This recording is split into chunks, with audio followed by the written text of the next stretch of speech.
welcome to Go Open, the world's first program dedicated to open source technology. What is open source? I'm covered in open source. It's not that at all. It's big and hot, like a large man in a sauna in India during pawpaw season just outside the Taj Mahal. It's very exciting, and every week we will explain more and more of open source to you, the beloved viewer. And not only that, we'll cover modern technology as well. New gadgets, new things, silver things that whir and make interesting sounds, sometimes with adjustable speeds. We think it's going to be a hit with the women. And then later in the program, we're offering you a chance to win some fantastic prizes. All sorts of things you can wear, things you can plug in, and lights will flash, and you'll be so impressed. You'll have more friends than you've ever had before. All you have to do is answer a simple question all about the show, and you can be a winner. My name is John Vlismus. We're going to discover a whole lot of things together. So buckle up, let's ride. Millions of people around the world are developing software that anyone can freely download, use, modify, and give away. It's a whole new world, and it's challenging the established software companies. Open source is the future of computing. Coming up a bit later in the program, some exciting news about Quake being open sourced. Quake is a first-person shoot-'em-up game which kind of makes you feel like you're living inside Hillbrow. Now, I don't know if you know this, but many mega blockbusters, such as Shrek and Harry Potter, were all created with the help of a regular PC that was running an open-source platform. Blue Crush. I'm Stuart Little. Too Fast, Too Furious. Shrek. Wow. Let's do that again. No! No, you gotta blow in her mouth. Come on. Coming soon to a theater near you, a blockbuster film made using open source software. Hollywood has embraced the open source operating system Linux in a big way. Linux is very interesting because people keep saying, well, you know, next year is going to be the year that it wins the server or that it wins the desktop. You know, Linux is going to be #1. But what is Linux? It's a free and open source platform, like Windows or the Mac operating system, but it's immensely flexible and very powerful. But in the motion picture industry, the war is over. Linux has already won. In fact, it won last year. Robin Roth, founding partner of Movie Editor, spends most of his time consulting to the major Hollywood studios. He helps them maximize their use of Linux in today's cutting-edge special effects and animation. When people watch an animated feature, Robin says they accept that they're watching an entirely constructed world. It's not only animated movies using this technology. We're gonna play like Brazilians. Go! When a studio does special effects, there are two different categories: special effects and supporting effects. Special effects are meant to be noticed. You're supposed to look at that and say, wow, look at that. Supporting effects are meant to be invisible. For instance, creating an entire virtual town from an empty field, or making arrows fly through the air. In The Last Samurai, no arrows were ever on set. They were all painted in using an open source application called CinePaint. Are we going to see lifelike actors made from scratch using Linux? The choice to live an ordinary life Don't do is it! no longer an option. There's some footage of The Last Samurai that you've got where you'll see someone an actor on horseback. He takes just a terrible spill. He lands on his head. You wouldn't want to do that with an actor. Sometimes live action needs a bit of computer power to help the launch. The big thing about Linux is it scales well in that kind of environment. Typically, Hollywood studios work with hundreds of computers linked together in something called a render farm. This creates the equivalent of a powerful supercomputer. It's capable of processing the vast amounts of data needed to render the high-resolution animation and special effects you see. If you try to deploy 1,000 Windows boxes or 1,000 Macintoshes in a server environment, it can be done. People have done it.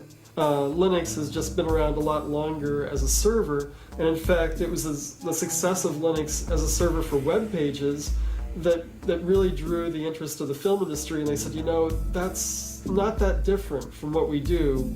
We just do a lot bigger stuff. Come on! Now that Hollywood has embraced Linux, There's an arrow in your butt! what can we expect next? Linux is ubiquitous. It is the standard operating system. Yeah, and it just continues to go forward. With more drivers and applications being written for Linux every day, it looks like open source is Hollywood's latest, brightest, most colorful superstar. Am I real, or is this digital now? Because that was a movie, and then here comes the digital. So I'm in between. It's like a digital sandwich with a little John filling. So here it comes. It's hot, and it's Quake.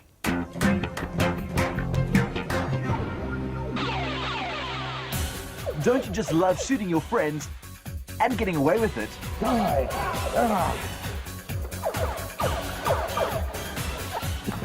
But to most people playing this real-life simulation like this, you have to be super fit and it can be really, really tiring.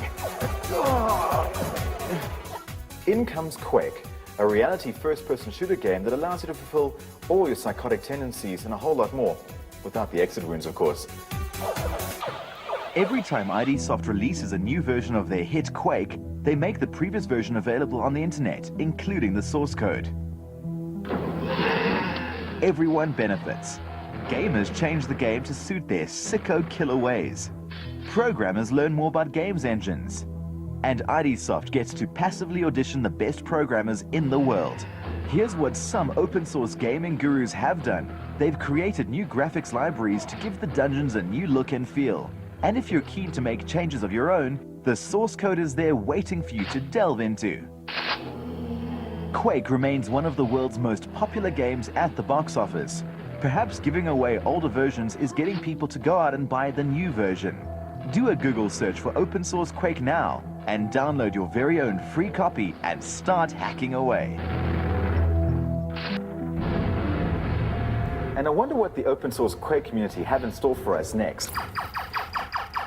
No, please. Take the children. Leave the oil. I'm kidding. It's a joke. It's a little joke. Later on, we meet one of the leading figures in the free software movement. Oh, yes. Big Richard. He's fantastic. He really is he's huge. Very, very huge. In the world of passive resistance, Mahatma Gandhi was king. In the world of Silicon Valley, girls whose breasts go like that get a lot of attention. But in the world of free software, Richard Stallman is an absolute hero. He started the free software movement and created the GPL, which is basically the GPL, and it's a totally different way of looking at copyright or copyleft. Right, Richard, firstly, welcome. Thank you for joining us. I want to slightly get into this whole argument between free versus open source. A lot of people say free software is open source, but not necessarily all open source software is free. Well, I don't really like to talk very much about open source. It's a shallower view of the work that we do, where we say that software ethically must respect your freedom and respect specifically your freedom to cooperate with other people and as a community take control of your computers.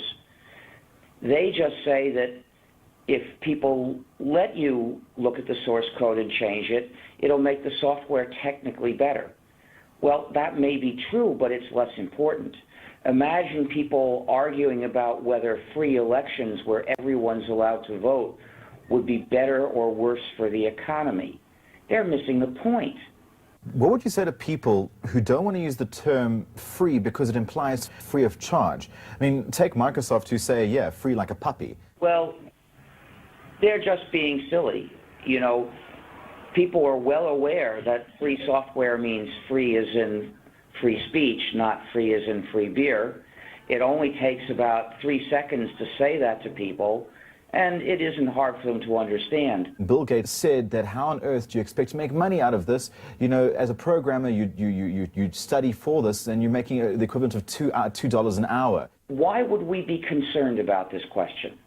There's a whole implicit chain of reasoning that they expect you to rush through in your head without looking at it carefully. So let's look at it slowly so we can see where its weaknesses are. They first expect you to assume that unless people are well paid to write software, they won't do it. That's where their assumption starts. So then they expect us to want to have lots of software, and that's all we want, they assume. We don't care if that software respects our freedom or takes away our freedom, just as long as it's there and it runs. The first of these assumptions is factually false. There are about 1 million developers of free software now.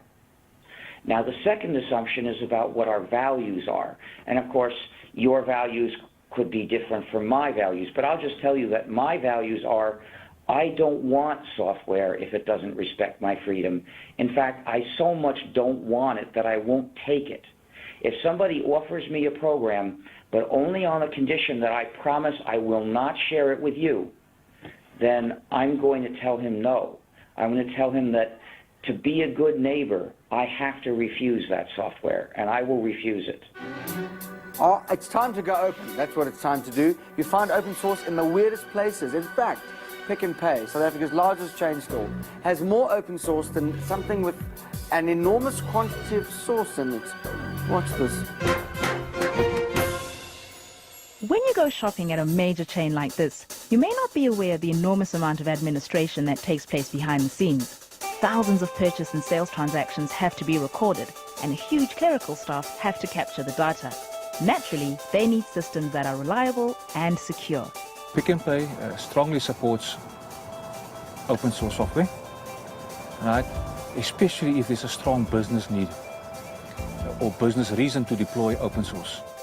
The retail giant has approximately 2,000 terminals using the open source operating system Linux, mainly for capturing data which is fed through to their main database application. More excitingly, the point of sale, that is their till points, are being replaced also with Linux. Part of their decision is based on their experience with Unix. Pick n Pay has been a Unix shop for a long time, so the skill level to support that is there. The freedom of choice, the platform independence, the scalability and trustworthiness of open source software, it's all there. The company recently donated over 800 computers to the Shuttleworth Foundation's Tux Lab project. The foundation's boffins wasted no time in refitting the computers to run Linux. Where newer releases of proprietary software may not run on older computers, Linux can be made to run on almost anything. It was an opportunity to help, according to Suzanne Ackerman-Berman of Pick n Pay. Part of our culture has always been participating in communities and helping uplift the communities who serve us. And we found that the Shuttleworth Foundation were doing this incredible job with the open source education project of computers and schools, and we felt that Tux Labs and the Shuttleworth Foundation had the same value structure as us, and we felt it was a perfect opportunity to work together. If there's a business need or a business deliverable, right, and the solution is based on an open source environment, Pick n Pay will deploy it. Ooh, saucy. If you haven't checked out the website for open source yet, I suggest you do it. In fact, I insist you do it right now. Get on your modem and get to the address on your screen right now, which means you won't watch the program. That's not such a good idea. Why don't we all go together? That's what we should do right now. It's time to do it with Mark Shuttleworth, internet billionaire and first African in space. Ladies, he's foxy.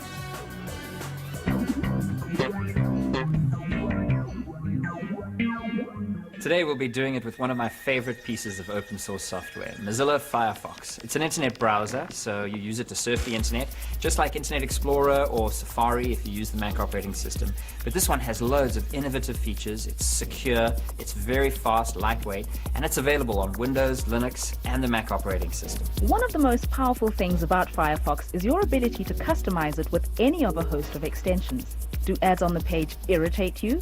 Get more extensions, install the free ad blocker, click on remove this object, and bob's your aunt, it vanishes. You can also search a host of informative sites directly from the page you're on. Need to do a Google search? Type in your query and there you go. Want to check the spelling? Use the drop-down list to choose dictionary.com.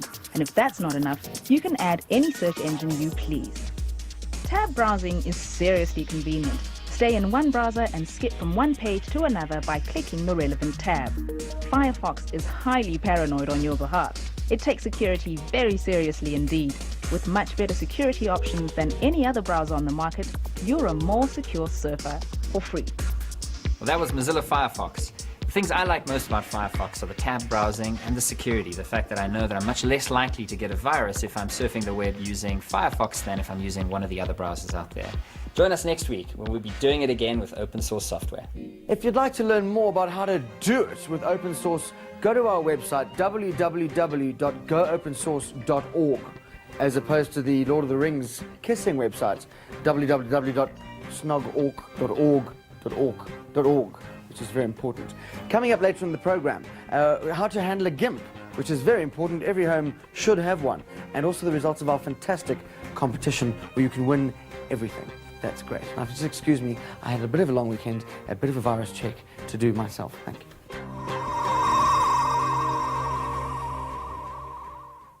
Every week we promise to bring you a boffin in the world of open source technology. This week we meet mobile game designer Diogo Jonkos. How's it, Diogo?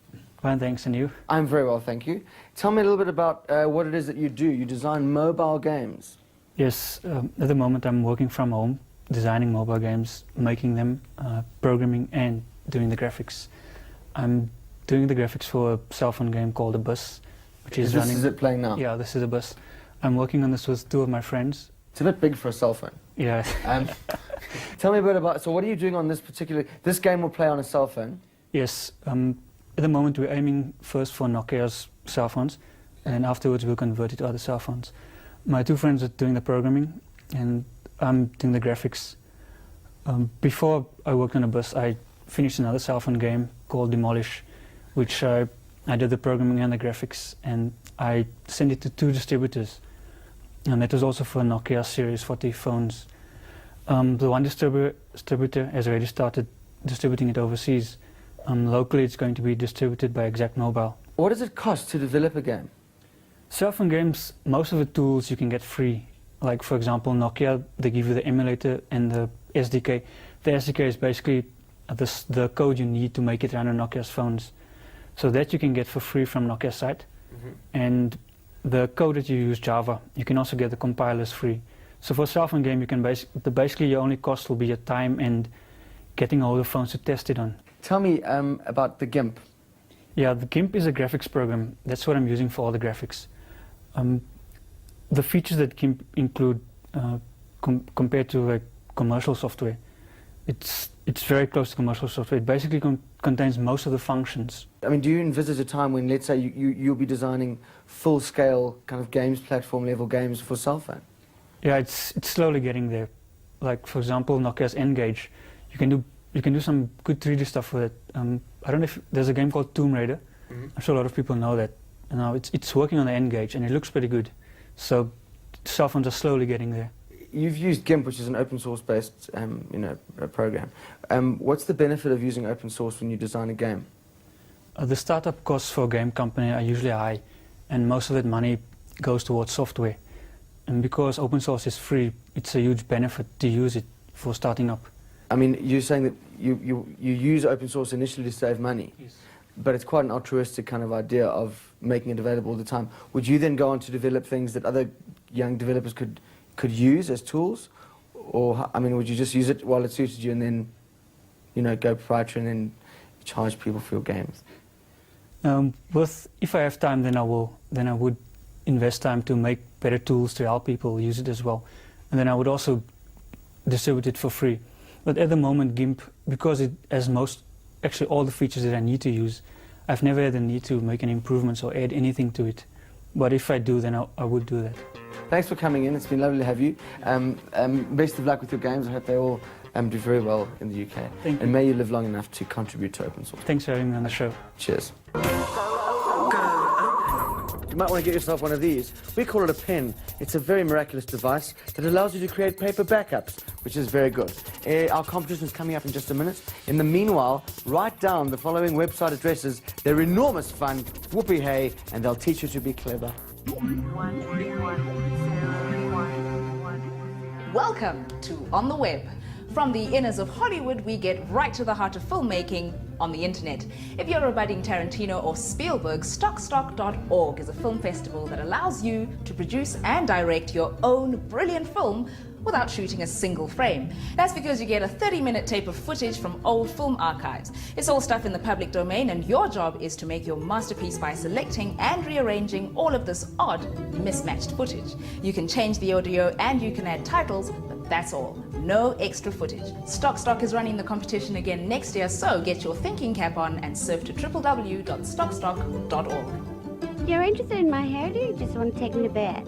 If you don't know everything there is to know about film editing, then point your browser at www.everything2.org. Now this is the site for people who literally want to know everything. A quick search on film editing gives us some background hints and tips. And then the real party starts, because you'll be captivated by this site for hours, flicking from one link to another for a comprehensive overview of people's open source, copyright-free opinions. Which brings us to the truly wild and wacky halfbakery.com. This wonderful site is the home of weird inventions and speculation, all public domain and all originated by members of the free site. If you think an idea stinks, give it a negative vote. Fishbones next to an idea means visitors haven't been hooked. Croissants, however, mean the idea is toasty and tasty. Our sites again for this week's On the Web are the filmmaking competition for people who don't want to shoot anything at www.stockstock.org, the online community of encyclopedic knowledge at www.everything2.org, and a full platter of wild inventions at www.halfbakery.com. We'll see you online.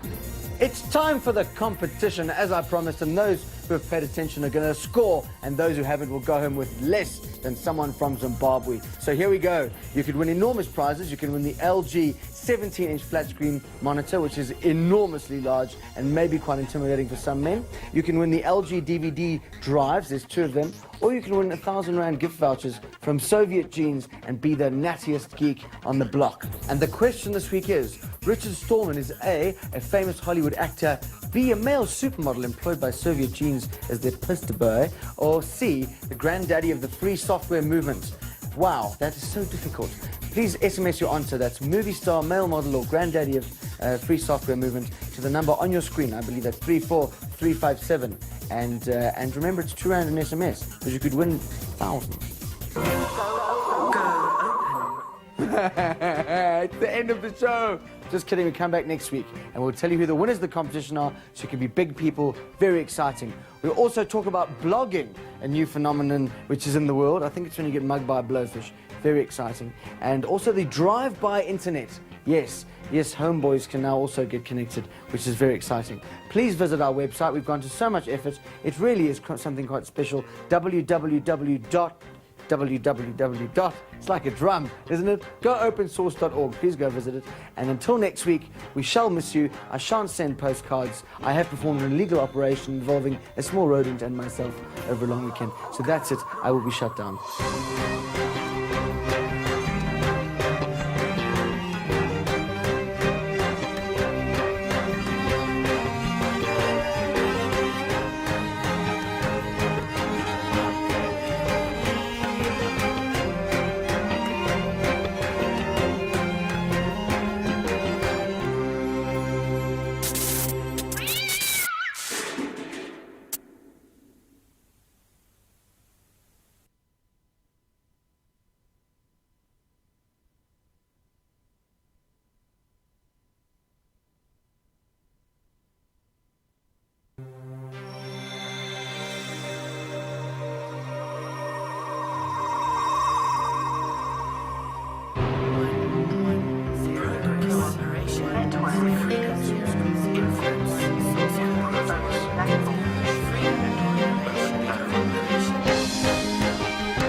Welcome to Go Open. That's right.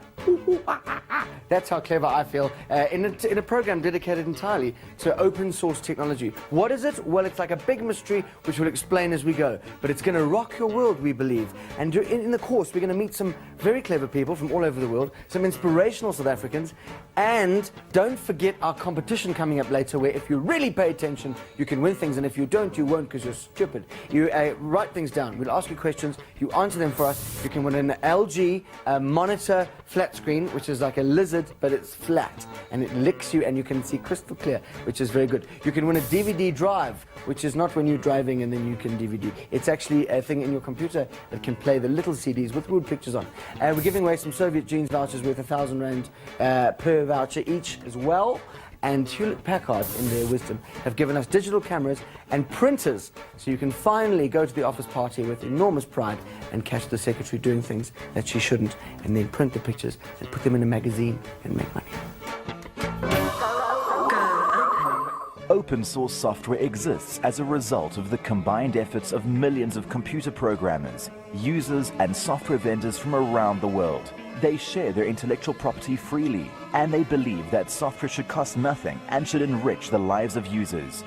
Open source software is the alternative and biggest challenger to closed source or proprietary software. It generally costs the user nothing. It can be distributed freely to anyone. Download it, use it, modify it, and give it away. It's a whole new world. Open source is the future of computing. My plasma. Right, let's kick off with something fascinating and mysterious. It's called blogging. Yeah. No, it's not dark and smelly. It's fresh and new. It's fantastic. And it's on the internet, and it's got journalists in a furore. Most people who get news are used to getting it through newspapers or radio broadcasts. Now, behind the scenes, a team of journalists with international syndication links prepare the stories, and those stories go through a process of editing and vetting before they land up on the printed page. But a relatively new phenomenon has introduced an element of anarchy and self-expression into the world of journalism.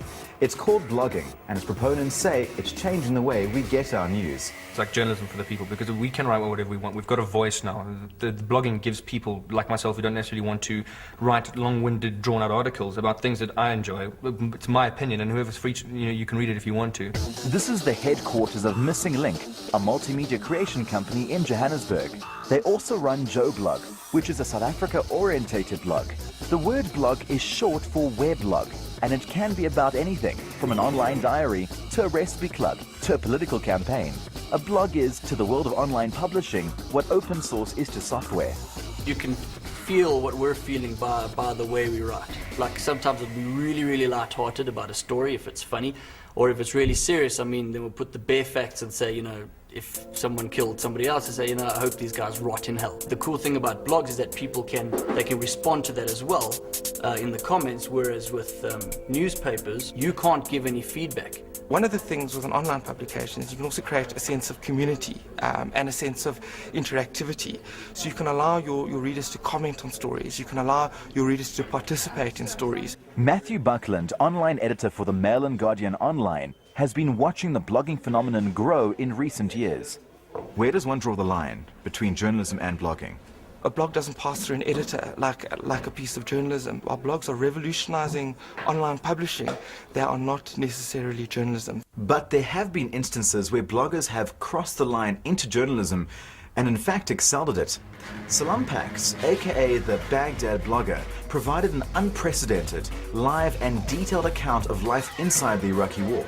The Guardian described it as the most gripping account of the conflict and eventually gave him a fortnightly column in the newspaper. There is a certain amount of responsibility that has to be taken into it as well, though, because one of the reasons people have blogs is because they enjoy people coming and reading their thoughts, and everyone gets together. If you bugger that up by posting absolute garbage, lying about stuff, really just creating your own facts, and what's going to happen is people are going to see straight through that, because it's a very transparent form of communication. They'll see straight through it, and there's no reason for them to visit anymore. Just remember, in a publishing environment, the aim is to have information information that is false and not credible. That'll never see the light of day. That's the aim, whereas kind of with blogging, that kind of happens after the fact. And for me, that's not good enough. One of the biggest things about blogging is the ability and the need to link to articles and things like that. Generally, we get a lot of our links from your legit media, your News 24s and your Google News and things like that, and in the paper and whatever. And we always find articles on what we're writing to link to. So people can go and fact check themselves. It may be little more than opinion, but then there's nothing stopping anyone from writing the most trivial trash, and it seems some go out of their way to be boring. There is actually one called the dullest blog in the world. The guy writes, I went into my room today, it was dark, so I put on the light switch. That's it, that's his post for the day, and the guy gets like 400 comments per post. But with so many news sites and blogs out there, who has the time to sift through the garbage? It's a case of a small piece of software, and you can be your own editor. The way we get our news is changing. Using a technology called RSS, you only need to get the news you want. It stands for really simple syndication, and you can customize your own online news and blogs. Morning newspaper? Hell no.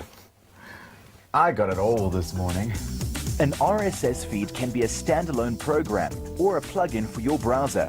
It automatically updates news sites and blogs that you subscribe to without you having to log into them.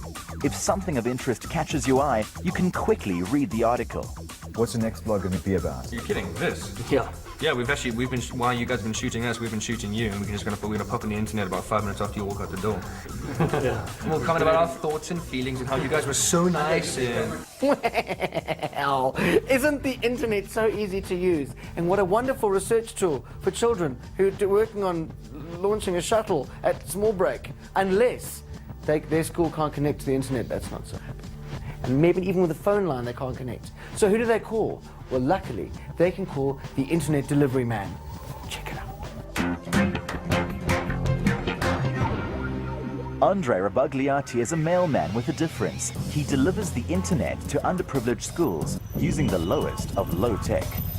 I had the idea a long time ago, maybe about 10 years ago, when I was in India. I was looking at the expense of digital access. In places like South Africa that have expensive internet access with a telephone and per-minute charges and things like that, it becomes almost out of reach for rural areas. And what this does is this replaces the telephone line.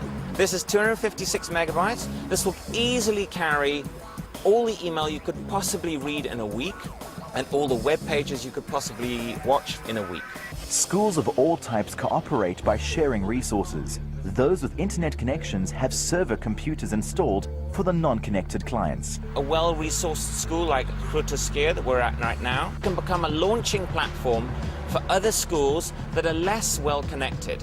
All it requires is someone to remove the memory stick, transport it to the host school, and plug it in at that end. The software automatically uploads and downloads all the email and web page requests.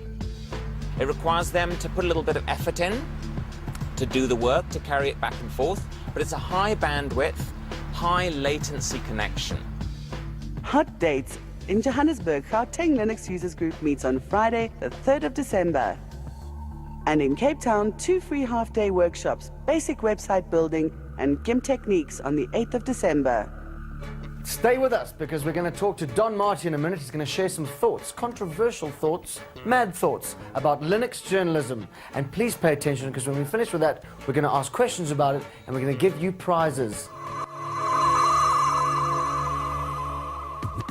Now, let's get really heavy. I'm talking about the combined weight of 130 of these. This is the world's longest running Linux magazine, and the man we're about to meet is the editor, and his name is Don Marty, and he's fantastic, and oh, there goes my network cluster. Linux is an operating system, like Windows or the Mac operating systems. It was designed to work like Unix, but on a PC. Unlike Windows or Mac, Linux is open source, and there is a wide variety of distributions to choose from, most of them free of charge. Linux Journal has been serving the open source community for many years, and Editor-in-Chief Don Marty spoke to us about the difference between open source and proprietary software. If you go to most of the free software sites, you can click down a couple levels and find the GPL, you can find the X license, the Apache license, whichever terms and conditions you have to accept in order to use that software. Now, when a proprietary software company buries their license so you can't even read it until after you have paid for the product, then they're asking you to turn off part of your brain, they're asking you to turn off part of your ability to work with other people and to do business when you use their software. Most people also say that there's no way you can make money with regards to open source. There's no way to make money with the English language. I come up with new words, phrases, analogies, all kinds of fun stuff in the English language, and people paraphrase what I had to say and make money talking about some of the same things that I did. If I tried to lock down what I talk about and what I write about the same way as a proprietary software company does, then the whole industry of speaking, writing, media would be overly litigious, and transaction costs would be prohibitive. How do you now adapt your magazine for users entering the Linux market? If you want to get started from Linux, starting from no Linux experience at all, you're best off buying a good book or buying a good box set distribution, or both.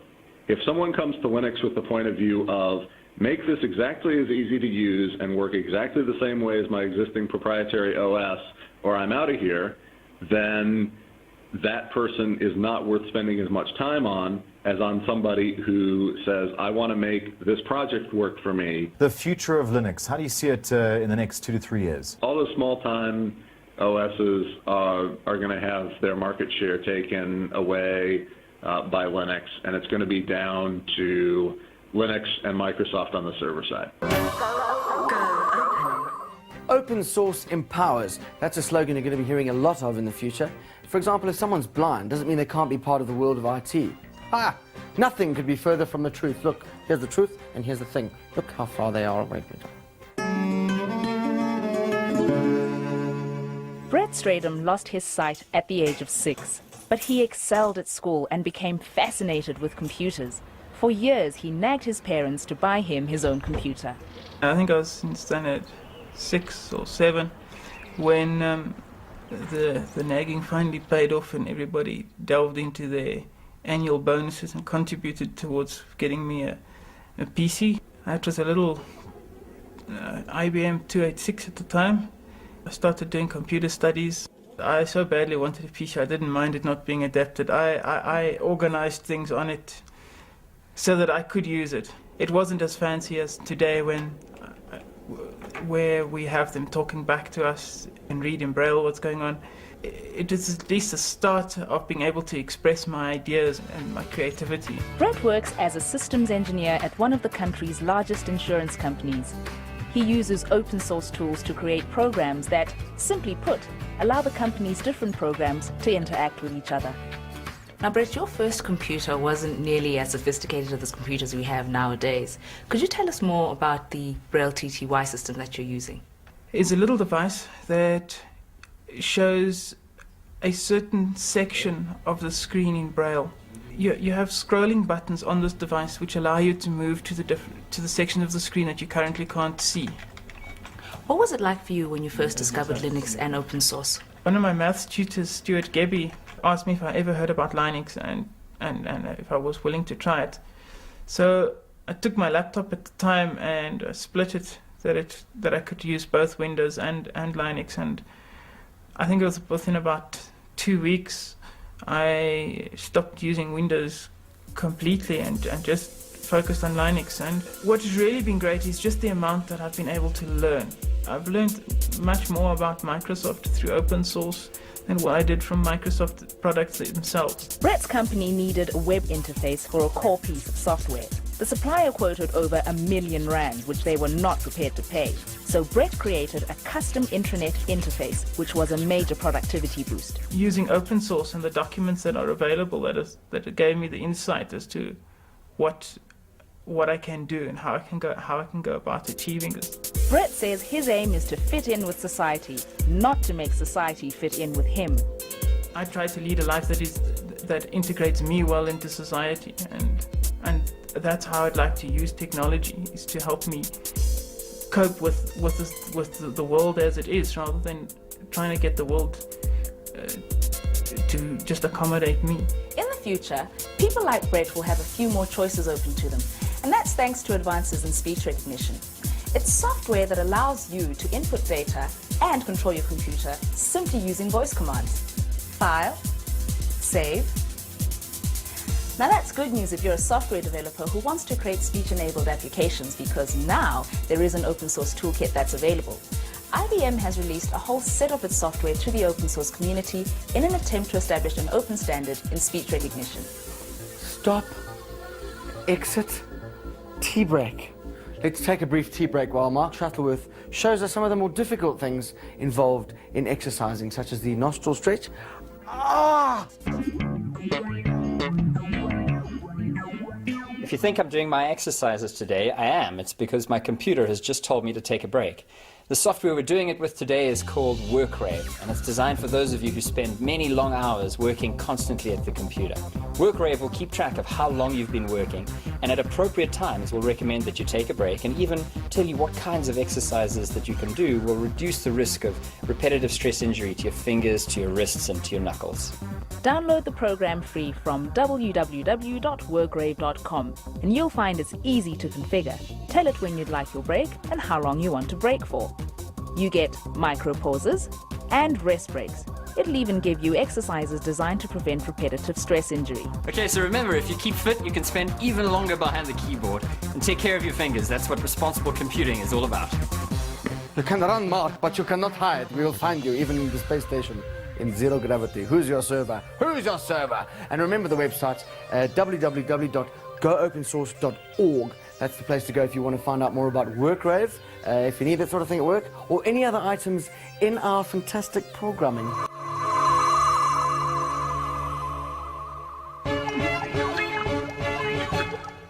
My guest this week, the editor of Tectonic. Meet Alistair Otter. Hello, Alistair. Hi, John. What is Tectonic? Tell us. Tectonic's an online publication focusing on open source software in Africa and South Africa. It's been around about 4 years now. It's the largest and probably the first of its kind on the continent. Purely online, we cover all sorts of open source software news, Linux, everything for the technical market as well as the beginner users. Africa must be quite an interesting place for open source. In many ways, that's the reason I started this. I fell into open source about 5 years ago, partly by accident. I was working as a journalist, as a technology journalist, and I came across this open source thing and I decided I had to try it because everyone started to write about it. And it became immediately apparent to me and to a lot of other people that open source software is infinitely appropriate for the African continent. Alistair, let's talk a bit about the fact that publishing online obviously has changed the way that people publish. In the past, you'd have to go through mainstream media, you'd have to be passed by all sorts of politics, editors, and now you just publish whatever you like. I think what we've seen over the last couple of years is a number of publishing tools which are every bit as good as many other professional publishing systems, and they're freely available on the internet. People can take the bits and pieces that they like, put them together, and publish a website which publicizes their interest, their information online. And I think it's something that's very exciting. It comes back to the blogging aspect, where an individual can decide they want to publish. And it's thanks to things like open source software that there are such powerful blogging tools available to people at little or no cost. Okay, now, with the freedom that you enjoy to be able to publish as a journalist, obviously now everyone has that. So I mean, things like hate speech and, and propaganda, and I mean, that's also, the world is open to all that sort of stuff. So how do we balance that? People need to be critical consumers of media. We can't regulate the internet to that degree where we can stop somebody publishing online. It's a fundamental principle of the internet that kind of material, unfortunately, can be put out there. Thank you for joining us. Best of luck in the future. And may Tectonic grow to become a massive force of nature. Thank you very much. Thanks for joining us. Feeling lucky, punk? Huh? Are you? Are you ready to win? Get yourself a pen. You better get some paper and write down these web addresses now. With a wealth of things on the web, you might not know where to bounce your browser next. Hop along to boingboing.net, a directory of wonderful things. Apart from mainstream news with a slant, you'll also find some truly bizarre nuggets.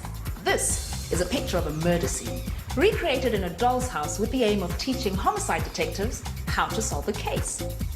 If Boing Boing isn't enough for your news needs, then perhaps you need a whole bouquet of news feeds on your desktop. www.bloglines.com is the most comprehensive, integrated service for searching, subscribing, publishing, and sharing news feeds, blogs, and rich web content. And true to its word, bloglines.com is free and easy to use.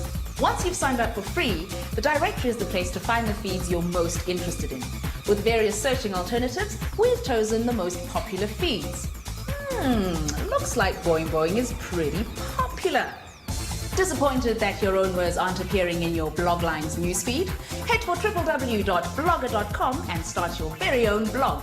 A blog is an easy-to-use website where you can quickly post your thoughts. Click on the Create Your Own Blog button and follow the easy steps. You'll soon have your very own publishing empire when you're done.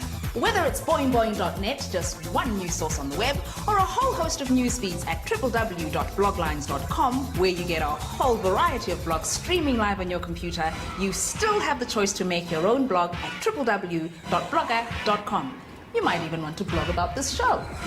You can even blog about me if you're not. Can you back off just to. I can breathe. I'm alive. It's time for the competition. This week you can win some fantastic things from LG. Something 17 inches long that men really like. It's a flat screen with an on button.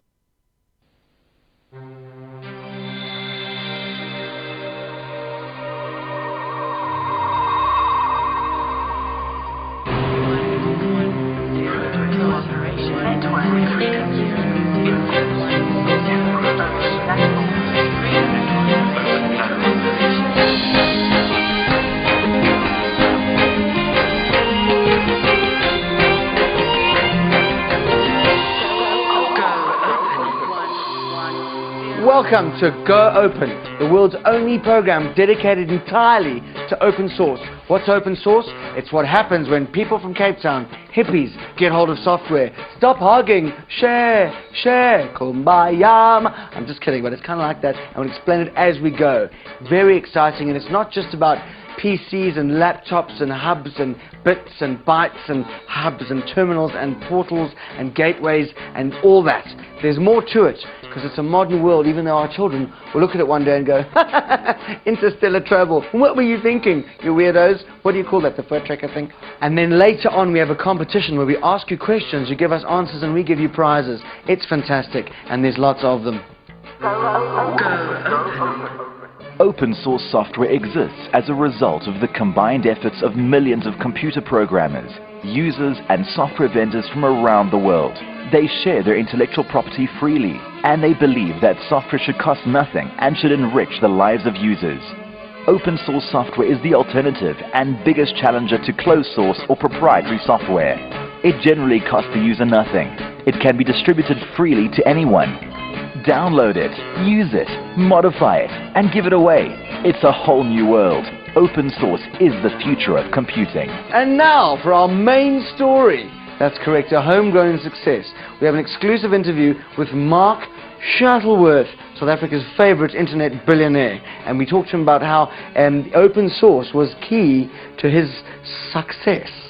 Cape Town is known as the Mother City, and it's here where South Africa's first internet billionaire Mark Shuttleworth made headlines when he sold his company Thought Consulting for a record 3.5 billion rand. Most people are familiar with that story, but did you know that open source played a large role in his success? The US had a bunch of laws which tried to regulate how cryptography could be used by American companies doing business internationally. And I thought that would present an opportunity to do an end run around that and provide cryptographic services and software to people globally where Netscape and Microsoft and IBM couldn't compete because of really silly laws in America. And because I'd become familiar with open source software, I knew that the tools, the web server tools are available, and I knew that the cryptography tools are available. It was just a matter of putting those two together. It was a way of starting to meet the engineers who did the cryptographic work for Netscape and for Microsoft. And that then provided an entry into the certificate business, which is another aspect of the same industry. What exactly is a digital certificate? A digital certificate is a way of making sure that you know who you're actually talking with when you encrypt communications. Basically what you do is you both agree to trust some third party, and that third party issues a passport to you and I, and then we can communicate using those passports. And the third party is not involved in the communication. So when we set up Thought, we weren't actually brokering all of the transactions that happen online. We were simply saying, this is Amazon.com. And then you could connect securely to Amazon.com and know that you could give them your credit card details and so on. So a large part of the business is the reputation that the issuing authority has. Many businesses in the States never even really thought to step up and try to get into that industry because they thought it would be dominated by the Ernst & Youngs and the IBMs, people with a strong established technology or trust relationships and reputations. But the reality was the business was so small and the potential risks so high, none of those guys wanted to do it. And so there really was a sort of counterintuitive opportunity for a little guy to climb in. Initially operating from his parents' garage, Mark grew his company first into a converted house and then into custom-built offices. It was a time when the internet was expanding and e-commerce was taking off. One of their main competitors, VeriSign, was a key player in the corporate end of the market. What started to happen was that first the internet was starting to take off outside of the US, and so there was more growth outside of the US. And also it was starting to become clear that small businesses were a bigger market than large businesses for these digital certificates. And so they figured it would be easier to acquire a player that already had a stake in those sectors than to try and change their business model accordingly. After lengthy negotiations, Mark accepted an offer totaling $575 million or 3.5 billion rands. A few months later, the internet bubble burst and stock markets swayed as tech companies started losing profits. But an interesting observation on the whole bubble bursting. If you look at the number of certificates sold, which is really directly correlated to the number of businesses running on the internet, that number has continued to grow. So even though Wall Street and the NASDAQ got flattened because people realized that the internet is just like any other business environment, having said that, it's still an incredibly vibrant and dynamic place to do business, and there are more and more businesses starting up, more and more devices connected, more and more people connected. So while the bubbles burst, the revolution has continued. So, with a fortune at his disposal, what was his next frontier? Space. Like many young boys, Mark had always dreamed of flying to space. When American millionaire Dennis Tito bought a seat in the Soyuz for $20 million, Mark decided to follow suit. But he didn't want to be a mere passenger. When he finally took off on the 25th of April 2002, he took along with him projects on stem cell research, HIV, and human physiology. This is where the stem cell and embryology experiment is currently housed. Space, the final frontier. Or is it cyberspace? Mark is pioneering new opportunities in the world of open source in South Africa and beyond. He recently launched Ubuntu Linux, a full operating system and software package on one CD that is available free of charge. I've made a commitment that the software will always remain absolutely free. So it's an interesting experiment. On the one hand, I'm putting resources back into the open source community, and I feel good about that. If Ubuntu doesn't become sustainable, at least I feel like I've helped accelerate and inject money back into a community that really empowered me to build Thought. But if we can build services around that software that pay the salaries of the people who produce the software, then that will make me feel even better because I can go on to other projects, and that I know will then continue to grow and continue to thrive. A lot of people think that Shuttleworth's hot because he has a lot of bread. Well, he does. He has bread and dough on top of the bread, and then some more bread and dough on the dough. But next up, you're going to meet a machine called the Freedom Toaster, and it cooks.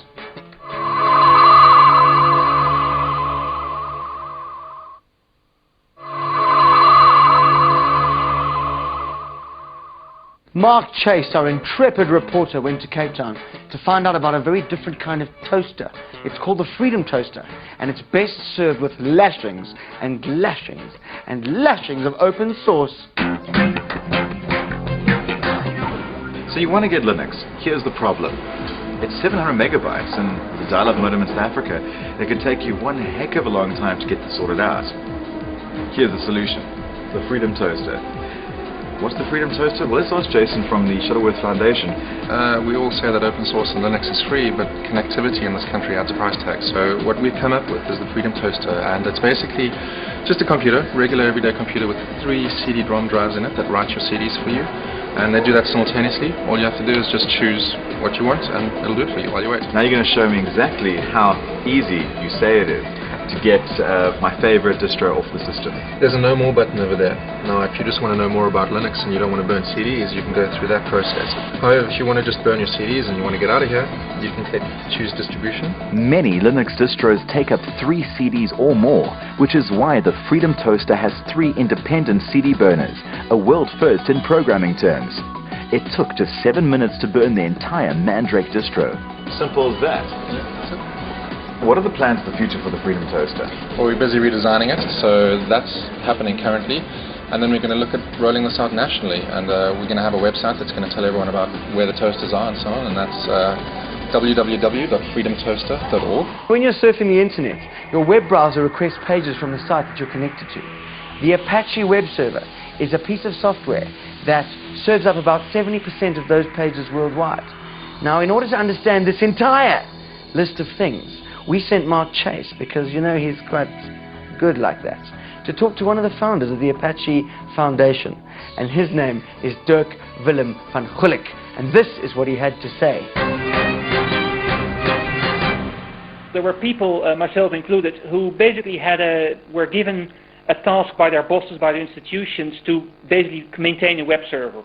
In my case, basically my boss wanted me to make satellite pictures available, weather pictures available to scientists, and for quite a while that actually worked really rather well, except that at one point Rob McCool, who was like one of the main developers at NCSA in America, left to form Netscape. And all of a sudden there was this web server piece of software which we all depended on for our jobs, suddenly was left out there orphaned. So what started to happen was that we sort of like started to collaborate together to maintain that piece of software, to make it better, to basically make it meet sort of like our daily demands. That basically became the Apache web server at one point. How popular is the Apache server? The World Wide Web sort of like originated from CERN in Switzerland, and with it came a very small server, which was only really suitable to be run on mainframes at that time. Since then, basically, we've sort of like grown from being just a few percent to well over 70% of the web servers in the world. Specifically, if you go to the very large super sites like Yahoo, like Amazon, those are typically the sites which run the Apache web server. So if you actually look on the wire, if you look at the number of pages being served by Apache, or the amount of bandwidth Apache basically uses worldwide, the numbers are even higher than that 70%. A lot of people who believe in open source say it's empowering not only to developers but to users as well in the end, because it's about freedom versus being dominated by proprietary software and those proprietary software developers.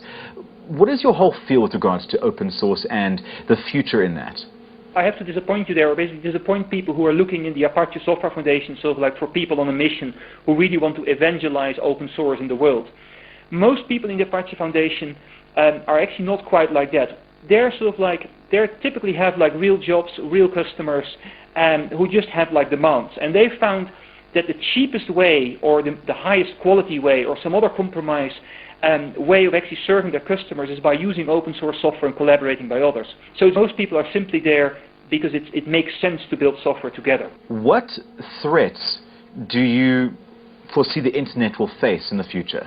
Right now, you can use the same web browser, the same web server, anywhere on the internet. Whether you're in China, in America, in South Africa, it doesn't matter. Everything can talk to everything, and everyone can basically using the same language there. And of course, there is always a risk that at some point, a certain area of the internet sort of starts to speak their private language. Dirk, thank you so much. We really appreciate that. Thank you for joining us here at Go Open. And from all of us, you have a wonderful day. I'm kidding. I was kidding. It's a joke. Here's a story to warm your little heart. Gail Reid hated school, but she came back, and with the help of the Shuttleworth Foundation, she transformed her old primary school into a technological marvel. Wonderful. Kensington is a quiet, working-class suburb in Cape Town, which managed to escape much of the turmoil of the apartheid years.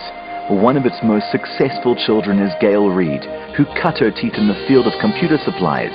2 years ago, she and her husband founded their own business in Johannesburg. It was daunting. It was good nerves. I knew that was going to be, after 5 years, I knew that I wanted to start my own company. Gail's company has gone from strength to strength, but she hasn't forgotten her roots. I can't remember any uprising in this area, and to me it just seemed as a child it was a normal upbringing. We didn't know how it was going to affect us. Gail was schooled at Windermere Primary School in Kensington. When she was a child, the school had no library. Last year, she donated 120,000 rand to start a library and create a computer lab, but the school needed help to set it up. We heard about the Shuttleworth Foundation that was assisting school. We then applied, and within no time, I think we were responded to, and the response was very positive, as you can see. They walked in here at about 9:20, and they told us, right, we're going to get started. We went into the corridor. I rolled out the cables, children were hands-on, everybody was involved, and it was amazing for me to see that within the space of less than 3 hours, we had all these computers, all of them were up and running, and it was all systems go. Part of why I got interested in the project is because I wanted kids to have a different learning experience and also be prepared for what's out there. The Tux Labs project is placing computer labs in schools across the Western Cape. In keeping with the philosophy of building on existing resources, refurbished computers are often used, running free of charge software. Volunteers are often sought within the school to create a culture of involvement and ownership.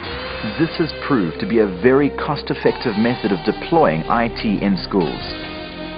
When I spoke to the co-sponsor of this particular lab, she had 120,000 and to set up 10 computers in this particular lab.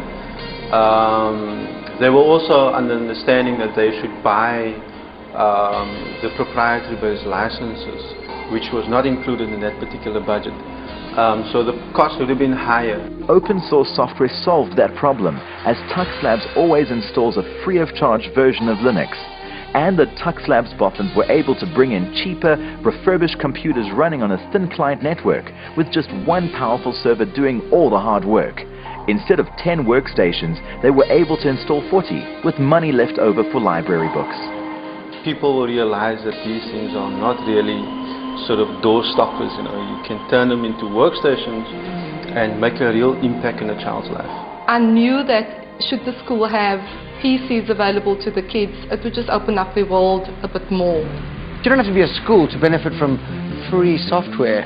Oh no, no way. Mighty businesses need enormous, vast, huge suites of Office applications, and many of them will pay for them, but some won't. Mark Shuttleworth is doing it with OpenOffice.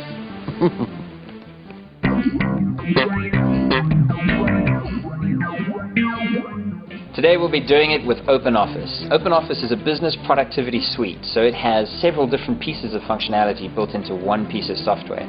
It has a word processor for creating documents, a spreadsheet for working with mathematical functions and tracking business expenses, and it has a presentation package that will allow you to give presentations. Today we're only going to touch on two of those pieces of functionality, the word processor and the spreadsheet.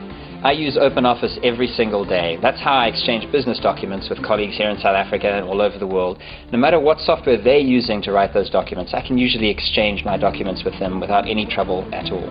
Creating a text document is exactly the same as how you're used to doing it, in whichever word processor you currently use. It's feature-rich and offers you a host of templates to choose from. What's more, it's fully compatible with all of the popular word processing packages you currently spend money on. The spreadsheet component of OpenOffice is equally familiar. You won't even realize that this spreadsheet isn't the one you've been using all your life. It has all the expected formula functions, and creating charts from your tables is a cinch. One major advantage of OpenOffice is the price. It's completely free, and because it's open source, developers are continually improving it, making it a very stable package. You can find out more about OpenOffice at its website, www.openoffice.org. It's freely available and runs on Windows, on the Mac, and also on Linux. You see, that's the good thing about OpenOffice. It's free, and it's free. It's free in both senses of the word. But if you're some big company that needs to spend lots of money, like thousands and thousands, get the free OpenOffice and give the thousands to a school that needs the money, and everyone wins. They get the money, and you get to say, I spent the money. So everyone's a winner. It's fantastic. Now, coming up as a man, a geek really, he's sort of like a guy, but kind of different in a way that he likes to be. He knows all about FreeBSD, which is very exciting. It's like all the bad things without the penicillin. In the meanwhile, keep your trigger finger happy, because you need to SMS us so you can win the competition and get the thing with the thing that's got the thing. So that's going to be huge.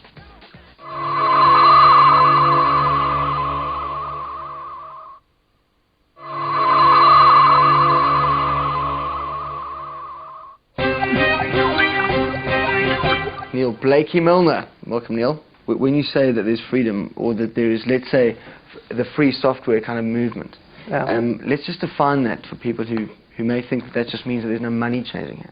When you receive something, you should be free to use it for anything you feel like, for example. You should be free to give it to someone if you feel like it. You should be free to change it. And to be able to change it, you need to be free to have the source code for it. How do you make money from open source? There are a few companies who try and work entirely around services. So they provide something, they develop it all in-house, and they provide support around it. Okay, so in your ideal world, how would software exist? I don't see proprietary software disappearing. I don't think there's necessarily a need it should disappear. It fills a whole bunch of specific niche areas very well, especially small areas of science, things that are really hard technically, the things that you don't want to talk about, like the routers and the networks and all the rest of it. Open source makes a lot of sense. Neil, it's not as simple as just having sort of, open source and that's it. Obviously within open source there are different areas of thought. Yeah. Can you just explain FreeBSD? For me, the philosophy of FreeBSD really is providing something for anyone to do anything with, for any purpose whatsoever, without any restrictions. The minimum requirements really are that you have to tell people that when you distribute the code that you are the author, and that when you distribute, if you use the code, then you can't come and sue me. What are the sort of achievements that have happened because of this freedom? Well, I mean, the biggest example really is probably the Mac OS X operating system by Apple. They took a very serious change in architecture, and to achieve that by writing the whole thing themselves would have just been an insane endeavor. And so they used a lot of programs that are available in FreeBSD and things around that as part of their operating system. So, and as a FreeBSD developer, as someone who's contributed code to it, there's a very good chance that the code that I've worked on might be available to millions of people around the world, not just techies and geeks and so forth. Okay, cool. That's very good. Thank you. It's almost that time again. Winner time. Yes, I'm talking to you, the big winner. But first, get your browser to these web addresses.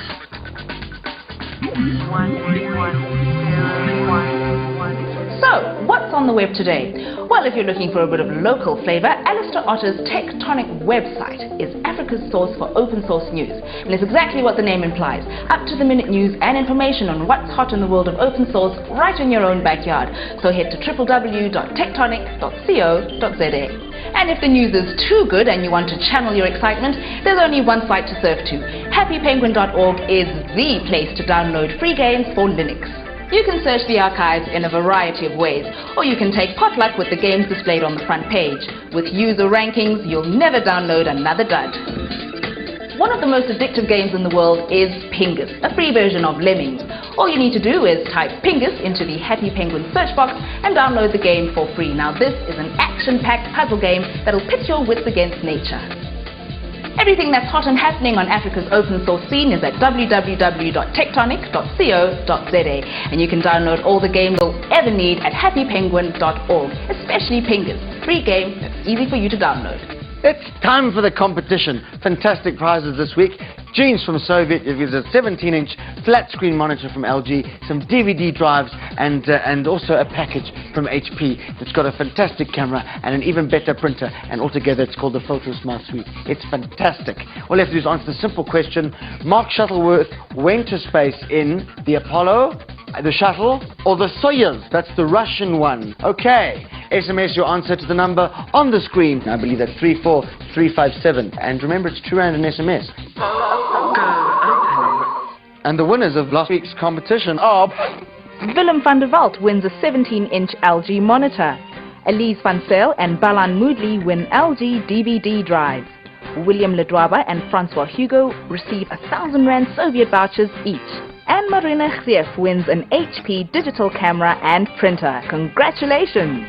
Okay, next week join us as we walk along some controversial territory. We find out about intellectual property, who actually owns the things that come trickling out of your head. But not only that, we also talk to the man who took on the Disney Corporation, and we meet a music CD that not only are you allowed to copy, but that you're supposed to copy.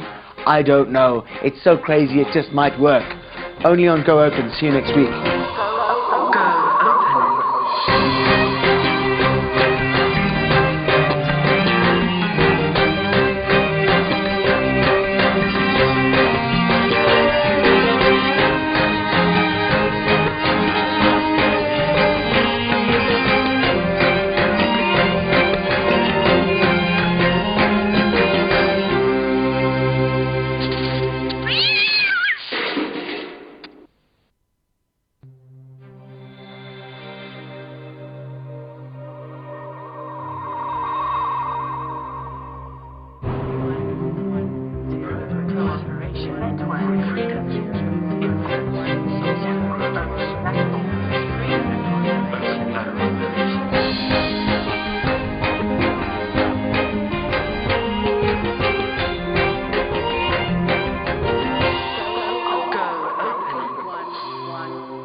Hello, it's Go Open time again. Thank you for joining me. Tonight is going to be a fantastic program as we open up a can of worms in the music industry by examining the intricacies of intellectual property in the 21st century. Anyhow, it's kind of like opening up a can of spam.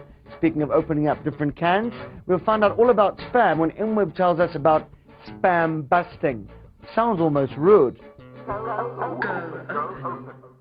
Open source software exists as a result of the combined efforts of millions of computer programmers, users, and software vendors from around the world.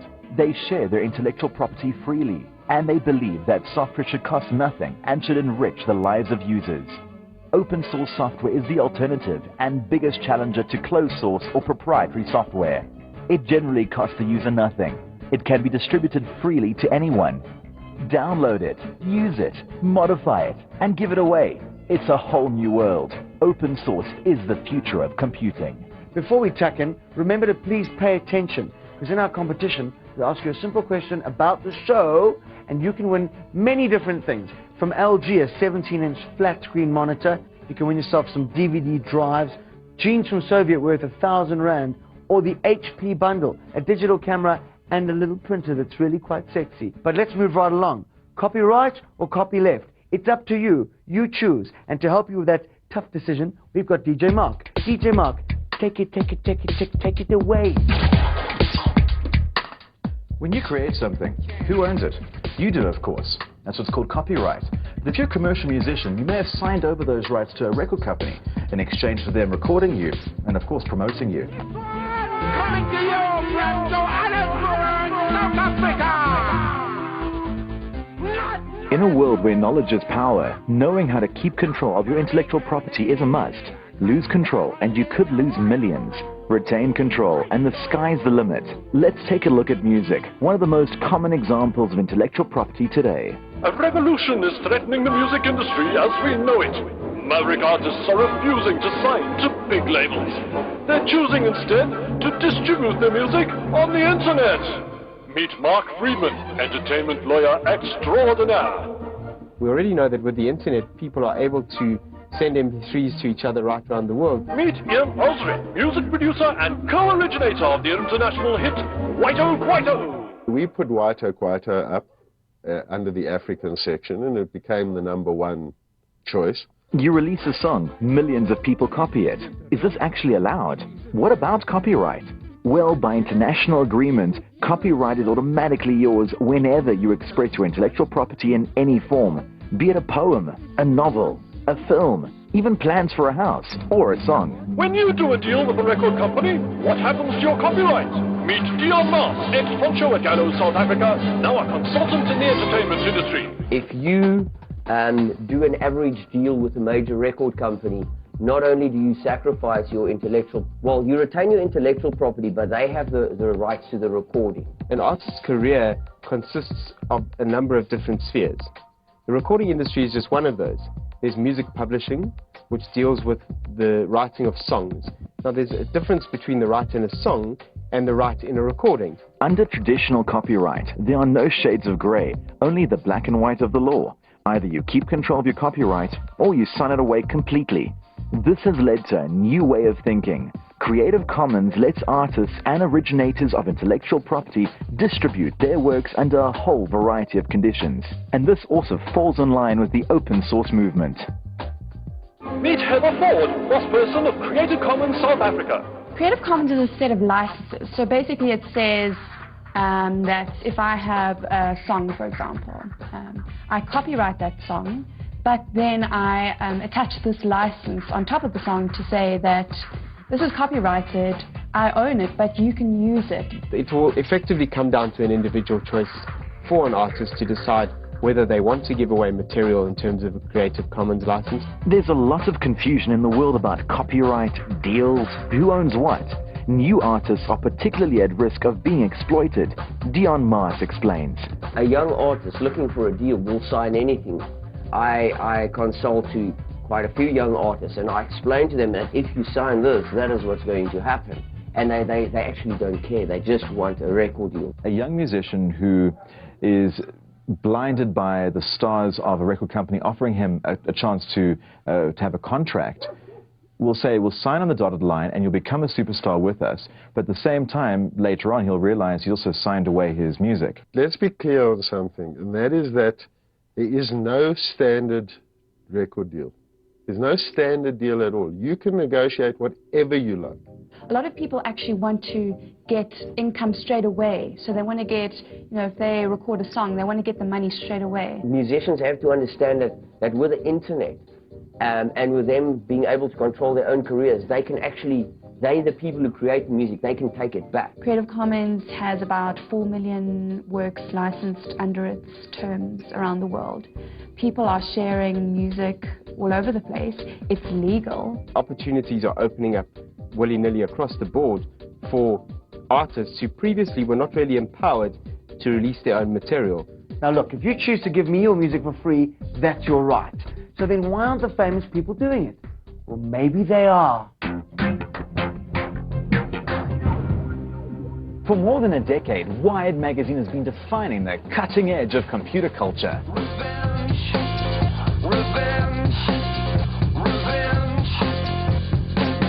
And now the knives are out. With the November issue of the magazine, Wired is carving up the entire music industry.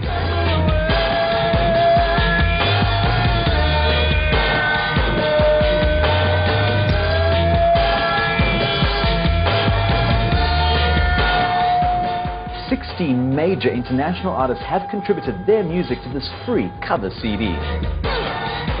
Well, this CD is special. All of the tracks on this disc are distributed under the Creative Commons license. What that means is that I can copy the CD legally and also remix those songs for my own use and even sell it. With cuts from artists such as Beastie Boys, David Byrne, this is just a simulation, lines and pixels on a piece of paper, and Gilberto Gil.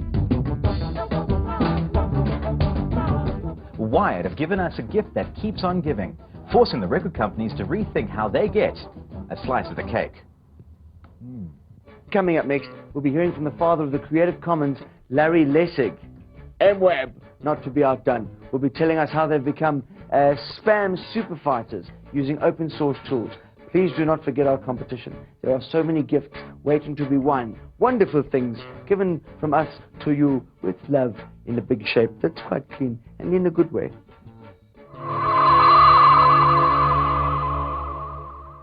Up to now, copyright law has been quite simple. I either own my own intellectual property or I sign or sell it to someone else. But what happens if I want to make copies of my own work and get it out there so other people can make copies for their friends? There's the rub. What if I want my stuff to reach people who might not necessarily want to pay for it? Well, Larry Lessig, a professor of law at Stanford Law School, big law school, was named one of Scientific American's top 50 visionaries, and he was named that for arguing against interpretations of copyright that could stifle innovation and discourse online. He's the man behind the Creative Commons license. You're known as the father of the Creative Commons. Well, the Creative Commons was actually the idea of Eric Eldred, who is a very important web publisher in the United States, publishing material in the public domain. And what he was concerned about was that increasing copyright restrictions were making it harder for people to make material accessible, even material that has no commercial value at all. Our objective was, let's find a way to make the system function cheaper, more simply, but respecting the underlying copyright.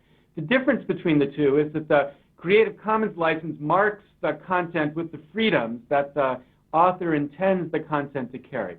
So if you're an author and you don't mind people remixing your work, building on your work to make new work, you can mark your content in that way so that other creators coming across your work know that they're allowed to remix it, to extend it, and to build upon it without needing to get your permission first.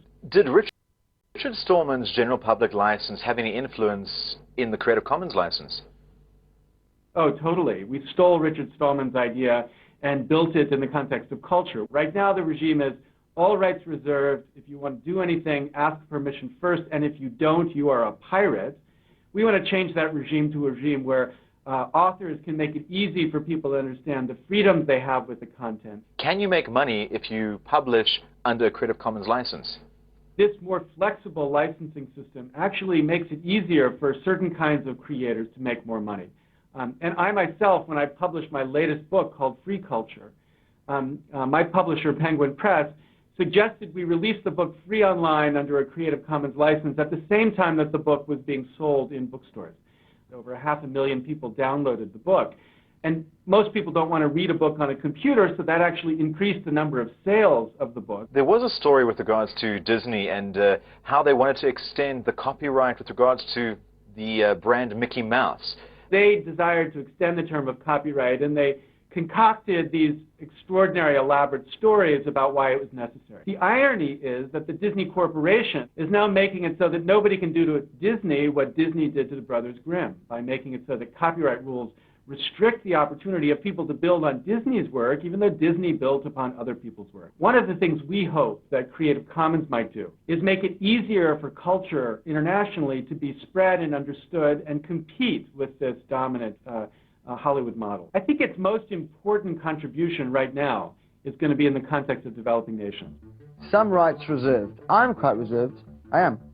Can you see? That's reserved. That's one. I reserve the right not to get spam.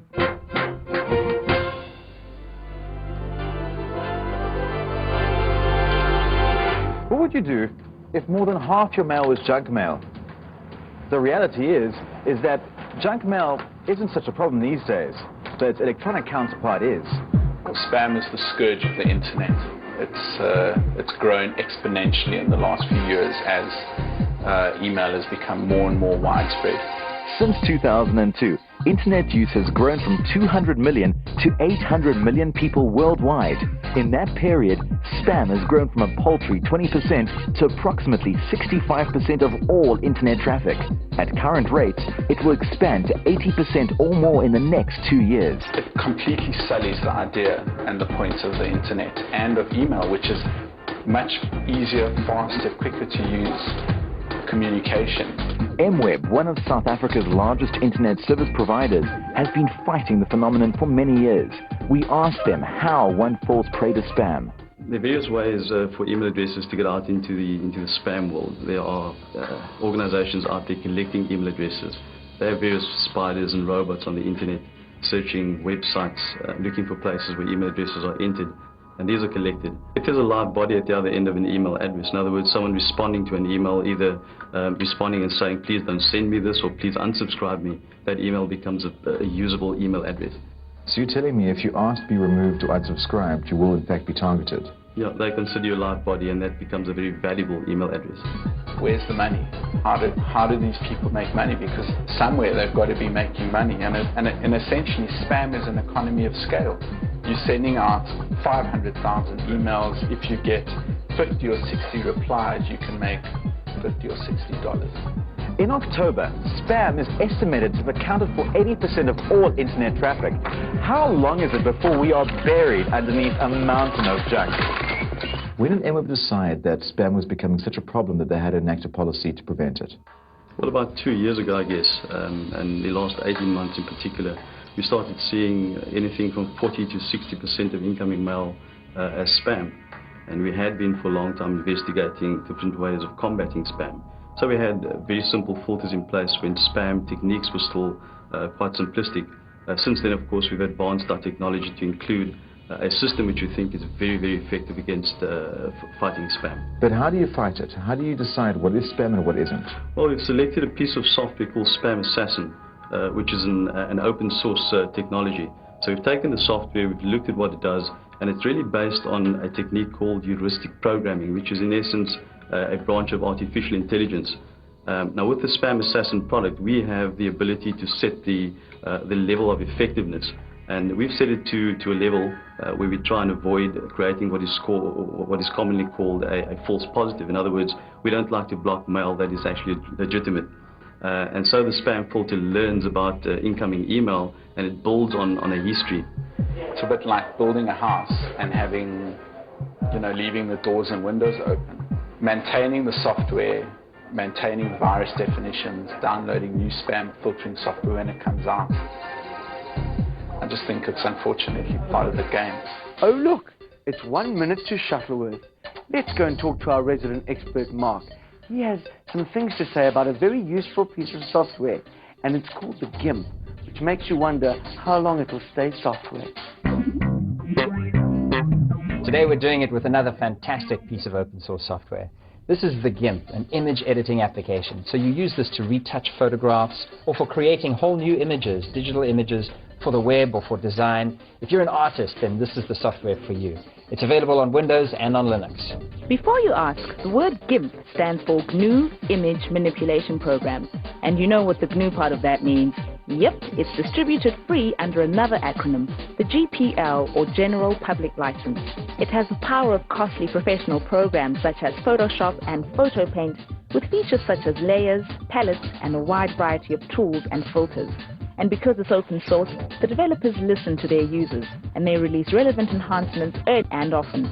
The GIMP is available free in lots of languages on Linux, Windows, Mac, and Unix. Now that you've grokked the GIMP, check out a book called Grokking the GIMP. You can get it off the GIMP website at www.gimp.org.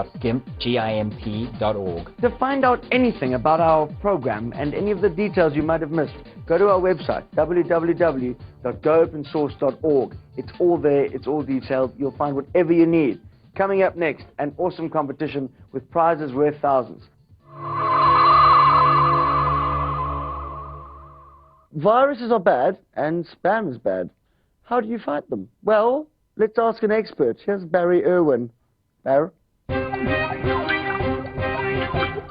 It's time to meet our Boffin of the Week. Please meet security researcher at Rhodes University, Barry Irwin. Hello, Barry. Hi. What is the greatest single threat to my existence online? The very fact that you actually are online. If you're going onto the internet without firewall or other sort of security precautions, you are vulnerable to any one of 1 million people out there. You were talking earlier about that virus that almost crashed the entire internet.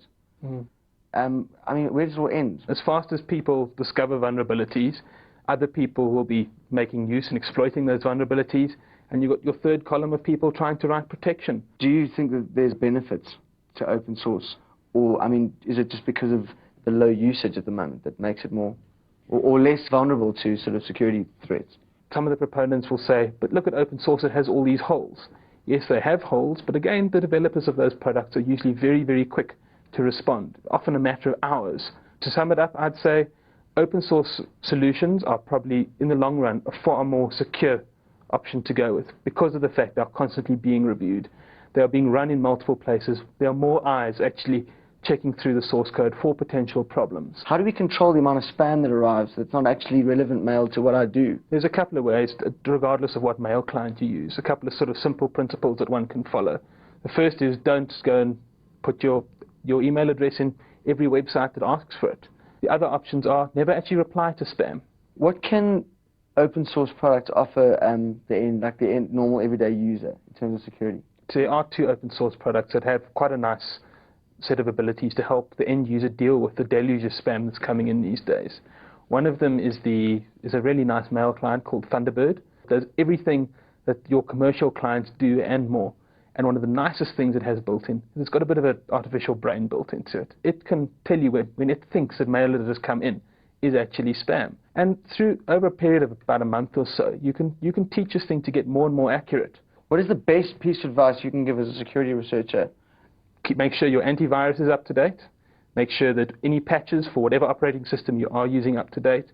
And make sure and just keep an eye out for if there are any updates for the actual applications you use. Fantastic. Thanks for joining us in the program. Thanks very much. And we hope that you keep us safe in the future. Thanks very much. Thanks, Barry.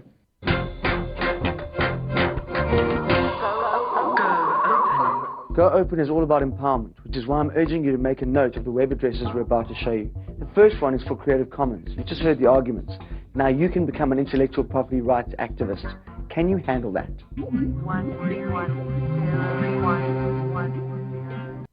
If you have words, pictures, or music that you want to post on your website, how do you go about protecting it while you share it?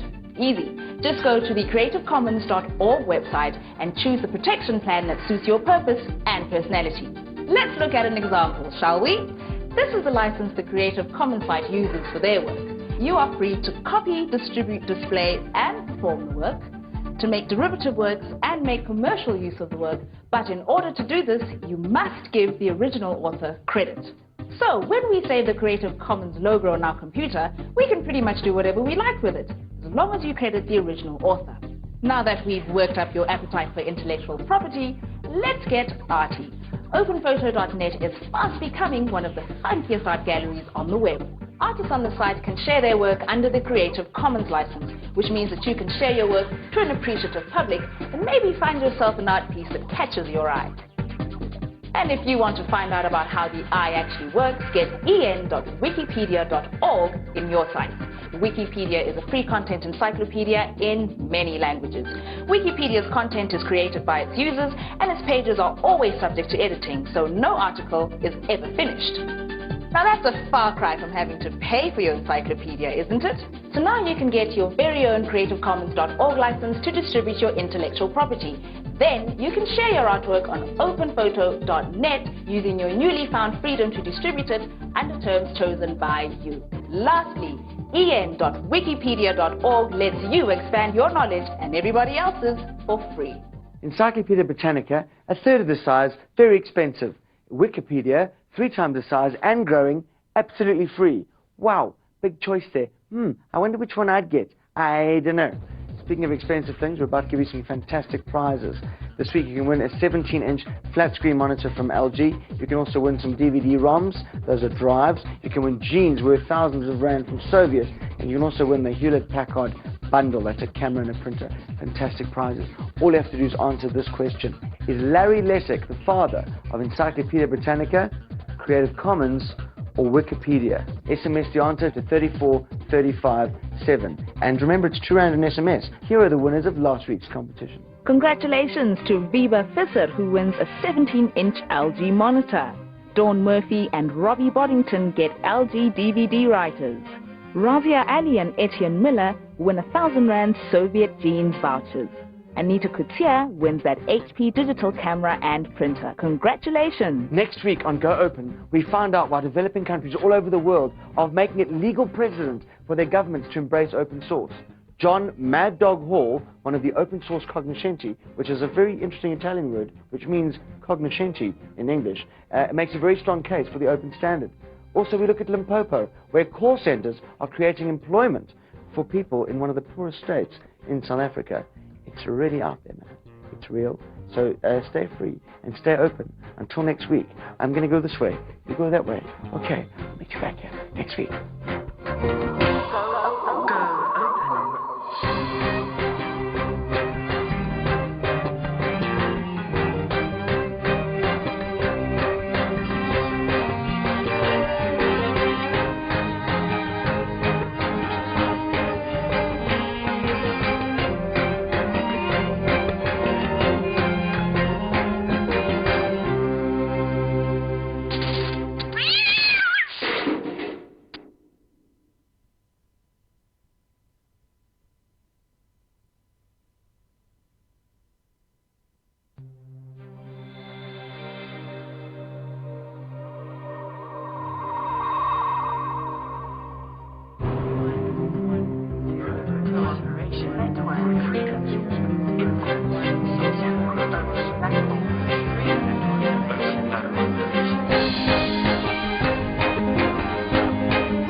Welcome to our last show before Christmas.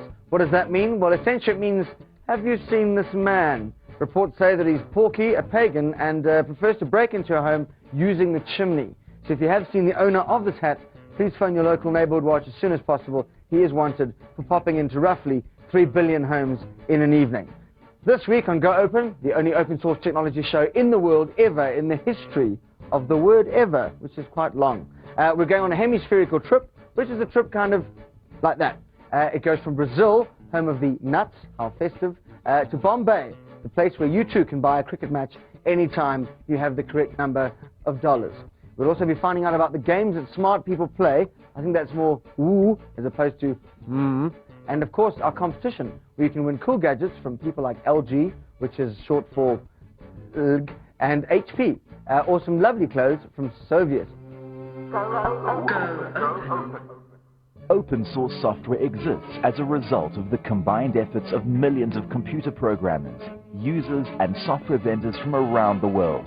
They share their intellectual property freely, and they believe that software should cost nothing and should enrich the lives of users. Open source software is the alternative and biggest challenger to closed source or proprietary software. It generally costs the user nothing. It can be distributed freely to anyone. Download it, use it, modify it, and give it away. It's a whole new world. Open source is the future of computing.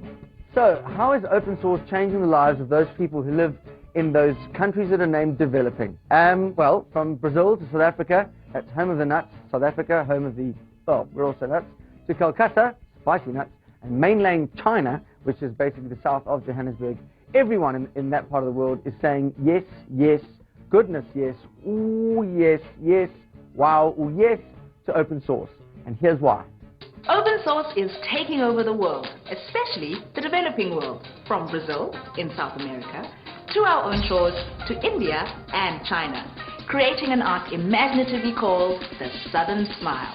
We have many problems in common, and open source is one way for us to share our resources, especially that most valuable commodity of all, intellectual capital, brain power. Developing countries are now collaborating more and more, and open source is not only part of the share and share alike philosophy, but also a major driving force. If we are able to combine our talents, then the amount of investment that we put in our research and development activities, the returns on that are much higher.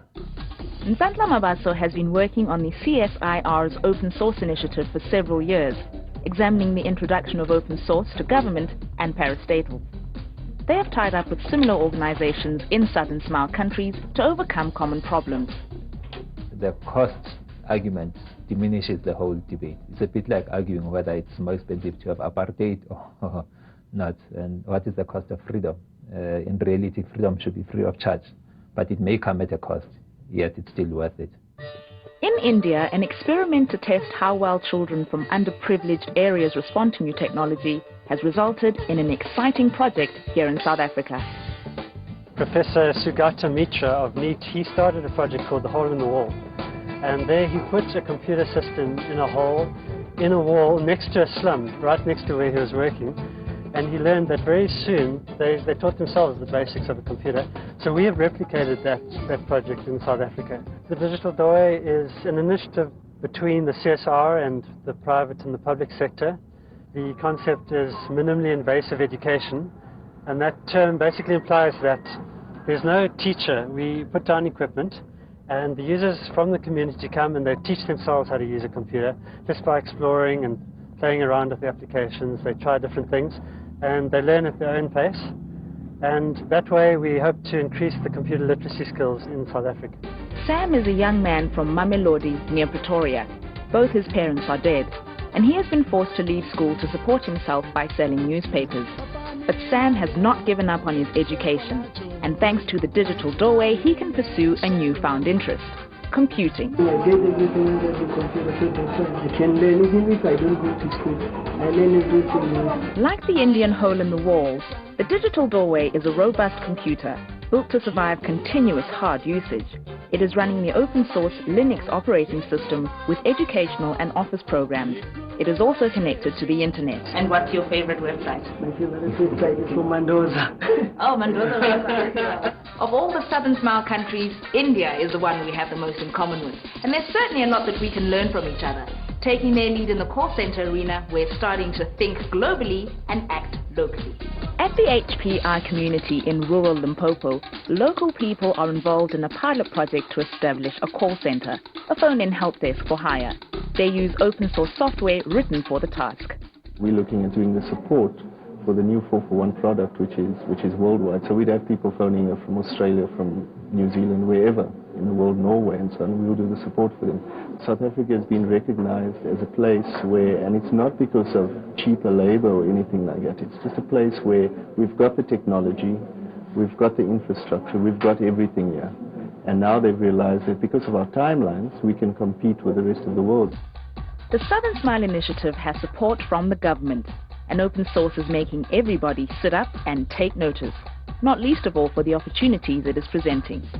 Well, look, in South Africa there must be an ability to develop our local software industry. But as long as we're operating on the basis of proprietary software, it's going to limit the ability for us to free up the potential. We can build up local industries. We can be proudly South African. We can support that campaign. John Mad Dog Hall is our international guest. He's the Executive Director of Linux International, which promotes Linux internationally. Bit of a twist in the end there. Mark Chase hooked up with him via video conference. How technological.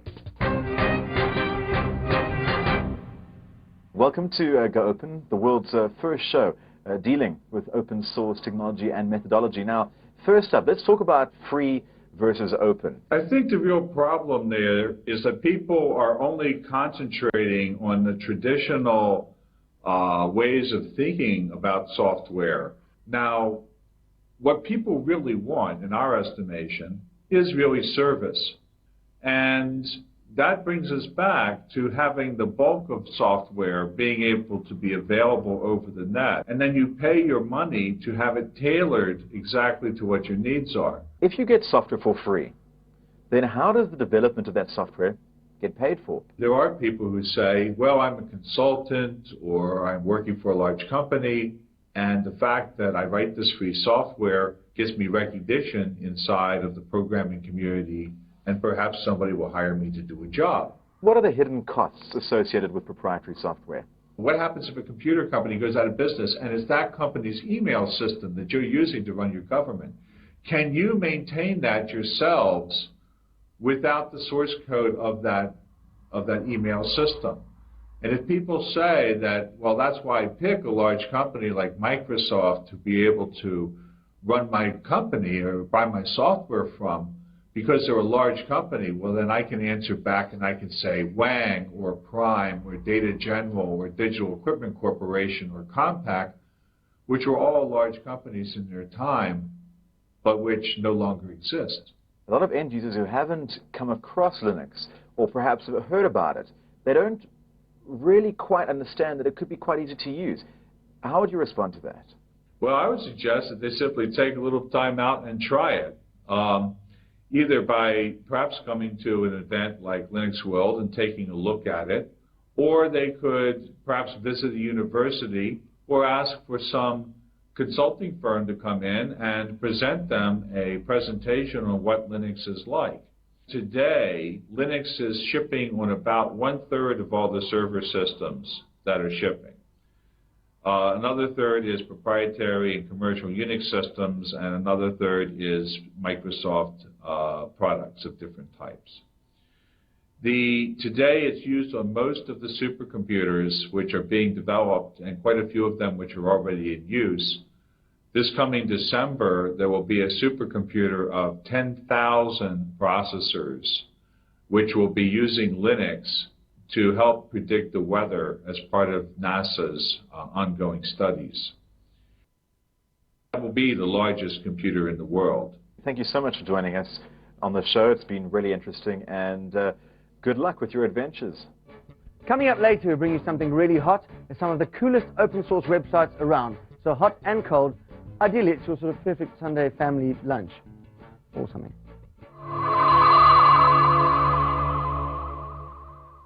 Now, Raymond Costa is a young man who's almost completely deaf, but he can use, through open source, the internet to communicate as much as he wants. 14-year-old Raymond Costa lives in the small town of Mokopane in the Limpopo province. He was born a healthy, normal child. But as Raymond got older, he wasn't developing quite like other children. By the time he turned 10, his parents realized that something was seriously wrong. Raymond told me about a hearing problem. Raymond told me the year 2000. Raymond diagnosed Columbus several times. Then learner to observe. Then from there, Ravana working knitting on Although Raymond's mom was advised by the doctors to send him to a school for the hearing impaired, Raymond refused. But his schoolwork was suffering, and his teachers were finding it hard to communicate with him. Was it not difficult to teach him because of his hearing disability?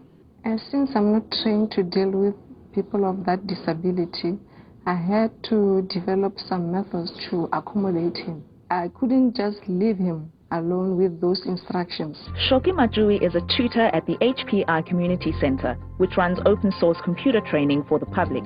She encouraged Raymond to enroll in one of her courses. During June holidays, we usually train the community, including learners, so that we can accommodate them.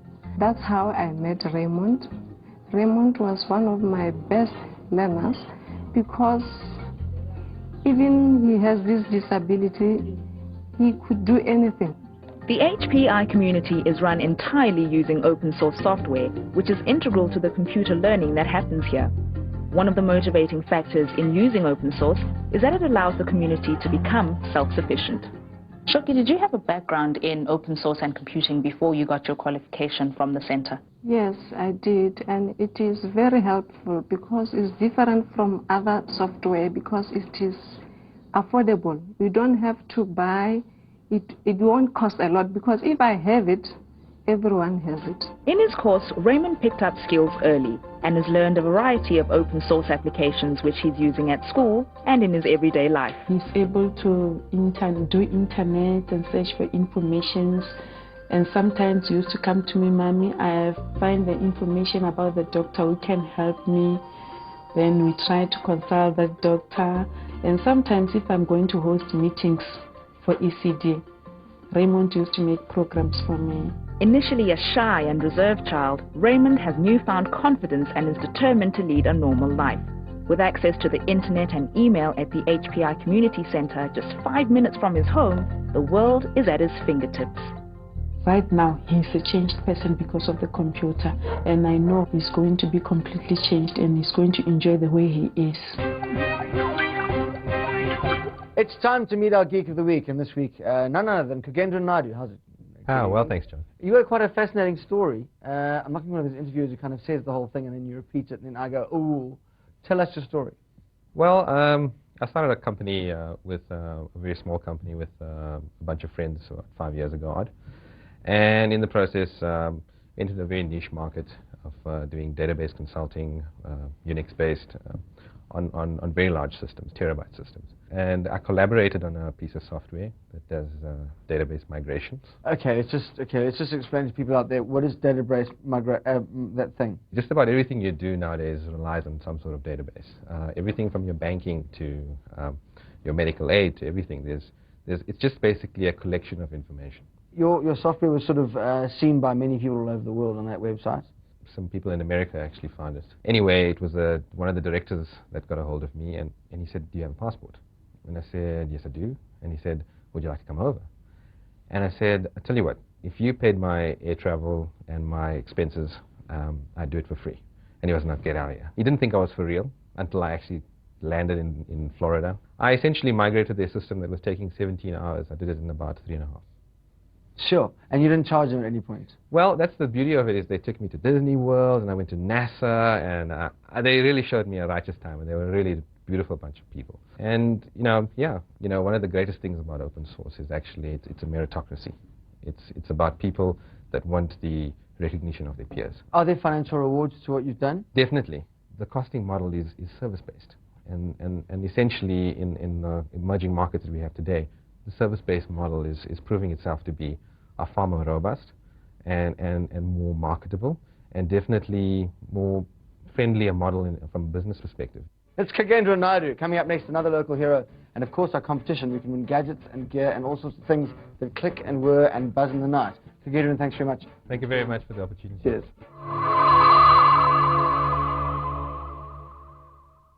Ever had the feeling that you want to boot your computer right in the kernels? Well, possibly you should try booting it with a CD. And to explain all that, here's Mark, while I just talk to myself a little.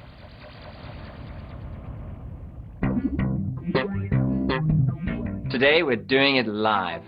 A live CD is a way of trying out a whole new operating system on your computer without affecting the software that's already installed. Now, a live CD will run slower than software that's actually installed on your hard drive because the CD is actually slower than a hard drive.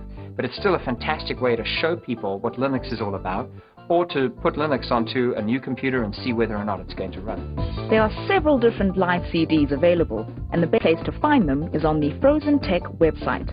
Download your version, burn it to CD, and there you go. The great thing about a live CD is that you literally just stick it in the CD-ROM drive and it boots up as if the operating system has already been installed. A live CD lets you see all of the applications that you'll get on Linux, even if they're running slowly, without affecting any of the software on your PC. Look forward to seeing you again next week. For more information on booting Linux from CD or anything in this program, please visit our website, www.goopensource.org. You can also order a free CD with free programs for Windows. We'll even post it to you for free as well. Viva the revolution. Open source will set you free. If you don't know how it works, call a geek. Call a super geek. In fact, call the Uber Duper Super Geeks, the Freedom League of Geeks, which is far more effective when dealing with computers than the League of Leaks.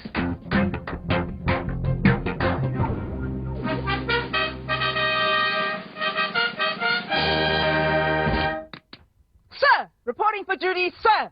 Eddie, soldier. What is the Geek Freedom League about, sir?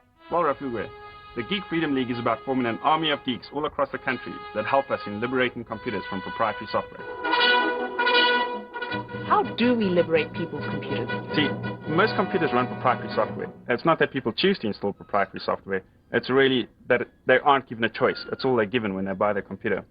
So what we need is one computer, one Go Open CD, and one geek. The geek is going to take the software that's on this disk over here and install it on people's computers. Do I have to have a lot of technical knowledge about open source software in order to become a Freedom League geek? No, you don't. Installing software is really, really easy. First step is to log on to our website, goopensource.org/freedom, and register yourself as a geek. What incentives are there to become a geek? Once you've reached a count of 10, so you've installed 10 pieces of software on people's computers, you then get your geek kit. Your geek kit consists of this t-shirt, a geek bag, another 20 CDs so that you can install open source software on 20 more computers. You get this Freedom League cap, and you also get this Geek Freedom League lanyard. The holder of this card is bound by their conscience to promote and install open source software. Raphael, we're making you an honorary geek. I am honored to serve the League. Let's go install some software.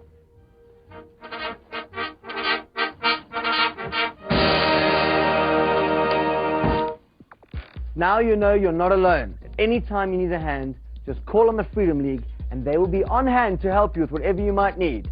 Because it's a weird, wild, wonderful, worldwide web, and this week we're going to look at 3 open source projects that you can access by simply using the internet.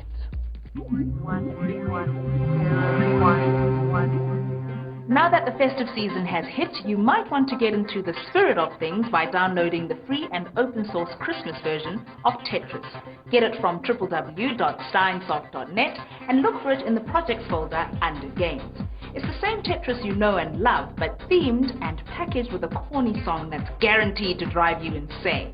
Now, if you want to regain your composure and get a sense of peace and harmony, be sure to surf to www.csszengarden.com. While the site might look and feel good, there's a whole lot more to it than meets the eye. It's actually a project that shows the power of something called Cascading Style Sheets, or CSS. CSS is a design tool for the internet in which a single template instructs the entire website how to present text and pictures. Every single page you're seeing has exactly the same content, only the template is different. And the magic of Cascading Style Sheets is that you can literally change the design of an entire website by making a single change in your template. Which leads us straight into the arms of the international Linux community at www.linuxgazette.com. This is essentially a communal blog, a self-made news reference for anyone interested in Linux or anyone who wants to learn more. If you've always been terrified of dipping your toe into the Linux world, Linux Gazette will hold your hand through pretty much any query you might have. Boffins of the world, unite! Here are the sites we've talked about today. First off, we had www.steinsoft.net for the naggingly addictive Christmas version of Tetris. Then, Serenity returned when we surfed to www.csszerzengarden.com, where we meditated on the beauty and inner magic of cascading style sheets. And lastly, the community spirit at www.linuxgazette.com helped us feel that the open source movement is open to all of us, even those of us who can't pronounce Linux, or is that Linux? As promised, you can win. Absolutely, we have great prizes from HP. Wow. The PhotoSmart camera and printer bundle, which is a big bundle which has a camera and a printer in, and there's a 17-inch flat screen monitor from LG and 2 DVD writers, also from the same people. Plus there are 2 1,000 Rand gift vouchers from Soviet Jeans. All you have to do is answer the simple question. Southern Smile is the name given to A, the way you're greeted in Cape Town, B, an ice shelf in Antarctica, or C, the developing countries using open source. SMS your answer, plus your name to 34357. The SMSs are charged at 2 Rand each. And as they say in Zimbabwe, if you rob Mugabe, everyone's a winner in an election. Last week's competition winners are...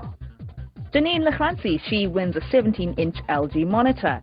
Cesare Pillay and Praveen Singh each win LG DVD writers. Cecilia Newhoff and Marion Lewis win 1,000 Rand Soviet Jeans vouchers each. And Brian Erasmus walks away with that stylish HP bundle, a digital camera and printer. Now, due to Christmas and New Year, which happen annually, we'll be off air for about 2 weeks. Off air is something like this. But never mind. In the meanwhile, you can visit our website, which is bush. That's www. Which is just a dot, and goopensource.org. In the meanwhile, join us on the 8th of January for another exciting, amazing, fascinating, splendid, sophisticated, sparkly, glittering, action-packed cavalcade of information about open source on Go Open. And of course, please, if you do have such a thing, please have a blessed Christmas. Or if you don't have that, then just have a blessed, just general period where Christians go mad and everyone buys everything, lots of nuts, a turkey. If you're a turkey, in for a bit of a lousy time, sorry about that. And if you're from Brakpan, groeten.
Happy New Year! Don't you love that time of the year when everyone gets a bit crazy, has a few drinks and allows ugly people to have a hug and a kiss as well? We think it's fantastic. Anyhow, it's almost time to get back to work. How relaxing. That's right, no more partying, just the nice, comfortable, wonderful confines of your office and your modem. Who wants to party when you can work with the world's best software?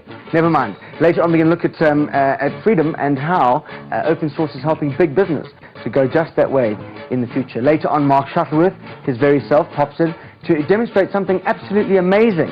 And once again, we have so many prizes, I can't begin to tell you, so I won't. Open source software exists as a result of the combined efforts of millions of computer programmers, users and software vendors from around the world. They share their intellectual property freely, and they believe that software should cost nothing and should enrich the lives of users. Open source software is the alternative and biggest challenger to closed source or proprietary software. It generally costs the user nothing. It can be distributed freely to anyone. Download it, use it, modify it, and give it away. It's a whole new world. Open source is the future of computing. Now imagine if all the computers in the world got together, and imagine they worked together, and imagine all the hard drives booting up the same, whoop, and then John Lennon and a bit of a crash. That would be the supercomputer to beat all supercomputers. It would even be cleverer than the rainbow nation of the United Nations of silicon hard drive chips, or cleverer than me. The weather reports you see every night come from calculations done using data from thousands of devices, barometers, weather balloons, thermometers. In the old days, all of this data was plotted manually to allow meteorologists to spot trends. But systems were slow, and because of the volume of information, not all details could be taken into account. Weather prediction relied on making educated guesses, and was prone to errors. Then the Cray supercomputer entered the scene. Because of its immense power and speed, it allowed scientists to analyze more data much more quickly. The Cray made weather predictions much more accurate. Today, with every home PC processor approaching supercomputer power, it's possible to link several ordinary computers together in parallel to obtain more processing power than a Cray supercomputer at a fraction of the price. This is a field called distributed or grid computing, and it's being used in everything from weather prediction to genetics to medical research. Professor Lex Holt of the Wits University School of Computer Science is a specialist in large-scale system configuration. The thing that revolutionized it, I guess, is A, the internet, and B, the fact that now even your own humble computer used for web processing is powerful enough to do some serious computational work. Now, if distributed computing uses a whole network of dedicated computers all linked together, the internet opens up new opportunities for linking those computers. When you're using your computer for normal tasks like word processing or web browsing, it's barely shifting out of first gear. There's a whole lot of processing power going to waste. Why not let a group of scientists use your machine to help search for extraterrestrial life with a project called SETI at Home? They made the program that you have to run on your computer easy to run, easy to install, and you can run it as a screensaver. So you can kind of feel that it's not really taking any power away from your computer. From extraterrestrial life to the human body, now that the human genome has been mapped, this blueprint for how the human body works is being used to develop cures for illnesses. But doing the mathematics requires literally billions of calculations. Dr. Fourie Hubert is the head of the Bioinformatics and Computational Biology Unit at the University of Pretoria. What we do here is we use computer techniques to model and analyze biological systems. The amount of data that comes out of a typical genome project can be enormous. A small bacterium may have something like 2 million characters in its genome that we need to analyze and figure out what they're doing exactly, how they fit together, what they mean. And that's a very small example. Big things like humans and plants may have multiple millions of characters in their genomes. And we often use the same kind of applications to analyze all this data, but it has to be applied to multiple data sets at the same time. And this is where parallel computing is of extreme use to biologists, so that we can perform things in hours or days that would have taken months or years to do otherwise. The whole field of bioinformatics is extensively based on open source, and if it wasn't for that, it would crumble within days. Philosophically speaking, why would open source be better in distributed computing? It's better from a security point of view to have code that everyone can look at. Second thing is accessibility. There are large parts of the world, many communities, that simply can't afford the software investment required to run most closed source programs. And the third thing is modifiability. The great thing about open source is you can make your own changes. But it's not just super scientists benefiting from distributed computing. In the very near future, when common household objects have computers on board, distributed computing will be used to allow devices to communicate intelligently with each other.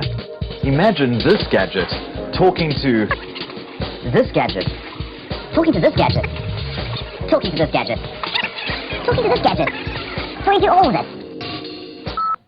Great idea. No wasting spare processor cycles that are lying around doing nothing. Lazy computer, get back to work.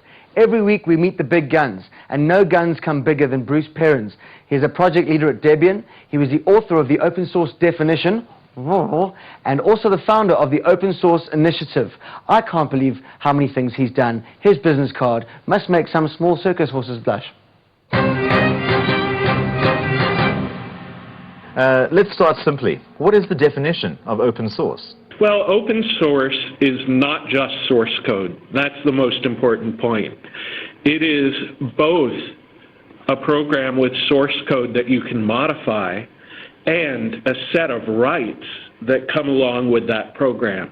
And without the rights, the source code is useless. These include the right to use, modify, redistribute the software.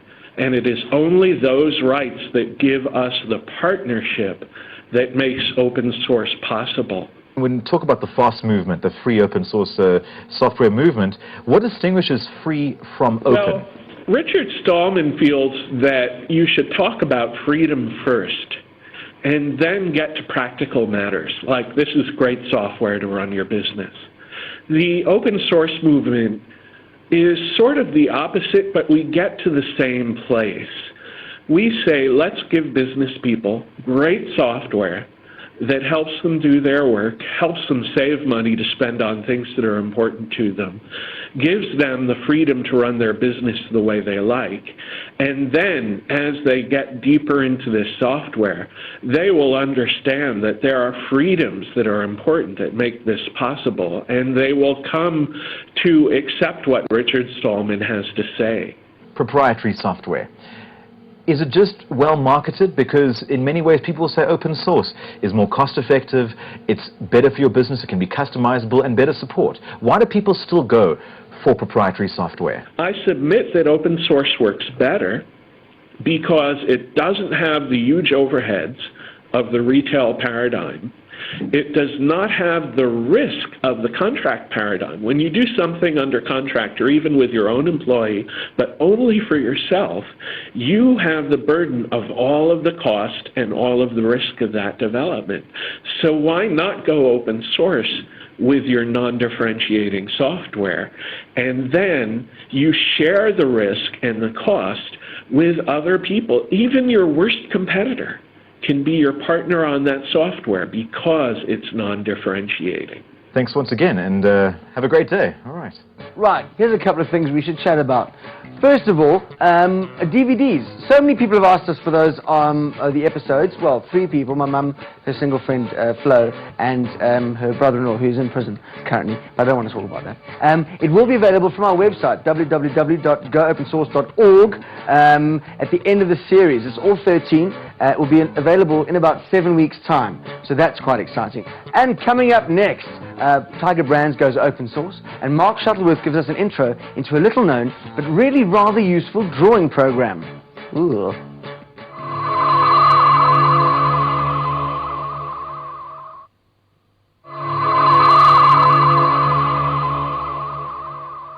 I'd like you to go to your pantry right now. Well, no, don't go right now. Hang around till the end of the program, and at the end of the program, when there's something dumb on, like a soap opera with a man in a Speedo and a sort of a hairy back called Leaf or Ridge or Canary Island, I don't know, go then. In your pantry you'll probably find that more than one food item is made by a company called Tiger Brands, one of our biggest food suppliers in the country.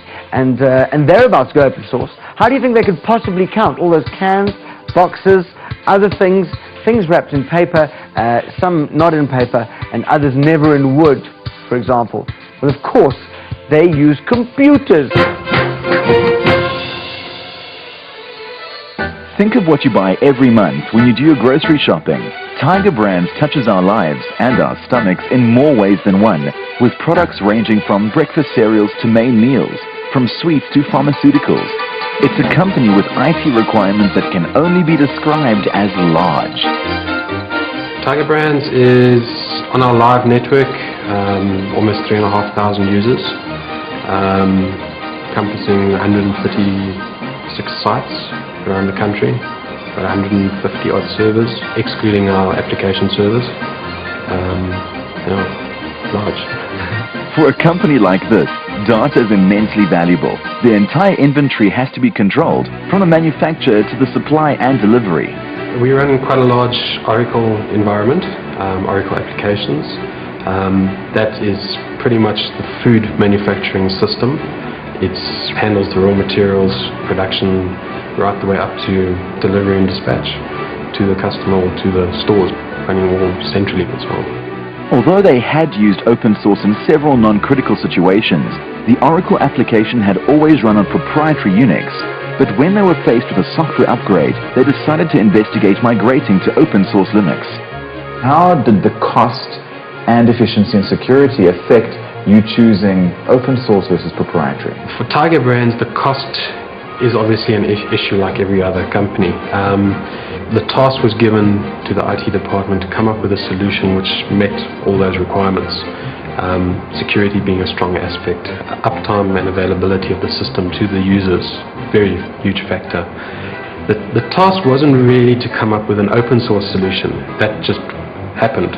Everybody was really saying to us, including the provider of the application being Oracle, that there's no reason not to look at open source solutions. In a company that handles financial transactions, security is naturally a major consideration. The question is often asked, how secure is open source? The biggest argument's always been that with the code openly available, any hacker, cracker can see what's going on. But the argument to that is, and so be it, but the fixes come out as fast as the hackers and crackers find them. If so, quicker. In open source you have tens of thousands of developers working on the application worldwide all the time. With proprietary, pretty much it's small populations of developers which are overworked and overloaded. It's given us a host of options which we never had before. There you go. So when we say open source means business, we mean business. And now it's time to meet some people whose business it is to get business involved in open source. This week, our Geek of the Week is from a company called Obsidian. He co-founded it. His name is Anton de Wet. Anton, thanks for joining us. It's an absolute pleasure. Tell me, you co-founded Obsidian. Yeah, that's almost 10 years ago now. We were studying engineering at RAU University, and I saw this really interesting thing called Linux, played with it for a while, and then said, but I'm sure there must be a way to make some money out of this. So we started a business, and, well, it's 10 years on. So just tell us a bit about what Obsidian does. We use Linux in all sorts of ways. We develop on it, we train Linux, we sell Linux CDs, and nowadays you get supported Linux products which we sell as well. But what we mainly focus on is trying to get open source into the business world so that they can benefit from open source in various ways. You yourselves weren't really kind of business-minded people at first? Not at all. We were a bunch of engineers, a bunch of geeks that knew very little about business, and what we had to learn the hard way by doing it, seeing what works, and finding out how do you sell free software into a market that doesn't understand the concept whatsoever. I mean, isn't it strange that people kind of find they react to something that's kind of more cost-effective with doubt rather than kind of diving into it? You get two types of people. The one, if you say you're charging money for this, they say, how can you? It's free. And the other a bunch of people that say, but your competition is 10 times as expensive. How can this be good? So it's a very fine line to walk, and you have to explain to people the concepts behind it before you can even start selling it. The bigger companies that you're doing projects for, you say they're embracing open source. Well, one of the first big companies that we started doing open source work for was Nando's. And they originally said, well, what you're telling us sounds wonderful, but go prove yourself. Our system in South Africa is running. We don't have one in Australia, so go make it work there and show us. So I spent a month or 2, 3 there setting up a system that did all the communication systems for them, and they liked what they saw there, so I redid the whole system here in South Africa. And that's been running for about 5, 6 years now. Anton, thanks very much for coming in. My pleasure. Anton de Wet from Obsidian. We're going to take a small tea break. Well, you take a tea break. We'll stay. We'll clear the table so you can come back with your tea, having done nothing. We've done all the work, and you can sit on the couch and enjoy the program while everyone here works really hard. I hope you feel terribly guilty, and you better enjoy this break. Right, off you go. Go.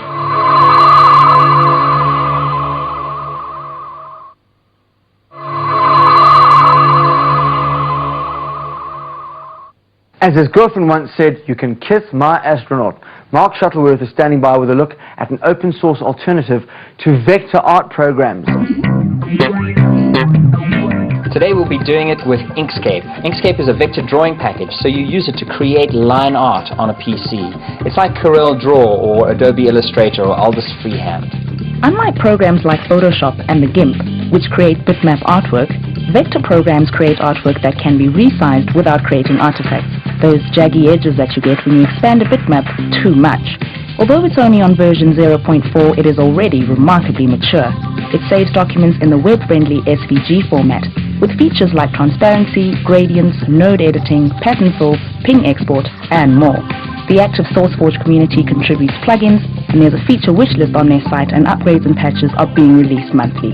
So if you think you're the next great design genius, then Inkscape is the free software tool you would use to develop your talent. It runs on both Windows and Linux. See you again same time next week. For any information on the software that Mark's just featured, please go to our website, which you do by pointing your browser, or at the website, as you know, it's probably on the screen around about nowish. So that's fantastic. We give you free software on free CDs that's free, and there's no charge, and it's also gratis. So that's also quite a useful thing to have if you have nothing and you want something. That's how it works. Our website's really hot, but even hotter are the numbers, 441. But it's a little trick there, because they're not really three numbers that add up to 9, 441. They only add up to 5, because the middle 4 is actually the word for, F-O-R, so it's like 441. So there's 4 and 1, and that will all be explained in just a minute. Wouldn't it be hot if you could buy one computer that 4 people could use simultaneously, running whatever software they need to run? The 441 is exactly that. Moshe Mafisa of the HPI Community Center in Limpopo explains. The 441 is a computer that has one CPU, one hard drive, with 4 monitors connected to it, 4 keyboards and 4 mice. Instead of buying 4 machines, you buy just one machine. It does the job for 4 people. This is one product that was developed from South Africa, looking at the environment within South Africa as a whole, as a developing country, to find solutions that are tailor-made for our own environment. Right now, this homegrown phenomenon is being used to create a call center industry in this poverty-stricken town, according to Marcel Couturier. My company came in and we built the call center. Everything that you see around you here was built from us, from the technology right to the carpets, to everything. And at the same time, doing the facilitation of the call center support learnerships. So the idea is, at the end of the day, to have the learners, once they qualify, to employ them in this call center. We've got the technology, we've got the infrastructure, we've got everything here. And now they've realized that because of our timelines, we can compete with the rest of the world. The 441 is based on an open source Linux system. It uses open source. So now it brings down the cost tremendously, not only from the hardware perspective, but also from the software perspective, where now you don't have to buy licensing. You just load the free open source software on it, and voila, there you go. The 441 is also being piloted at the University of the North, where they have found it stretches their computing budget much further. And now, get your sticky feet out, because we're going web crawling with Refilware. And if you can, please call the police or an ambulance. I think I'm actually stuck on TV.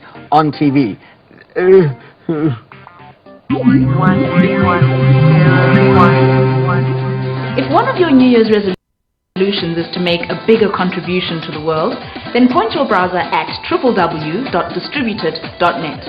Download the free and open source Distributed.net client software, and within minutes your computer will be helping solve some of the toughest cryptographic challenges in the world today. This software monitors how much brain power your machine has to spare and essentially donates it across the internet to various tasks that need supercomputer power to run. So, now that you've tasted online collaboration, you might want to head for www.twiki.org. It's the most flexible, powerful, and widespread web-based collaboration platform in existence today. The idea behind Twiki is to make it possible for virtual teams to work together seamlessly as if they were all in the same room. Lastly, with all of the acronyms and weird words to be found in the open source world, you might feel the need for www.foldoc.org. It's an online dictionary of computing terms. With a very simple interface and short, concise entries, you can ease your confusion and even learn terms that computer geeks themselves will need to look up. Now before I power down, it's time to recap today's sites. www.distributed.net is the place to go if you want to add your computer to one of the biggest grid computing networks ever. www.tweaky.org is your free and open source online collaboration launchpad. And www.foldoc.org is your free online dictionary of computing. Right, if you missed any of those or previous episodes, get to goopensource.org where you'll find all the links to sites we visited on the program ever throughout the entire program. But first, get ready to win! We've got a PhotoSmart camera and a printer bundle from HP, plus a 17-inch flat screen monitor from LG, 2 DVD writers, plus 2 1,000 Rand clothing vouchers from Soviet once again, and those prizes will be flown to our lucky winners by Dawnwing couriers. Just answer the simple question: is Inkscape A, an open source vector art program; B, a beautiful landscape done in ink and pen; and C, is it when someone breaks into prison? Just SMS your answer plus your name to 34357. The SMSs are charged at 2 Rand each, and the winners of last week's competition are Gary Walker from Johannesburg wins a 17-inch LCD monitor from LG. Freddie Fenter and Barry Locker win a DVD writer from LG each. Robert Green and Tanya LaRue win Soviet jeans vouchers worth 1,000 Rand each. And Silke Goering from Johannesburg wins an HP digital camera and printer. Well done. Did you know that you can now be accredited with your International Computer Driving License? Oh yes, all very exciting, all very open source. Go to ICDL, International Computer Driving License, .org.za, and you too can become a qualified driver on the cyber highway. So next week we'll be looking at VoIP, Voice over Internet Protocol, all very exciting and involving interesting people whose software we can fiddle with, which is very exciting. But now, coming up next, a wonderful, wonderful reality program about downtown Johannesburg. You hear some gunfire, and after one bullet, you have to guess what gun fired it. It's called Squirt for Squirt. Johan, waar kom jy vandaan? Stay alive and good night.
Welcome again to Go Open, the only program in the world still only dedicated to open source.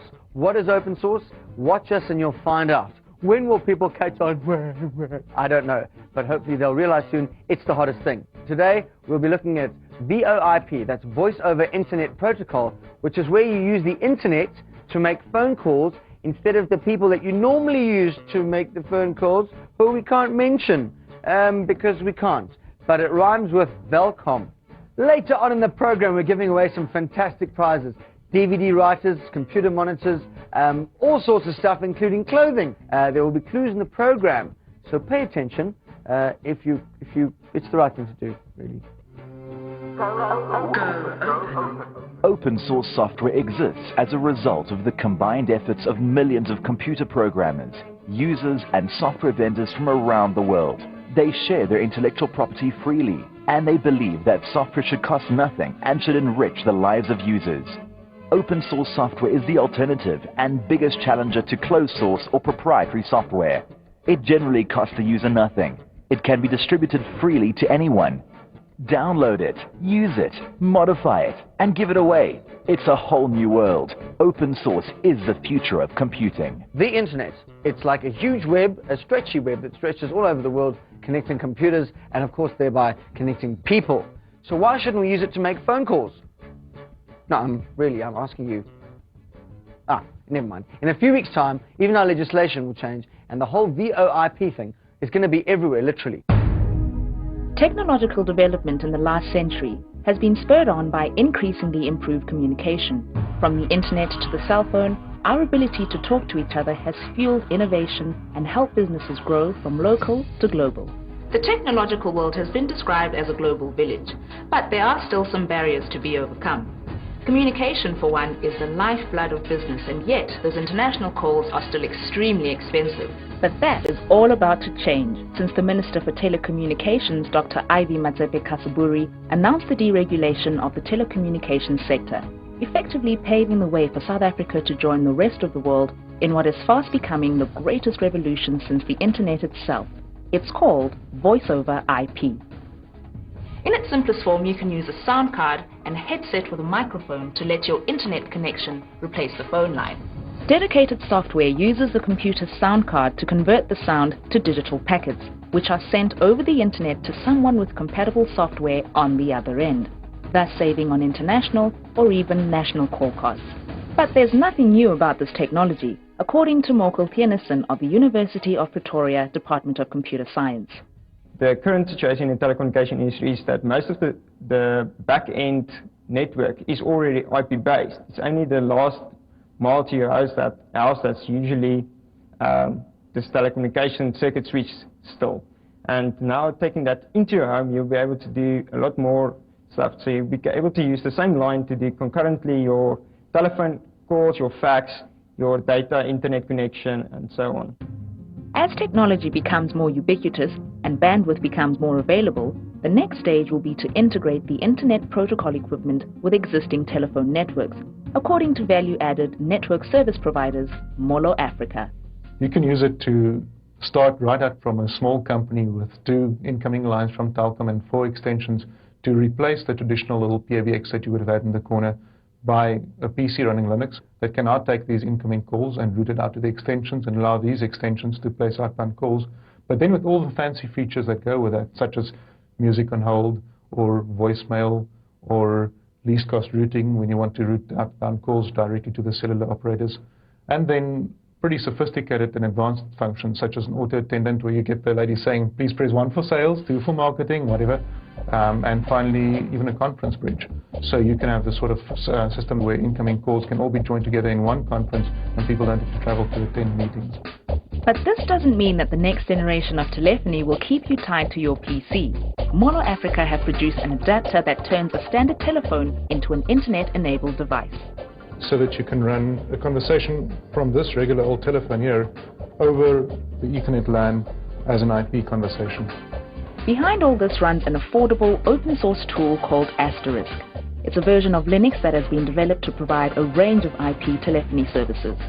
It's one unified platform that serves as the basis for several different applications that can be built on top of it.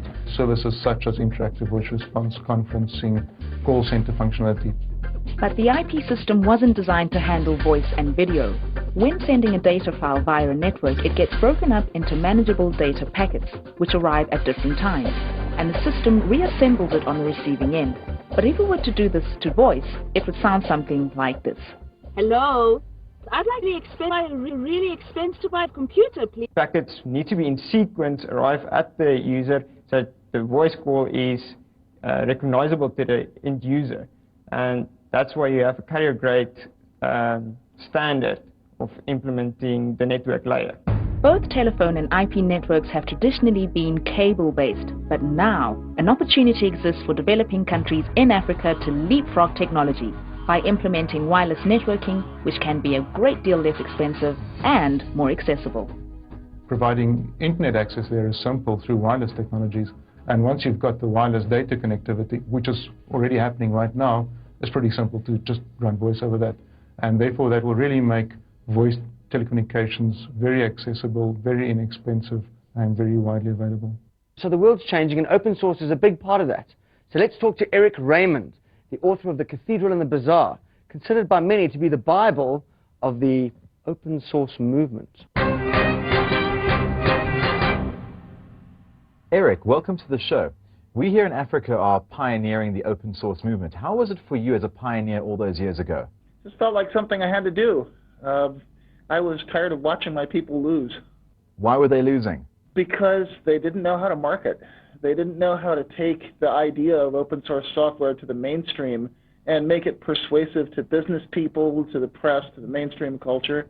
And it was about time somebody took that on. Why do you so believe in the free and open software movement? Because I've learned from experience over the last quarter century that keeping secrets is a bad idea when you're developing software. Software that's kept secret doesn't get sufficient peer review, it doesn't get sufficient scrutiny, and bugs lurk in it forever. You were instrumental in getting Netscape to release their source code. Can you just tell us a bit more about that story? I was sitting at my machine hacking on something, and I got email from somebody who I'd never heard from before, and pointed me at a web page, which was a Netscape press release, and he said, "They mention your name." And so I wrote him back email saying, yeah, this does look like somebody's been reading my papers, and I guess I should call Netscape and find out what's going on. So I realized at that point that fame was about to land on me, and I wasn't sure I was ready for that. The CEO had been briefing the national press about their new strategy of openness and had attributed it to my work, and that meant the press was going to come calling. And I had to think a lot about whether I wanted to take that on or duck back into a hole. I decided to take it on, and that's why I'm talking to you today. Tell us about your life as a hacker. I should explain that anybody who tells you that a hacker is somebody who breaks into computers is talking through their hat. This is nonsense. True hackers are programming enthusiasts. They are people who love to build and improve software systems, and true hackers are the culture that gave you the internet and the World Wide Web. And I became involved in that culture in, I guess, around 1976, when it wasn't even the internet yet. It was the old ARPANET. I continued to be part of that culture and write code and share code and communicate with people and solve problems. I've been in it for more than 25 years now.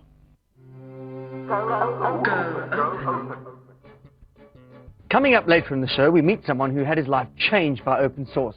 Oh, and Mark Shuttleworth will also be around to talk about a program that keeps people chatting all around the world. Of course, there are also prizes to be won, and we are putting the whole program on DVD. But not only that, we're also going to put together a package that includes some things, backstage things you shouldn't have seen, things you didn't see, and things we didn't even know were being filmed. And I really wasn't the person in that film. It was actually done by the GIMP. Go to goopensource.org for more info. Very exciting. Back after this break.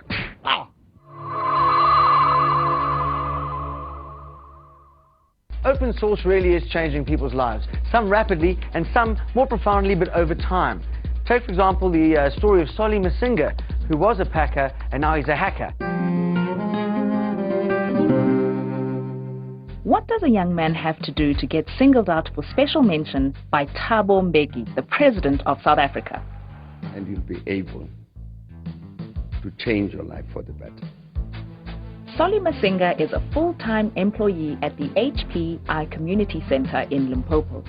But just a year and a half ago, he was a fresh-faced volunteer when he offered to unpack dozens of new computers that had just arrived for the new center. We started unpacking the boxes together, and from there started loading the computers. He said, I've got 100 computers in the storeroom, and we need to prepare the computers. His supervisor, Yunus Hassan, was bowled over by his enthusiasm. Solly came in as a temp initially for a week, and after that we decided, that's myself and Solly, that he should stay on here because it had great potential for him. Knowing that Solly had some prior knowledge of computers, Yunus felt that the young man would easily rise to the challenge of installing new operating systems on the very computers he had just unpacked. The operating system was Red Hat Linux, something completely new to Solly. Operating system was it? I said Linux. I said, oh. So first time I see this. The HPI Community Center aims to create self-sustaining projects like the call center training and development venture. Because it brings technology to the community, people like Solly have been able to expand their knowledge rapidly, according to Moshe Mafisa, Solly's boss.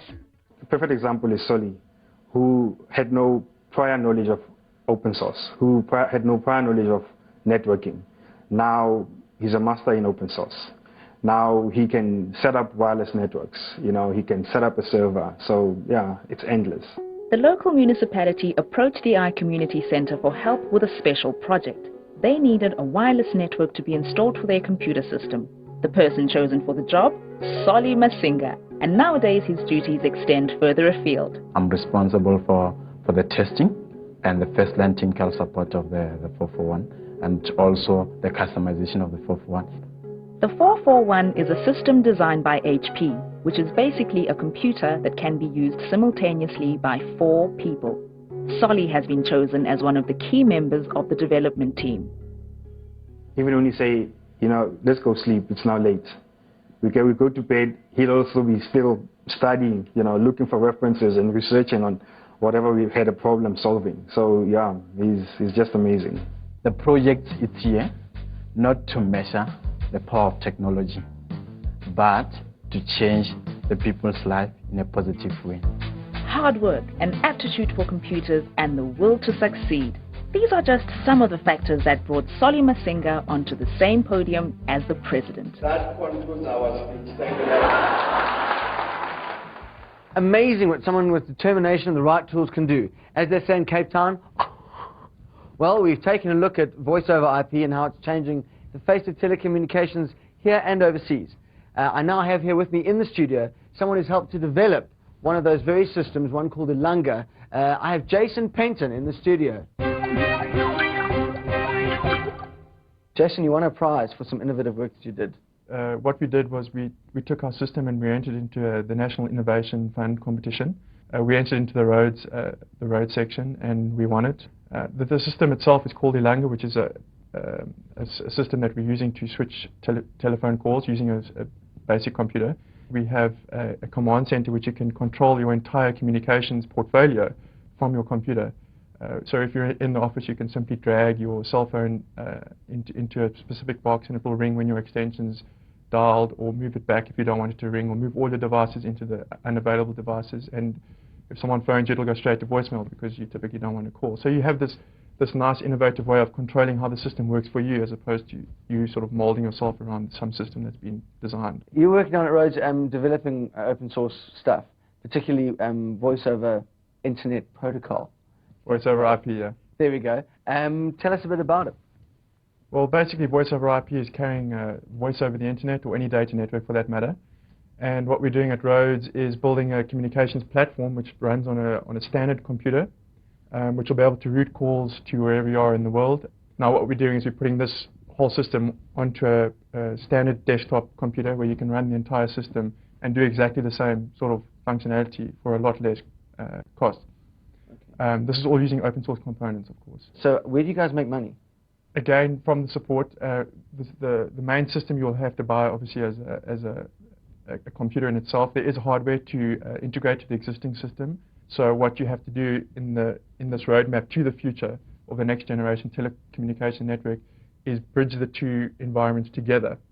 And the way we do this is we use specialized hardware so that we can still interoperate with the existing system. So we can make a call from our computer to the normal conventional network, to the cell networks as easily as you would as if you were on the legacy system all the time.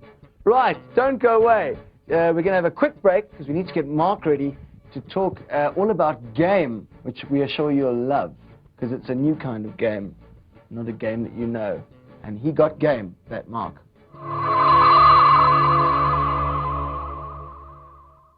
Right, welcome back. The most wealthy saint you've ever met is now ready and standing by to let you in the world of chatting using your computer. Not chatting up your computer. Give it up for Marky! Today we're looking at one of the best pieces of open source chat software available. It's called Game, and it supports almost any kind of internet chat or instant messaging protocol. It supports Yahoo, AOL, Jabber, IRC, ICQ, any kind of protocol that you can imagine. You can speak instantly to anybody. The icon in your buddy list shows you which chat protocol they belong to. and they can be grouped according to your needs. You can create a new chat account for yourself from the game interface. Supply a unique nickname, password, and within seconds you can be chatting on all these networks and even exchanging files and photos. Game can also be extended to be used as a voice-over IP phone. I use Game every single day. That's how I stay in constant contact with people here in South Africa, in the States, in Australia, in Asia. That's how we tie a small team of people who are working in every single time zone together to work as one team. You can download Game free of charge from the Game website. It's also on the free Go Open Source CD. Look forward to seeing you next week. If you're looking for any information, any questions about this program or any of the previous ones you've seen, please go to our website. All the answers are there at www.goopensource.org. Come on, join the revolution. Format your hard drive and install Linux. You know you want to. It won't do anything to you. All the cool kids are doing it. In order for a computer to function, it requires three things: the hardware, the software that runs on the desktop, and an operating system which allows the software and the hardware to communicate with each other. Ubuntu Linux is a free and open source operating system developed by Canonical, which is a Mark Shuttleworth initiative. Late last year, Mark launched his new Linux distribution known as Ubuntu for the first time in South Africa, when he presented it to the media and the computer industry. We asked him how well it had been received. Globally, there's been a tremendous response to the release of Ubuntu, and within a month we were number 3 on the global charts. So the community seems to have responded very well, and I hope that the South African business community and press will enjoy it as well. Mark, I believe with Ubuntu, if you phone a number or log onto a website, you can get it delivered to you for free. Is that true? We've had tremendous requests. We've had 340,000 CDs printed and requested to be shipped around the world, which is extraordinary. We've committed to making Ubuntu absolutely freely available without restrictions. What kind of target market are you approaching? I think the time is right for open source to step into the home and into the small office and into the corporate and on the desktop. What makes Ubuntu different to other distros? While this is a fully commercially supported distribution, all of the software applications are absolutely open source software. And the packaging includes 2 CDs, one which you could use to install a complete Linux environment on a new PC, so it becomes the only software running on that PC, and then also a live CD, which you can boot off on a Windows PC and experience Linux, or which if you install on a Windows PC will actually give you a bunch of open source applications for Windows. Ubuntu comes bundled with the complete Office suite and internet applications like mail and browser. The server versions of these are also included for any companies wanting to build their infrastructure.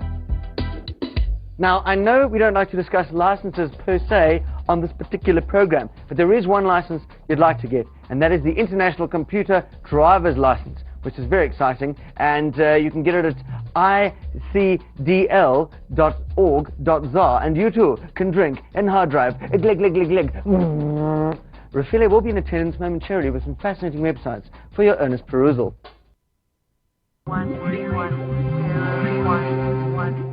A lot of people have been asking us about open source software that runs on the Windows platform. Well, lo and behold, if you surf to the opencd.sunsite.dk, you'll find the answer. This site offers a selection of high-quality, free and open source software that covers pretty much any task you can think of, from word processing to presentations to email. All of the software has been tested for stability, and the site owners only choose stuff that's suitable for a wider audience. You can order a copy of the CD locally if you call 0860-GO-OPEN, that's 0860-466-736. If Red Hat's AMD's 64-bit compatibility technology or Ximian's Node 2.0 desktop sounds like Greek to you, you're probably not yet a computer nerd. But if you want to learn more, bookmark slashdot.org right away and join one of the biggest community-regulated news sources on the internet. Return to the site regularly to read, submit, and comment on hundreds of daily submissions. And if you're looking for software, the first port of call is freshmeat.net. Seriously, pretty much every piece of open source software known to geekkind is meticulously catalogued in the Freshmeat database. Links to new applications are added daily, and each entry gives you a description of the software, links to download it, and a history of each project. To recap, the opencd.sunsite.dk is where you should head if you're keen to run open source software on your Windows platform. Slashdot.org is where you go to teach yourself how to be an open source fundi. And if you don't want to be roadkill on the information superhighway, freshmeat.net is your one-stop shop for free and open source software. This is everyone's favorite time in the program. It's the competition time. Basically because we give away things for absolutely nothing, except asking that you answer a little question and you can win some fantastic prizes. This week, once again, we're giving away a PhotoSmart digital camera, a color printer bundle, that's from HP, 2 DVD writers and a 17-inch flat screen PC monitor from LG, and some 1,000 Rand clothing vouchers from Soviet. Here's this week's question. Did Eric Raymond write A, the open source guide to the bazaar, B, hacking for dummies, C, the cathedral and the bazaar? Is it A, B or C? Please SMS one of those letters in response with your name to 34357. Remember that SMSs are charged at 2 Rand a pop. And the winners of last week's competition are Peter Ullerman, who wins a 17-inch LG flat-screen monitor. Nick Koller and Justin Kramer each get an LG DVD writer. Justice Mamani and Temba Bongane each win a 1,000 Rand Soviet voucher. And the HP digital camera and printer bundle goes to Pranavan Naidu. Next week, join us when we find out about 2 young men whose search engine made them incredibly wealthy. How wealthy? Wealthier than this. What's this? It's an arms deal. Also, we have a lovely feature on e-commerce, which is basically a Zulu word for business. So until then, stay healthy, stay open, and stay wise. But then again, how dare we tell you how to live your life? Do whatever you like. Just be here next week. Good night.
Welcome back, and thanks for joining us on Go Open. I will be as patronizing as possible as long as I believe it will build our viewership, which is already quite good. So thank you so much for all your support.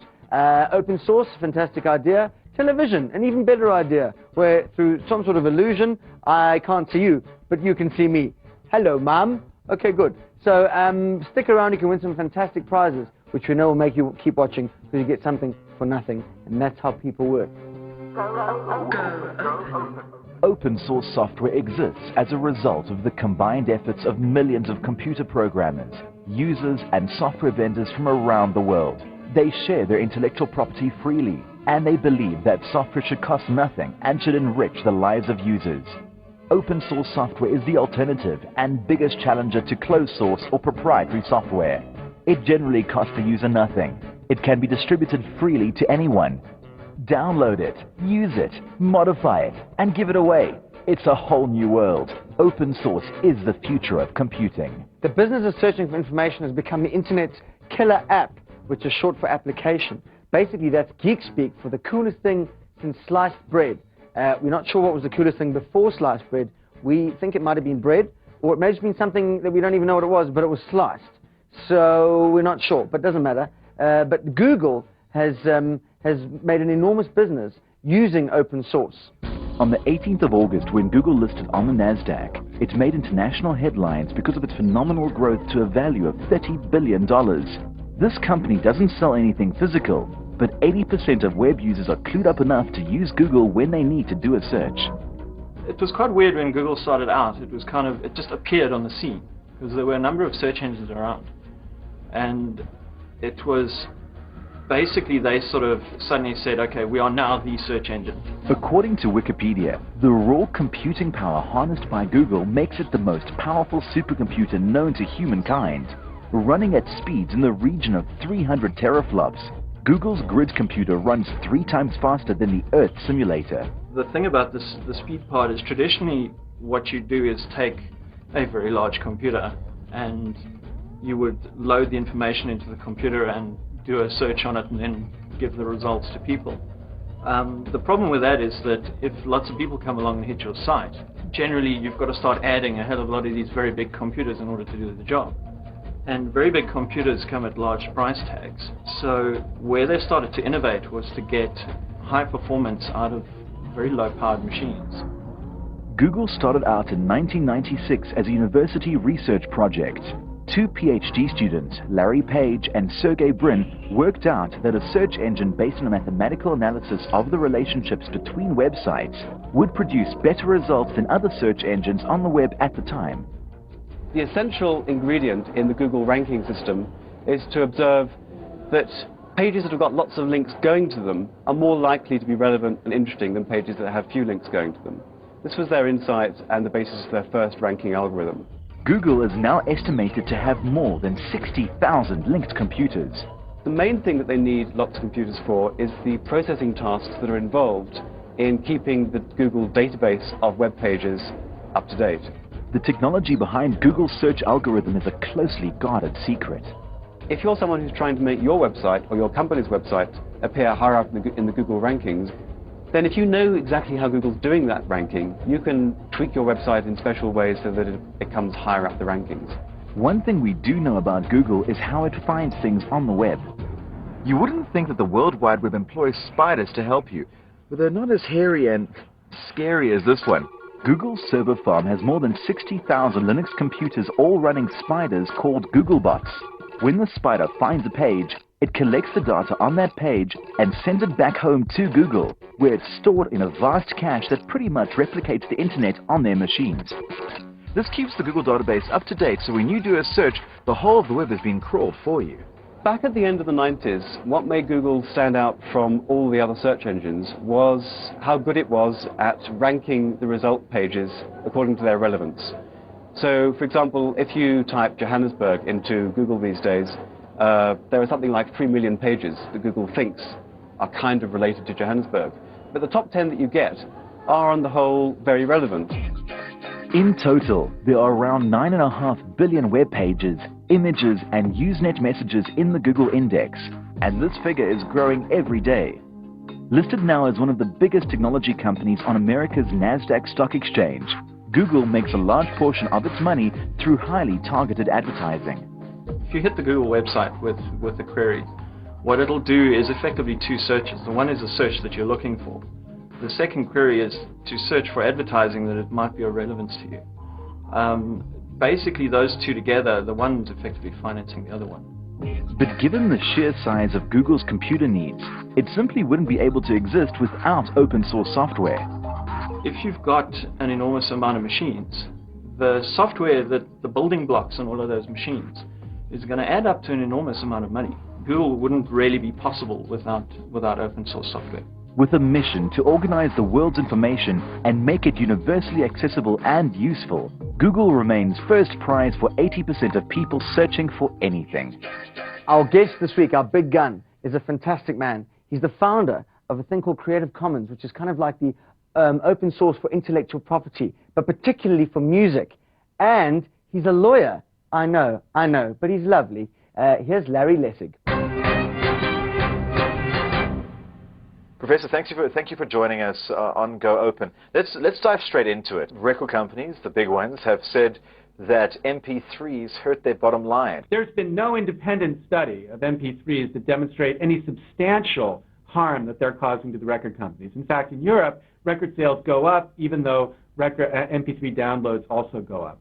So I think that we should step away from the kind of war rhetoric that the record labels have spun around this, and be a little bit more balanced and reasonable in understanding how this potential for peer-to-peer file sharing could actually be the beginning of a brand new industry. But what's bizarre to me is that policymakers in the United States, and more bizarrely internationally, are so quick to buy this totally predictable party line on behalf of a very small number of record companies. Now, authors and musicians, producers who go under Creative Commons, do they now have, to say, equal legal protection using Creative Commons? They have absolutely the same legal protection. Both Creative Commons and traditional copyright builds on top of the property right called copyright that the law gives the author. The difference between the two is that the Creative Commons license marks the content with the freedoms that the author intends the content to carry. A lot of record companies would say they deserve most of that copyright. If you release music under a non-commercial license that permits people to share the music but not to sell it, and your music then becomes famous and loved around the world, then record labels will seek you out to be able to find and sign you up for a record contract so that you can begin to sell your music internationally. Once an artist perhaps is ready to go to that big record company, a lot of people say that those record companies are trying to take away that individual's copyright. Companies around the world have increasingly insisted that authors have to sign away all of their rights before they have any right to participate in the distribution system that these publishers have created.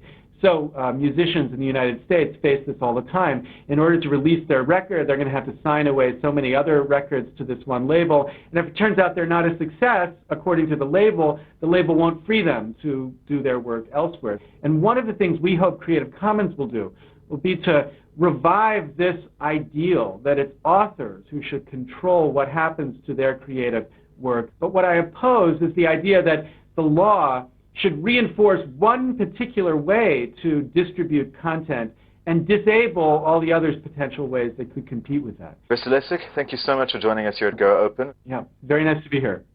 Coming up after the break, a special feature on e-commerce, very exciting. Plus we meet a lady hacker, and of course, don't forget our competition, which will give you the chance to win really big. E-commerce is an idea way ahead of its time. When we first found e-commerce, many people said it would never work. And it did fail when the internet bubble burst. But for those people who believed it would never work, we have one word for you. And that word is Amazon.com. Ah, yes. And now in South Africa, open source is allowing a lot of people to open up a lot of opportunities and make them open. Like gifts or books or your mind, they're not much use unless you open them. I've just finished ordering my groceries at Pick n Pay online. The magic of e-commerce is that it's safe, secure, and I get to go shopping without actually going shopping. Pick n Pay and other retailers have been offering their clients a service whereby they order and pay for their groceries online and have them delivered within a few days. For customers, it means greater convenience. For the retailer, there are benefits too. For them, in the long term, it should cut a lot of their costs of selling. They don't need physical stores, typically. They don't need the same level of physical branding that is pretty expensive. And they also have a direct relationship with the customer. Online, you know exactly what they're looking at. According to internet guru Arthur Goldstuck, e-commerce can be broken into two main groups, B2B, or business to business, and B2C, or business to consumer. In the business to consumer group, we see the market dominated by a few key players. South Africa's most popular online retailers are Pick n Pay Online and Kalahari.net. They probably account for more than half of all online retail sales in this country. But some small businesses are making inroads, like loot.co.za, who are providing a fresh approach to a tried and trusted formula. We saw a niche for, actually at the time, providing discount technical books, and we started investigating in that and doing our research in that regard. But we fairly soon realized that the type of system that we needed to sell 10,000 technical books, or the type sort of system that we needed to sell 1 million plus general books, there wasn't much difference. To start a company like this using proprietary software would be prohibitively expensive. Michael opted for open source. Open source products are absolutely reliable. We depend on them for mission critical applications. We've never had a problem with our database. We've never had a problem with Linux. We've never had a problem with Java or our servlet engine. So we found them to be absolutely reliable. And when we have run into problems, we've always been able to resolve them fairly quickly, because the amount of knowledge out there on these products, it's freely accessible on the internet, is vast. We've all heard stories about credit card fraud over the internet. But is this just a myth? Our impression is that customers are most concerned about security of credit cards. And when you pay it using a credit card on our site, we make it clear to the customer that it's a secure transaction. We encrypt our transaction with SSL using a thought certificate.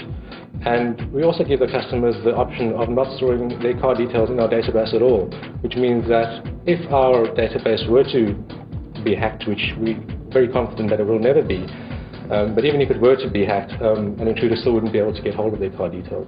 Do South Africans spend a lot of time and money online? No, South Africans don't spend as much time shopping online as, for example, Americans. They spend a lot less money and a lot less time, and the reason for that is simple. Our connections are just too slow, and the online experience is very poor compared to in the United States. There are 3.5 million people with internet access in South Africa, but only 250,000 of those do online shopping. That's not a very big audience, and it's being split amongst the various services. They're all competing for the small target market, and there isn't a lot of profit to be made out of an audience of 250,000 people. The fact that the internet is not yet pervasive here is a problem for us, but it is a problem that we will get over, and it is a matter of time before the internet is a more convenient way of ordering something in this country than it is going to your local traditional bookstore or CD store or whatever.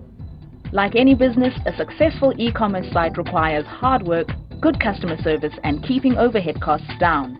Open source software provides customizable tools that keep barriers to entry low.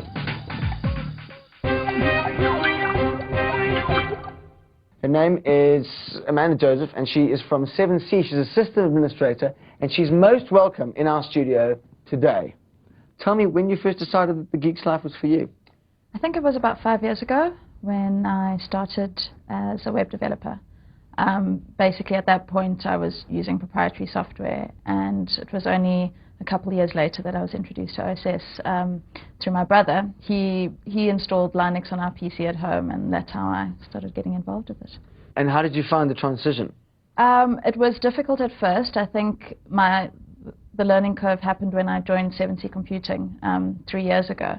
And after being exposed to OSS, decided that I needed to change careers, and decided for a more technical Linux career instead. Okay, and now you're assistant administrator.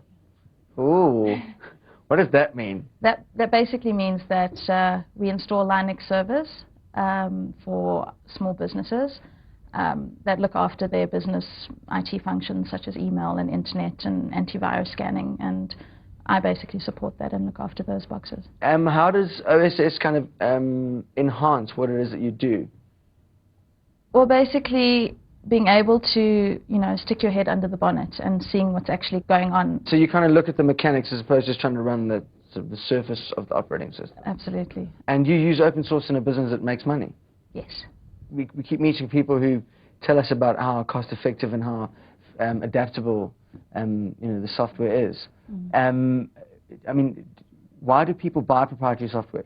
A lot of people don't know of any alternative. I know that when I was a web developer, I didn't know of any alternative. I thought that, Microsoft and Windows applications was all that there was available. And I think creating awareness is helping people to realize that, there is other stuff out there that they can use that will meet their requirements just as well and will, not cost them as much. Great to meet you. Thanks so much for coming in.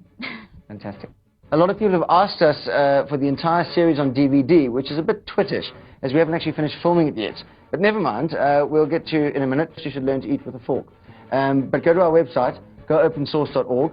You can find out everything, including ordering your very own DVD set, all 13 episodes, and there'll be some more bits and bobs, probably some bonus bits. You might even hear me swearing. Mark Shuttleworth will be doing it after the break. Now, music on your PC is not a new thing. There are many ways of using it and managing it. Check this out from Shutters. Alright, all you home DJs, today's your chance because we're doing it with Rhythmbox. Rhythmbox is an open source piece of software that allows you to manage your music collection. It allows you to rip your CDs to store them on your computer hard drive and then play them back whenever you're using your computer. Rhythmbox is an integrated music management application, originally inspired by Apple's iTunes. It's available for Unix and Linux running the GNOME desktop. Like iTunes, you can use it to browse, search, and sort the music on your computer. It supports just about any music format, be it MP3 or of Vorbis. Convert your CDs to one of these formats and set up your own playlist. You can even use it to tune into internet radio stations. So all of you now have African rhythm and you have your music on your PC. Set your PC and your music free with free software. Join us again next week when we'll be doing it again. He's got rhythm. Yes, he has, old Marky Mark. Fantastic. Give it up like an astronaut. Remember our website if you want to find out more about Rhythm Box, things like where to get it, how to use it, or anything else about it at all, ever. But now for something really hot. Well, it's really hot if you're an accountant, because accountants are crazy. They've got the double entry system.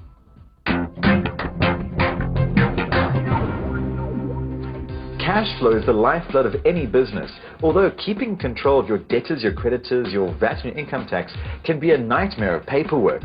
There are software packages out there which can do the job cleanly and efficiently, but they're very expensive. Until now, that is.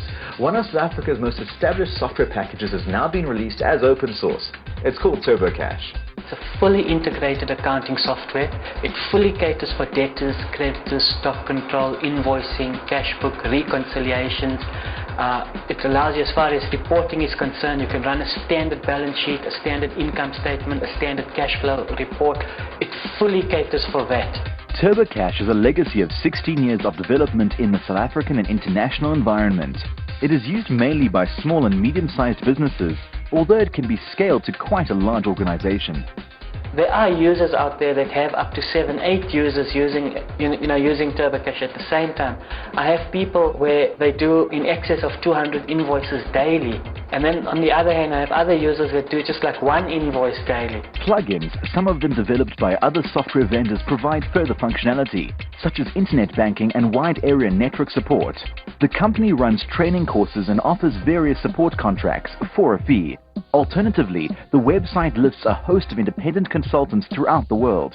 This could happen to you because there's an open source app for almost anything, even how to dress a formerly edgy comedian in stripes and browns. So that's wonderful. But go to the website because you can't believe the things that are out there. There are even websites for people who think that the new National Party is still new or in fact a party. So I'm going to go this way and jump off the former career, and I'll see you later. Bye-bye.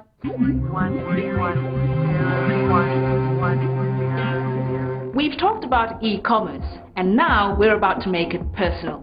Go to www.cafepress.com and be prepared to have your mind blown away.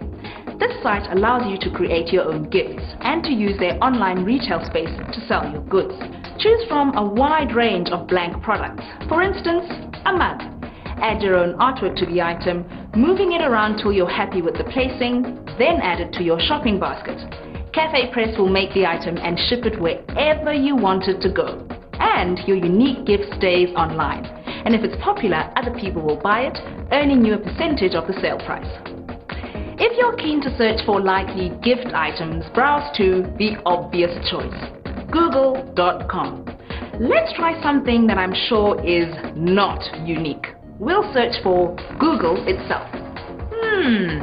A couple of million references to the site. I don't need to say more about it because it is the search engine of choice for millions of internet users. But what if you want your search to be biased towards South African results? Obvious, head for ananzi.co.za, South Africa's biggest and best search engine. The most important benefit of using Ananzi for your local searches is that it specifically indexes business listings and South African sites. You're likely to find relevant answers without hundreds of confusing dead-end links. To recap, cafepress.com is where you can make gift caps or cups or shirts and start your own online gift nook. Google.com is nowadays the only option when you want to search the web for anything and everything. And ananzi.co.za is the search engine of choice for South African-only searches. I think I'll go off now and search for world peace. Have you been paying attention? Because if you have, you're about to win some prizes in our competition, which is very exciting. This week, it's really wonderful what you can win, because what you can win are a PhotoSmart digital camera and color printer from Hewlett-Packard, 2 DVD writers and a 17-inch flat-screen monitor from LG, and Soviet clothing vouchers valued at 1,000 Rand a pop. You can win one of those each. The question is quite simple. Loot.co.za. Is it A, an online clothing store, B, an online bookstore, or C, an online bank? Please send your answer, just A, B, or C. Don't worry about the full answer. Plus your name to 34357. You will be charged £2 an SMS. And the winners of last week's competition are... Johan Venter wins the 17-inch LG monitor. Eugene Yiga and Wendy Gaylard each receive an LG DVD writer. Roshni Savenundan and Tony Kutsia win R1,000 Soviet jeans vouchers. And Karen Buerta walks away with that HP digital camera and printer bundle. Congratulations! Next week we go to space with NASA. How to Beers Hook? I don't know. And X-Planet. We don't literally go to space, so that would take 20 million rand. Who's got that sort of money? So join us if you like that sort of thing. If you don't, well, we're going there anyway. So how's that for, tailoring the program to viewer wants and needs? But you'll love space, really. Come along. Bring some oxygen. It's a lovely view, but absolutely no atmosphere. We kind of think it was the Russians.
Welcome to Go Open, the world's only program dedicated entirely to open source and the movement thereon. How far does the movement go? Well, Mars, actually, which is a fair distance off. Remember Rover, that little thing named after a dog that went all the way to Mars to scribble around and find a fossil that no one can work out what it is. Well, it wouldn't have been able to do that. It's a long way to go for a bone, basically. It wouldn't have been able to do that without open source. So that's amazing. Also, if you keep listening and pay attention to what you hear, answer our questions and win some fantastic prizes. Open source software exists as a result of the combined efforts of millions of computer programmers, users, and software vendors from around the world. They share their intellectual property freely, and they believe that software should cost nothing and should enrich the lives of users. Open source software is the alternative and biggest challenger to closed source or proprietary software. It generally costs the user nothing. It can be distributed freely to anyone. Download it, use it, modify it, and give it away. It's a whole new world. Open source is the future of computing. Space is a very interesting concept. In fact, it's quite important to me. I really need space, but not that much. Right, our next insert's quite interesting because there are two Norrises that we all know, or should. Chuck Norris is one, but Jeff Norris is another one. He works for NASA. It's the final frontier, or so they say. But it's more than just idle curiosity that keeps men reaching for the stars. The International Space Station has yielded fantastic results in most of the sciences, and now Mars is starting to reveal great secrets about the creation of the planets and how our very own planet came to be. To this end, America's National Aeronautics and Space Administration spent billions of dollars to send 2 robotic probes on a 7-month journey to Mars. The trajectory was so precise that they were able to direct the probes to 2 specific sites on the red planet that may have had water in the distant past. We've discovered that water has existed in a salty sea form at the Opportunity rover's landing site. A remarkable discovery, one that we simply didn't know that about Mars before we went there. Jeff Norris is the Chief Software Architect and Development Team Lead for the Science Activity Planner for the 2003 Mars Exploration Rover mission. Part of his duties include working on the team that determines what each rover does each Martian day. We don't operate these rovers like you would a remote control car because of the significant amount of time that it takes for us to transmit a signal from Earth to Mars.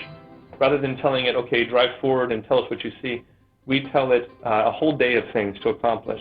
And then during the day on Mars, it accomplishes those tasks primarily autonomously, meaning that we're not in contact with it at all. and then at the end of the day, it sends back the results of that day's work. So it was certainly something that made our software something challenging to write. It's a long way to go, and at great expense, so everything had to have the very best chance at survival. This was the first time in the history of NASA that the administrators decided that open source software was mature enough to be used in such a mission-critical way. So early on in the development of our software, instead of asking the question for every requirement, how can we develop this, we asked the question, is there any way we can avoid developing this? So that led us to consider open source software in a number of cases.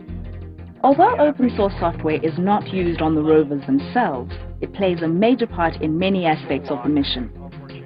The place where open source software was used to great success on this mission was in the ground operations software. So these are the tools that we use on Earth to analyze what the rover is telling us and to tell it what to do next. During the testing and design phase, the NASA team found that the open source community was surprisingly responsive, especially when compared with the support from developers of commercial software that was also in the project. One of the greatest motivators for open source software developers is seeing their work used in an interesting way. They were extremely responsive to our needs. In many cases, we would discover a problem with the software, and they would send us a correction for the problem within hours. Although NASA is a multi-billion-dollar operation, it still has to keep an eye on the budget. And Jeff admits that this was part of the motivation. But there were other factors. It allowed us to conserve our resources for the problems that we knew we had to accomplish. And when we were early in the process and didn't know exactly how the program was going to shape up, and we knew that part of the program could be covered by an open source software package, we could sort of not worry about that part of the program for a while. And if, and as things often do, things change during the development of the project, if we suddenly had to retreat from that area and not work on that after all, if we didn't need that after all, we hadn't invested our resources in developing it. So there's a benefit both in cost reduction to our project, as well as, I believe, in increased agility in the development process. The rovers have now passed their first birthdays and are still sending back valuable data from Mars, far in excess of the project's expectations. They have traveled a combined distance of over 6 kilometers and sent back thousands of pictures and rock analyses. My team is also helping NASA to reach out to the public with our software. We've released a binary version at this point of our software to the general public. So we're also asking, what can we do in the future to make our software more exciting for the general public? Because we believe that we can serve both missions. We can enable the success of future missions on Mars, while also allowing people in the general public to participate and learn about the mission with us. From Red Planets to Red Hat. Red Hat's main product is a version of the Linux operating system which sells for very little, and you can also download it for free. How do you make money out of that? Well, to tell us, let's speak to one of the co-founders of Red Hat. Here's Bob Young. Well, let's start up. I believe you were a middleweight boxer, but you're considered to be a heavyweight contender in the world of open source. Tell us how you got into that to begin with all those years ago. I was trying to rent Sun Microsystems and Apollo Computer Unix workstations. And the engineers who I was talking to about these things were asking me about open source software. And I listened to their story. You know, I'd ask them where this stuff comes from, and they'd all tell me, well, it's from engineers according to their skill to engineers according to their need. But anyway, shortly after I first was introduced, I found myself unemployed. I was launching a little software distribution system, and I started adding these what are now open source products to my catalog. They became my best sellers, and I very quickly learned that there was actually a business in giving away software for free. And what you learn very quickly as a salesman is you'll only be successful if you're actually delivering real value, something your customers really need in a way that your competitors simply aren't solving that need. And what you saw very early on in the open source free software movement is we could do something for our customers that Oracle and IBM and Apple Computer and Microsoft simply were not prepared to do, which was delivering control to the customer. What do you think currently is the biggest problem with open source? I don't think there is one, to be honest. Any technology model takes many years, literally decades, to become the dominant model. So, open source really only started getting some traction in the mid-90s. We're now only 9 years later, and we're beginning to see the consideration of open source for every application. Another 10 years from now, people will forget that in the early 90s, you couldn't get source code for the technology that you were building your organization around. You were completely dependent on the vendor, and people are going to shake their heads and wonder who allowed that model to exist. Since you were the entrepreneur with Red Hat, how did you get the name and the marketability out there to the world? Because everyone internationally, if they've heard of Linux, they've heard of Red Hat. Red Hat's brand from the very earliest day is that every line of code we distribute under an open source license. We treat you as a partner in the development of this technology. Well, Bob, thank you so much for joining us here at GoPen. It was really interesting chatting to you. Thanks, Mark, and good luck with the Go Open project. It sounds fascinating. Thanks, Bob. I'm not into commercial TV. I don't get on TV. I get in TVs. Oh yeah, oh yeah. Okay, so after the break we go stargazing at the heart of Beershoek Radio Astronomy Observatory. How's that for a long name? Ooh. How does Mother Nature practice safe and responsible family planning? Earth control, that's correct. How does it happen? Well, it's quite simple. There is an enormous radio telescope at Hartbeespoort in our very own Magalies Mountains that's used by NASA sometimes.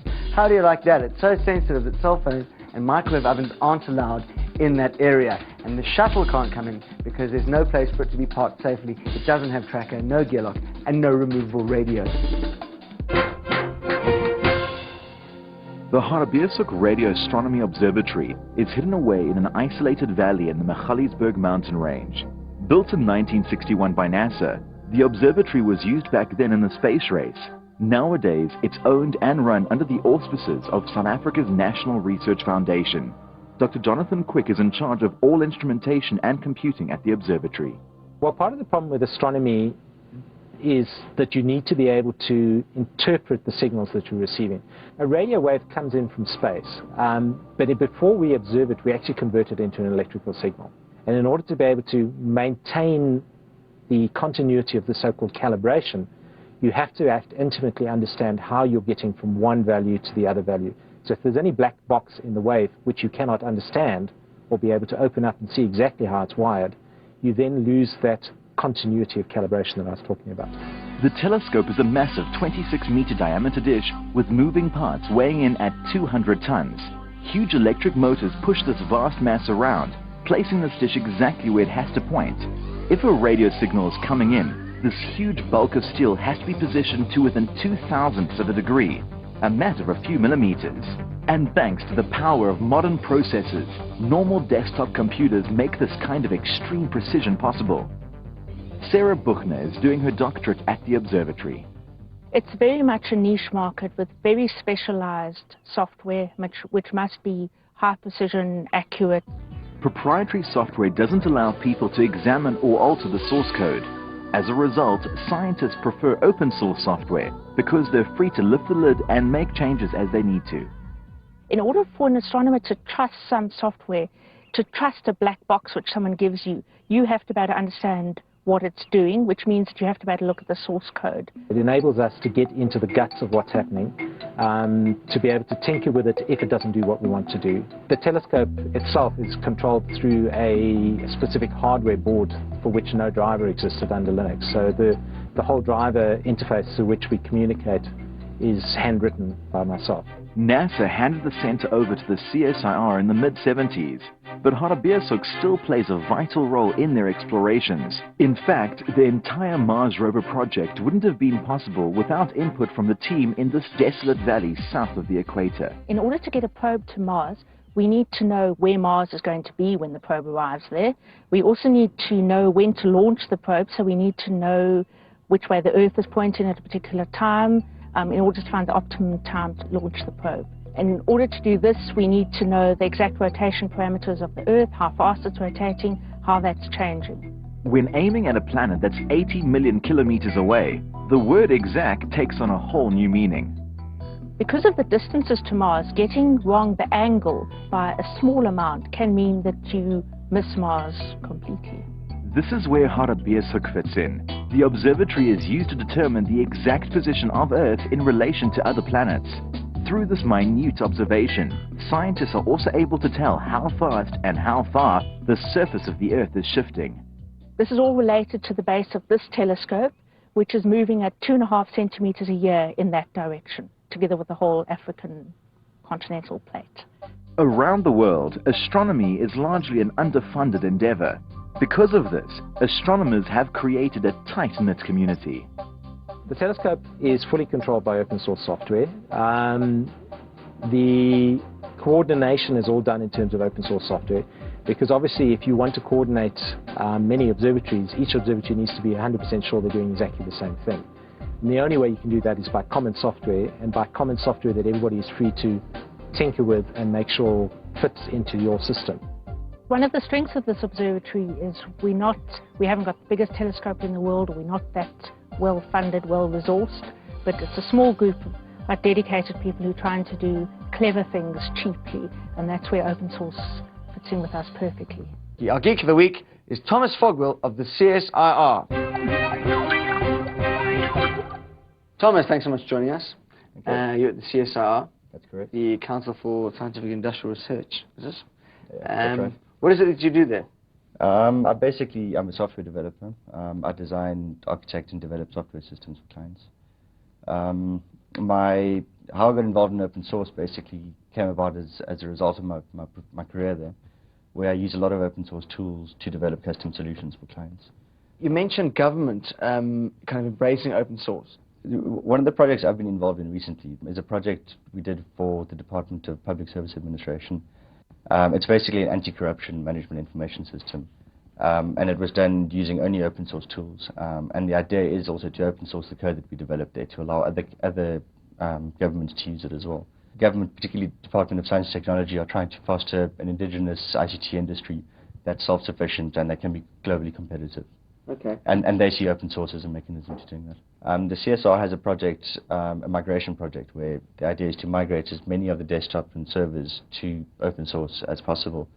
And the role of the CSR there is very much one of setting the example almost for government and for other companies in the country, basically proving that it can be done. How do you see open source playing a role in education? A lot of what I've learned about computers has been as a direct result of using open source.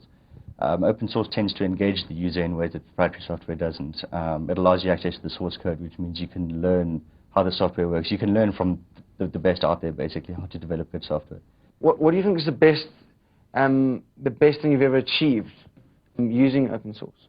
Professionally, we've had a couple of good successes at the CSR, things like Digital Doorway and various others, where we are trying to further some of the goals of government, by promoting the adoption of ICT learning in the country. Stay with us. Coming up next, we'll be looking at outer space, but not by going there, because that tends to be a bit disastrous, from the comfort of your own computers. We found out about a free audio mix package that will turn you into a sound engineer almost like this, and you might be interested to know that you can order your very own DVD set of this entire series or download each one for free from the website.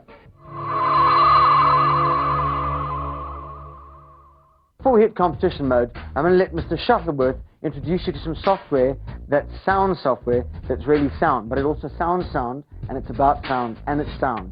So I guess you could say it's sound. Today we'll be doing it with Audacity. Audacity is free software that allows you to be a sound engineer, so you can take native audio formats, mix them, add effects, become a professional DJ, create music, design songs, a complete sound editing suite.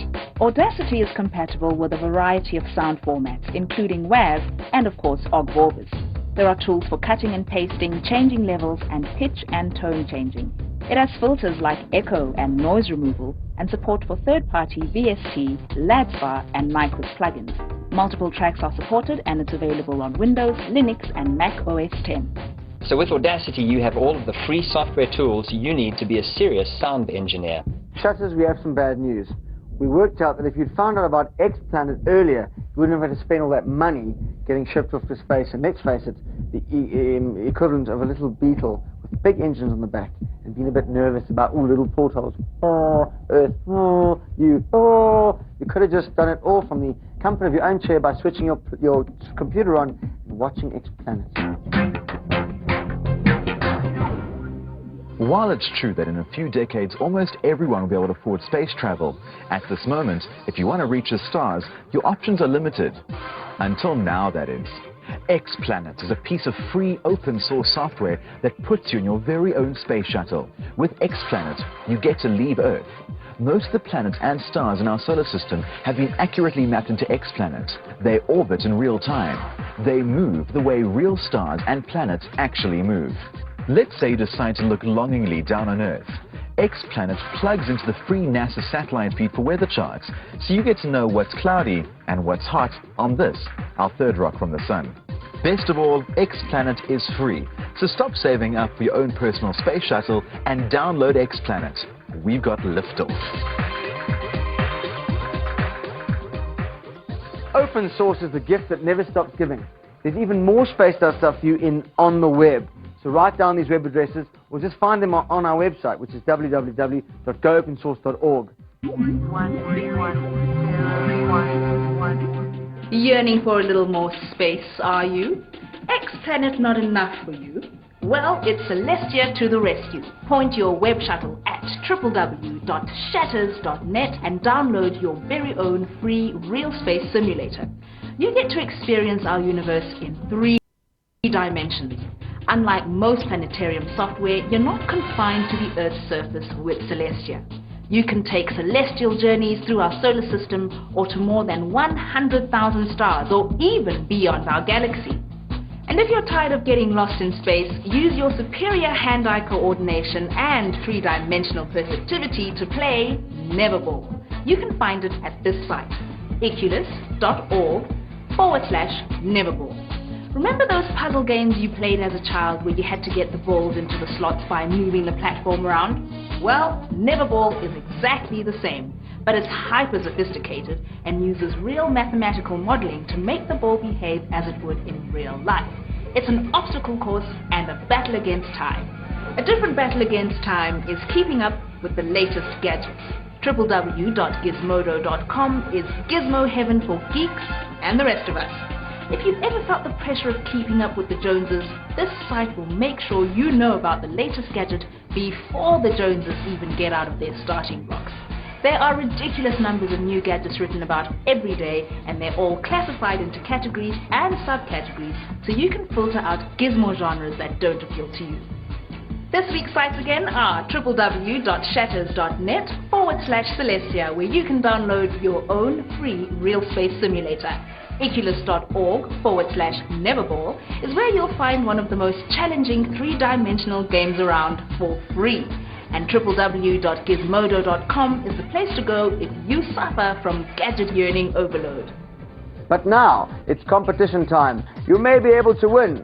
Let's see if you were distracted by all the talk of aliens, or possibly you felt in some way a strange attraction that maybe you did belong in Uranus. Who knows? We're not sure. But now you could win a 17-inch flat-screen monitor, or one of 2 LG DVD drives, or 2 vouchers worth R1,000 each from Soviet Jeans, or a photo smart camera and printer bundle from Hewlett-Packard. All you have to do is answer this question with an SMS. Open source software was used in A, the car in the movie Back to the Future, B, the Mars rover mission, or C, E.T.'s bicycle spacecraft taking him back home. Please answer that question with a letter only, A, B, or C, and SMS that letter along with your name to 34357. The SMSs are charged at R2 each. And the winners of last week's competition are... Who's the winner? Who's the winner? Hey! Faisal Kasim wins a 17-inch monitor from LG. Malcolm Taylor and Beverly Mayers win an LG DVD writer each. Gertrude Lenders and Ashraf Edros win R1,000 Soviet Jeans vouchers each. And Fernando Pisa wins an HP camera and printer. Well done! Internet security. It's quite a big issue for a lot of people. In fact, it's bigger than most of us. But next week we find out how open source can help us rest more easily in that regard. We also find out about how Linux is all around us, but we can't always see it, like that awful thing that people do in lifts occasionally, and then look at you as if you did it. Well, shame on them. We also discover what a box in the garden is, and how it can help us to keep our plants moist at all times, as they should be. Peace out.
Unbelievable, this country, they'll steal anything. Hello, welcome to Go Open. I am John Vishmas, and I've just been the victim of a vicious crime. My hair has been stolen by wig thieves in downtown Johannesburg. Thanks for joining us. It's going to be a brilliant program, and thank you for watching. We really want to thank everyone who's been watching this program. Today, we lift the lid on the shady world of computer security. Then we get really small and look at embedded systems. Essentially, these are systems that are inside something. That's exactly what they technically are.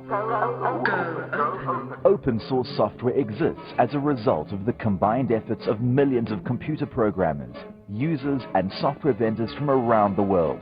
They share their intellectual property freely, and they believe that software should cost nothing and should enrich the lives of users.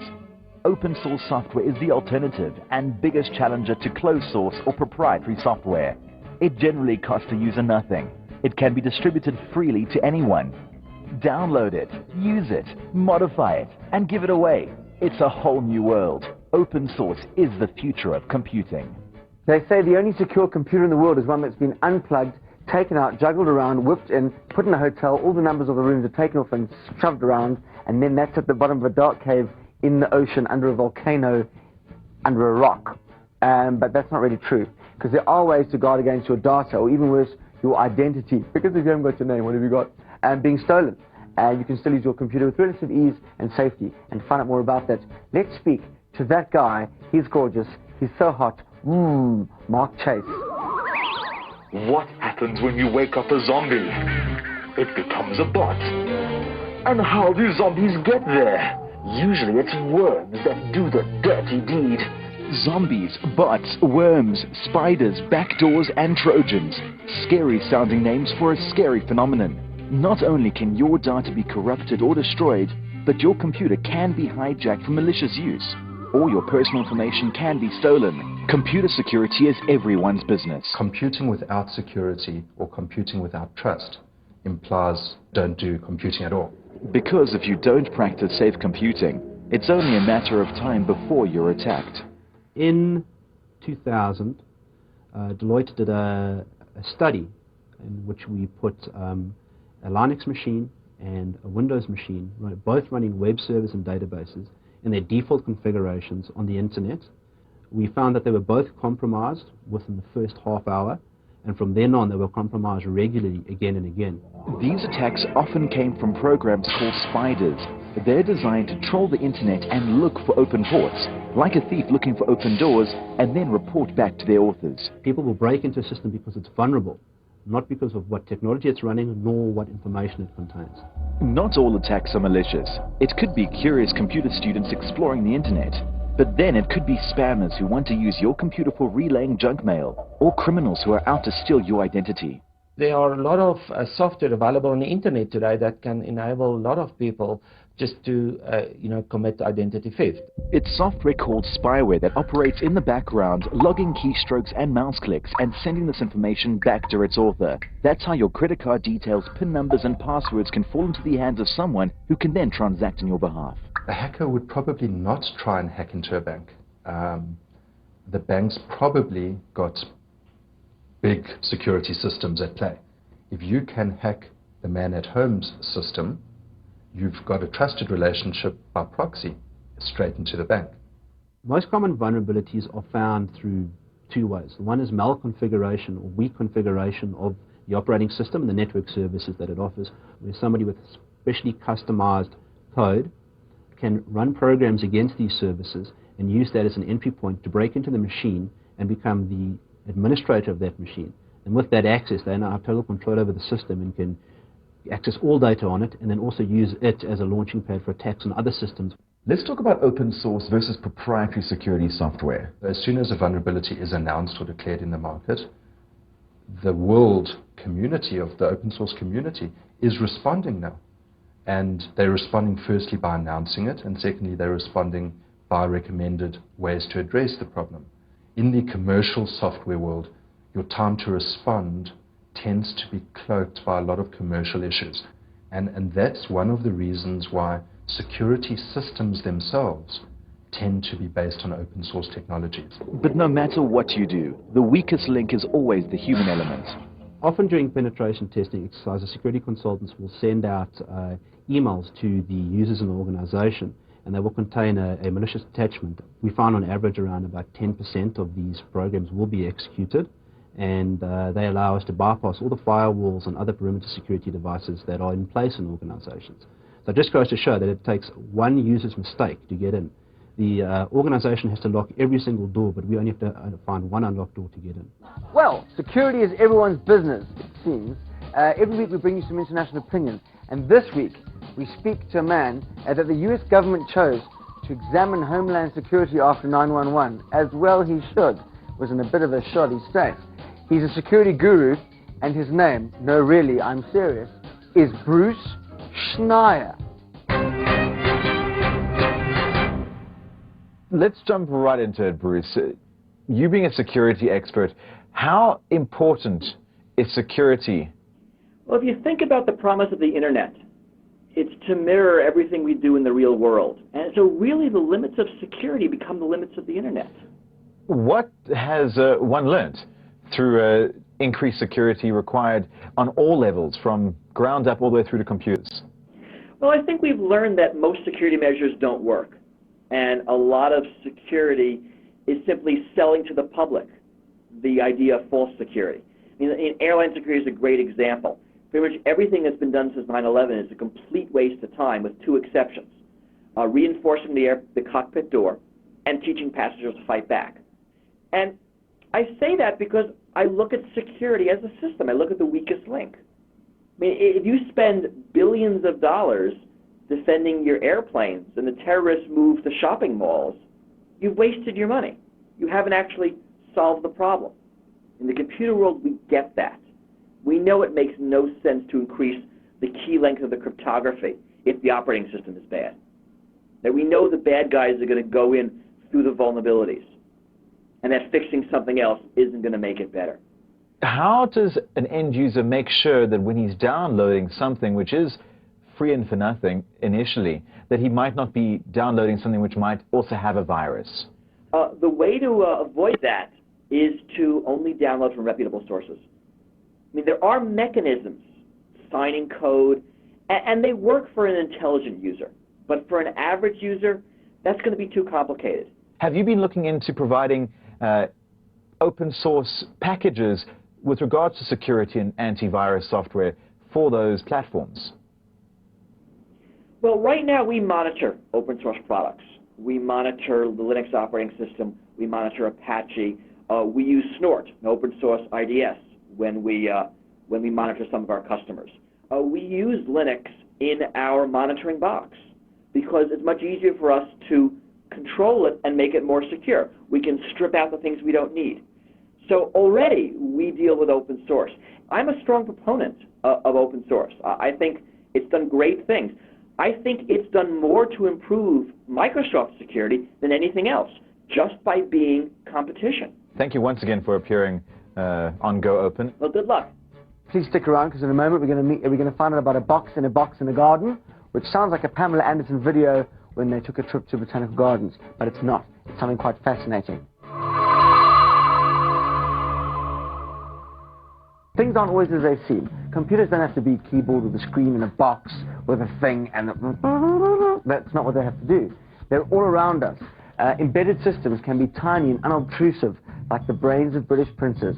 And yet, even as small and crazy as they are, they're all around us. Computers all around us. Most people use computers in their everyday lives without even knowing it. DVD players, CD players, even VCRs all have computers. These are called embedded computers. Take my car, for instance. It tells me my temperature, my fuel range, even how far I have to go until my next service. Open source provides a way to develop these dedicated systems with all the benefits one would expect. Low cost, ease of customization, and open standards compatibility.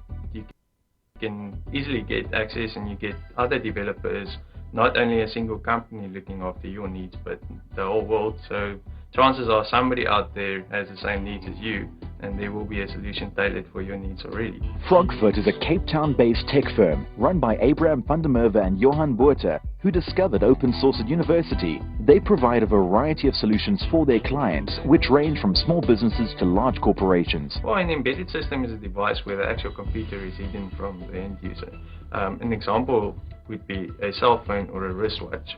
Here, for instance, I have a device called the bandwidth manager, which is used to prioritize traffic on a customer's lease line. Inside, we have a board. This is a fully fledged computer. It has memory and a processor and network cards and storage media.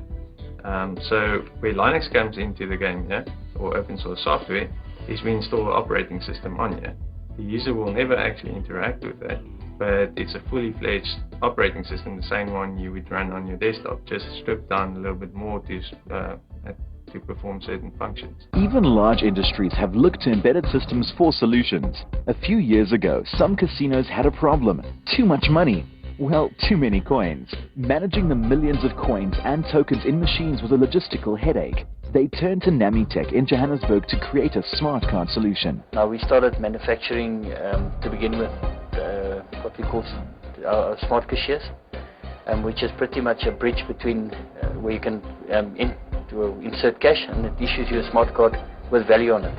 It's pretty much a memory card with a security key on there. The smart card is inserted into a card reader running Namitech's embedded Linux in the machine.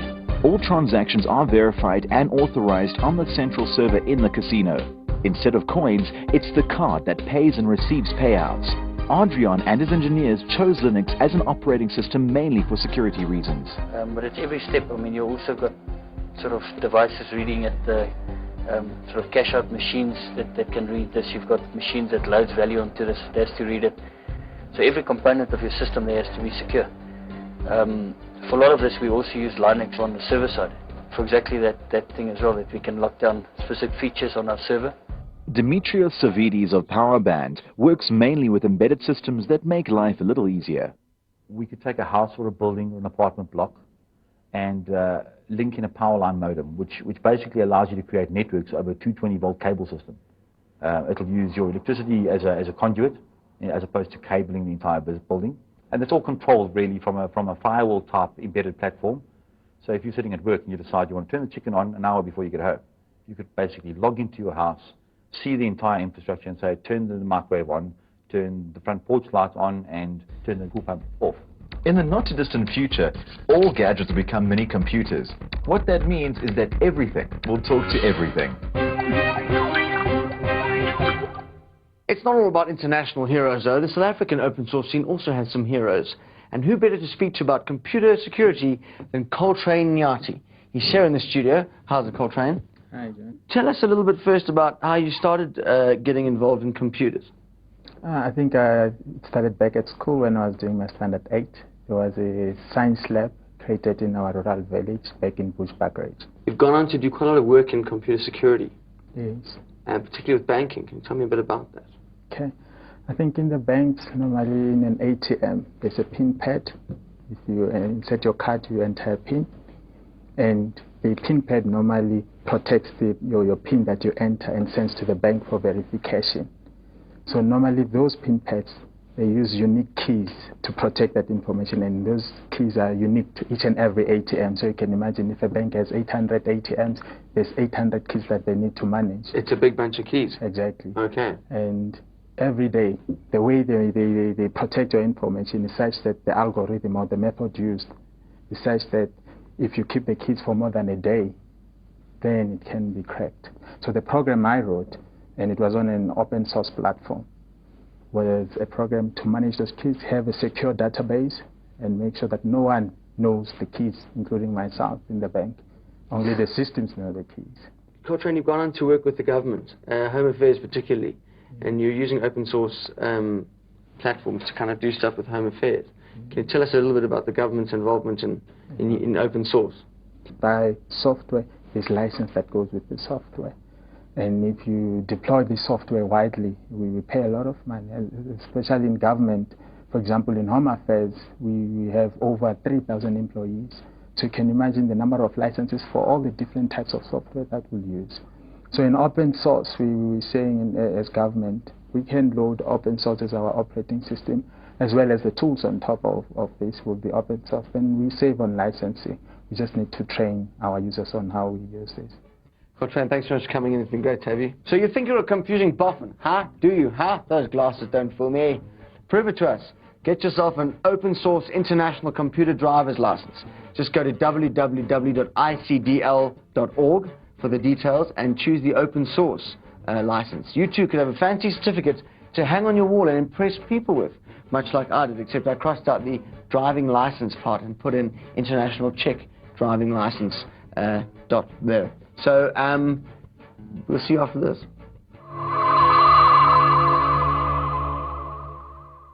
We're back. You're watching Go Open. We're talking about computer security. And, well, where are we most vulnerable? Where do all the little viruses and Trojans get in? Well, I saw the film, got the news. They're in the horse. But really, in the mailbox. That's what you have to watch. So here's Mark Shuttleworth discussing a mail client who has more than just a little built-in security. Today we're doing it with email. Now email is obviously one of the most important applications for people who use the internet all the time. And Thunderbird, or Mozilla Thunderbird, is my favorite open source email application. Thunderbird has all sorts of features to make you more productive with email. I particularly like the way it manages spam so that I get less junk mail, and also the way it lets me store and search through thousands and thousands of messages. Mozilla Thunderbird is quick and easy to set up, and is customizable with extensions and themes.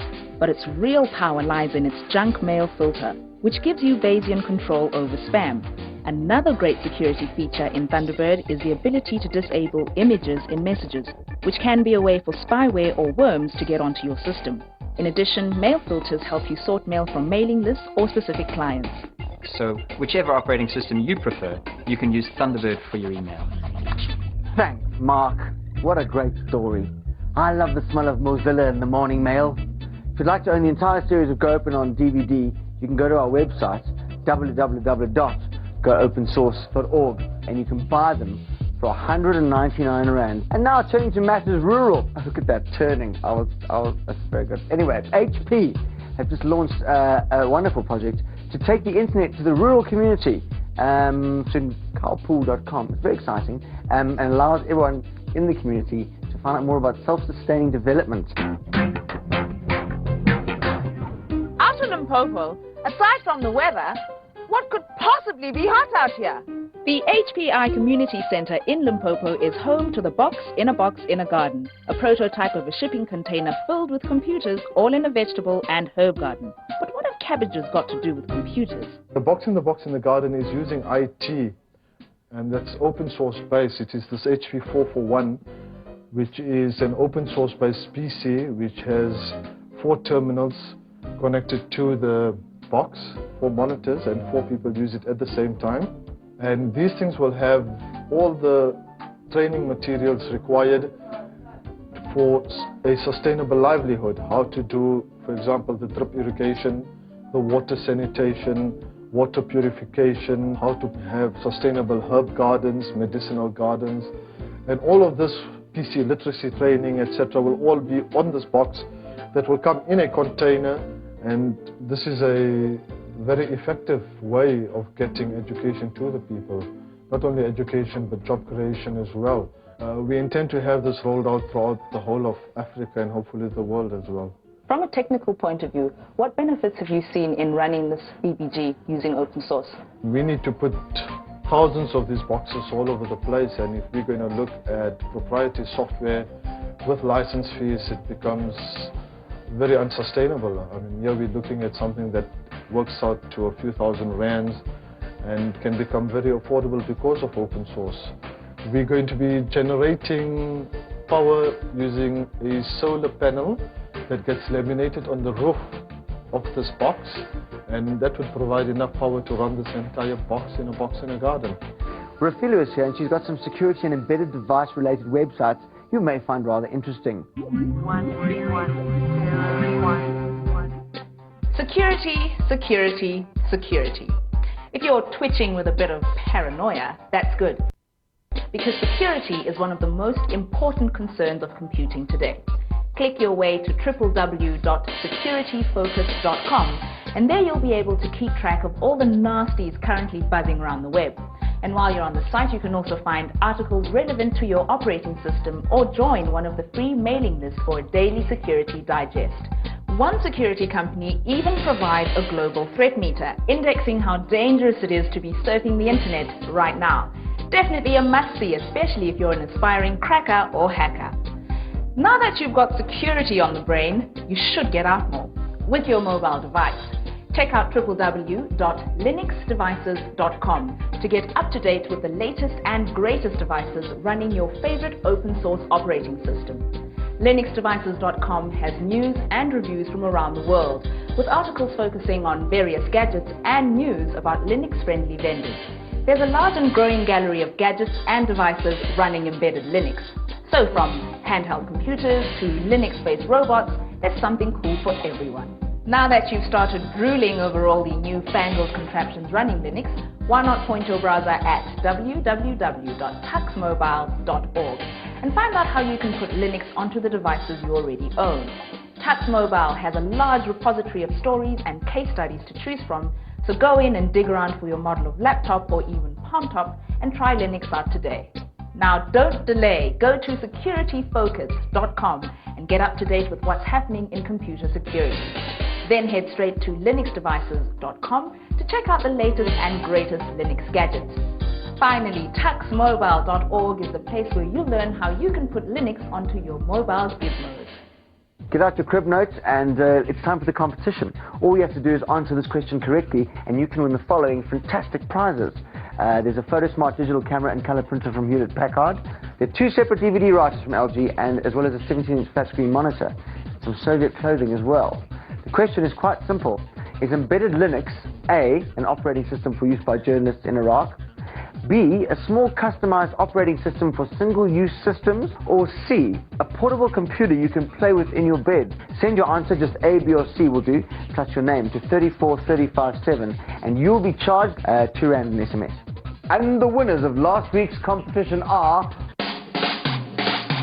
Johannes Nordier is the proud winner of the 17-inch LG monitor. Ken Meyers and Jonathan Krissinger each receive an LG DVD writer. Gideon Hubert and Aziz Series will look stylish when they wear their Soviet jeans. And Maria Boshoff gets that HP digital camera and printer bundle. Well done.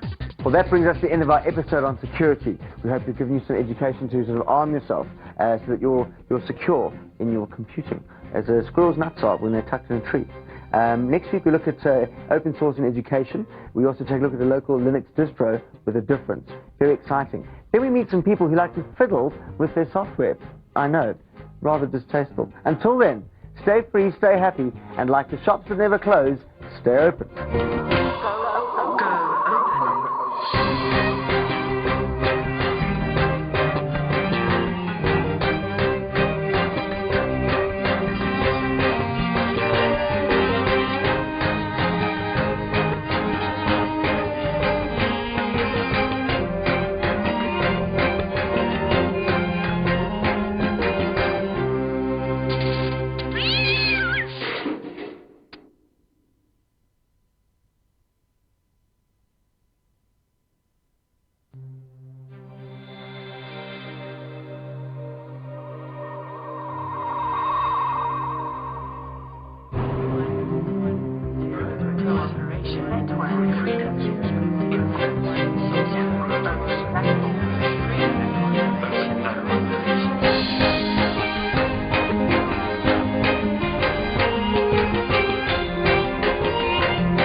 Afternoon class, afternoon. Settle down at the back. Who's that boy with a cleft IQ? Thompson, stop it. Leave Dlamini alone. What do you think this is? 1982, for goodness sake.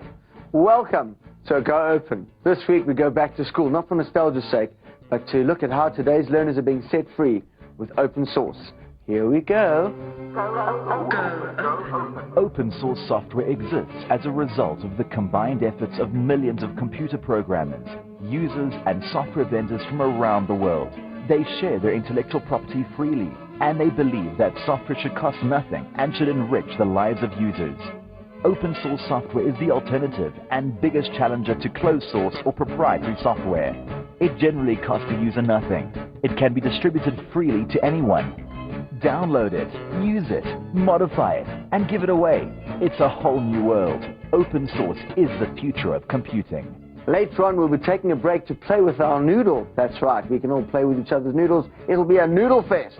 We'll be getting the skinny on thin clients. Okay, good. Let's move on. Kids must leave school computer literate these days, and to help them do that, there is open source.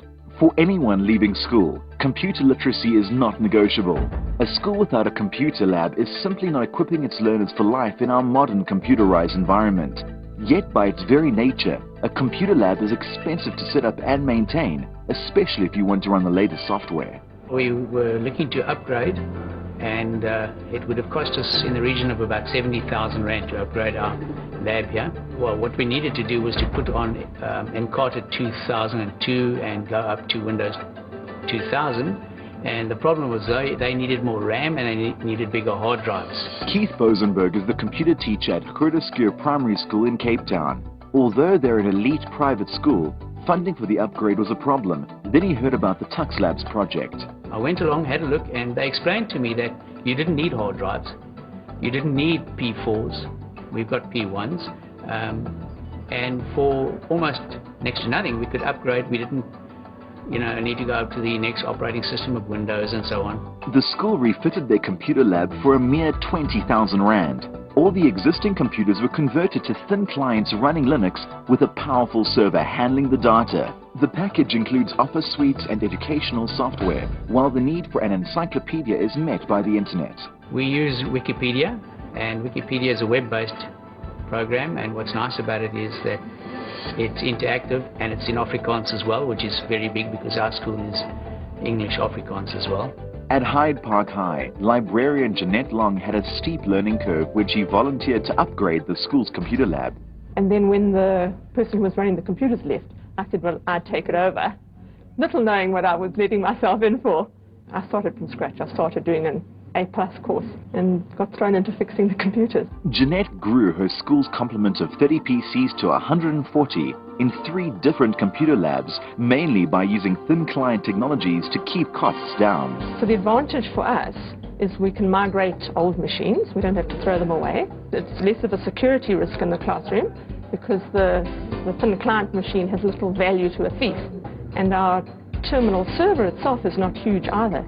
It's a P3 600 megahertz, I think. The thin client philosophy has also been adopted by Direct Learn, a company that has been providing services as far afield as Namibia and Nigeria. NGOs like SchoolNet coordinate with their governments to implement IT in schools. Direct Learn offer assistance with the implementation. We use a number of different technologies. Open Lab is the core driving product that we use in terms of our work in Africa. Open Lab being a philosophy whereby, number one, it's about computer lab environment, so it's multiple computers in one place. And secondly, the fact that it's based on the open source philosophy. Open Lab is a free and open source distribution based on Slackware Linux, packaged with a host of educational software and country-specific syllabus material. They have created a centralized management tool that makes it easy for a teacher to administer the system, and it's also been optimized to handle streaming multimedia. In 2001, when we started our development, we knew right from the start that we would want to work throughout Africa. And our first opportunities really actually arose in West Africa, in Nigeria, where our partners there, SchoolNet Nigeria, suddenly said, well, in order for us to address this, an education system with over 50,000 schools, 130 million people, and the uptake being almost at zero initially, we're needing to do it with a different way. We're needing to take a different philosophy, and we like what you guys are doing. The first stage of 35 schools has been completed, and the project aims to expand to 2,000 schools in the next 3 years. Before now, people were talking about the fact that deploying technology in schools will be too expensive and you wouldn't be able to support it, and the schools, But like we've been able to prove that it's workable, and we're now expanding to many more sites. In Namibia, progress has been even greater thanks in part to nationwide wireless internet access provided by Telecom Namibia. Our 300+ clients collectively give somewhere between 180 and 250,000 learners and teachers access to the internet on a daily basis. That is huge. It's massive. We have a very conservative, very heavily subsidized deal for providing internet solutions and access to resources over the internet through this relationship we founded with Telecom Namibia. And I mean, that for me is still the most important issue for SchoolNet organizations all over Africa, is to deliver access to the internet at affordable levels. And in terms of government spend, in terms of public spend, in terms of, I as a parent at my school who has to pay school fees, and ultimately that's what's going to buy the computers for the school, I don't want to have to pay 500,000 Rand for a computer lab when I can pay 100,000 Rand. I'd rather spend that extra 400,000 on getting another good bunch of teachers, or getting more computer labs, or playing with other technologies such as broadcast or whatever they may be. We can't just say, let's make it cheaper, computers cheaper, software for free, etc., etc. We've got to say, maybe if I look at it more laterally, there are other better ways of doing things. They will see the groundswell, the massification starting to take place, where we have great technology being used by great teachers in our schools. And then we start to see things change in this country. Great minds don't always think alike. Like, for example, me and the Teletubbies, we just don't get on. I don't know what it is. Anyhow, in the open and free software world, this is particularly true. Richard Stallman, for example, is one of the great renegades of this movement. He has some pretty radical ideas. He believes that all software should just be free, like Bo Peep's sheep. He also has some radical thoughts on free software in the developing world. Right, Richard, firstly, welcome. Thank you for joining us. In South Africa, we have quite a big problem with regards to software piracy. I really don't think so. Piracy is attacking ships, and I don't think that they do it with software. Sharing copies of software is everybody's natural right, and nobody should ever take that away. We form part of the continent of Africa, a developing world. How do you see the free software movement assisting in the improvement of the continent? Freedom is just as important for people in poor countries as for people in rich countries. However, there's a secondary benefit which is especially important in poor countries, which is because you are free to redistribute it, you can, if you like, make lots of copies and spread them around. You can set up a distribution tree. The developers of proprietary software are charging monopoly rents, each and every one of them. In Africa, most people who can get a computer can't possibly afford those fees. And so every school in Africa, when it gets a computer, should insist on using free software, because these schools should not be teaching people to be helplessly dependent on proprietary software. Bill Gates once said, the unauthorized copies of Windows would act to get users addicted, and eventually Microsoft would find a way to charge them. So schools should not provide Windows or any other non-free software to the students any more than they'd provide free packs of cigarettes to the students. How do you see the next 2 to 3 years with regards to the free software movement? The use of free software is spreading, it's catching on in more places. But at the same time, I see that most of the people who are talking about it, using it, and encouraging other people to use it do not talk about freedom as the reason why. But people who've come to recognize that free software means you have freedom, that using free software means you're cooperating with your community, that you're ready to help your neighbors if they want your help. These people are going to resist very hard if anybody makes them use non-free software. So those are the people who will really fight for freedom. What final message would you like to send to viewers which will be watching this program here? I'm happy that I took the campaign for human rights into the area of computer use, into the area of how we use software. But the broader fight for human rights and civil liberties is still going on. We need your help. Next up, a great story about a business that saved thousands by using Linux to run Windows on a thin client network. I know it all sounds very confusing, but if you think about it, it's actually Baya Slum. Open source is open for business, and Linux, the flagship of the open source operating systems, is very happy to peacefully coexist with other operating systems. It's like a big friendly neighborhood. And speaking of which, let's visit Pipeline Technology.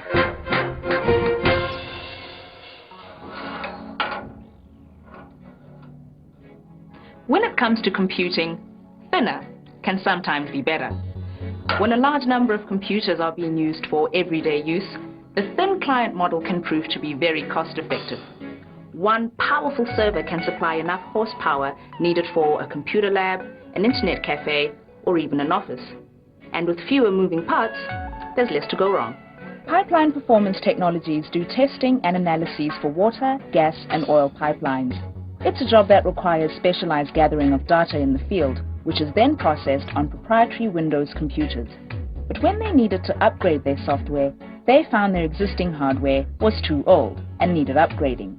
They spoke to Linux business solutions providers 7C. When they mentioned to us that they needed to upgrade their entire IT network, we carried out a cost comparison between Windows software running on the workstations versus a Linux-based thin client solution running on the workstations. Paul suggested that instead of throwing out the old PCs, to convert them into thin clients and install a powerful server to handle the software. When the workstation boots up, Linux actually boots up, and the moment the person logs in to the workstation, a connection is established with the Windows 2000 server, and the applications actually run on the Windows 2000 terminal server, but the display of these applications gets rendered to the Linux thin client on the workstation. So although it appears as if they have Windows software running on the workstation, in fact they are not. One of the reasons why we still have Windows, though, is that we have some proprietary software for certain of our instruments which run in that environment. And also because we do a fair amount of work overseas, we receive a lot of documentation and information using proprietary software. For businesses, there are many good reasons to use open source. For Pipeline Performance Technologies, the most compelling reason was price. And how much had we actually saved by setting up the Linux thin client server? It cost us 30% of what the price would have been if we had gone for standalone desktops. Could you give us a ballpark estimate? In our case, it was 100,000 Rand, and the thin client solution ended up costing us 30,000 Rand. So a saving of 70,000, which is very significant for a small company like ours. The Battle of Britain may have been won on the playing fields of Eton. Bloody stupid place to fight a war. But the Battle of Software is being fought and won on very different playing fields. Take our next guest. This guy's really remarkable South African, Charles Majola. He was educated locally and then taught himself how to program and then produced a piece of software that's being used all around the country, and I think that's amazing. Thanks for coming, Charles. Great to have you here. Thank you. Basically, you kind of just, through curiosity and you just went and became this programmer who just wrote something that everyone's using. Yes. For that, I had to learn quite a lot. So at the time, we didn't have computers from township school. So what happened is there was this resource center there, which we found that we can go there to access computers and to use the internet. What happened is I used to download open source programs, especially the ones I was interested in, to see how they work and how they were written so they work the way they do. Then from then I could learn quite a lot about software engineering in general. Charles, you've been recognized from being teaching yourself how to program to helping to create quite a significant program that's been recognized all over the country. Can you tell us a little bit about that? I found a job at this one company where they work with accounting software. They actually produce accounting software which is open source. Within 3 months there, I was working on the core of the system.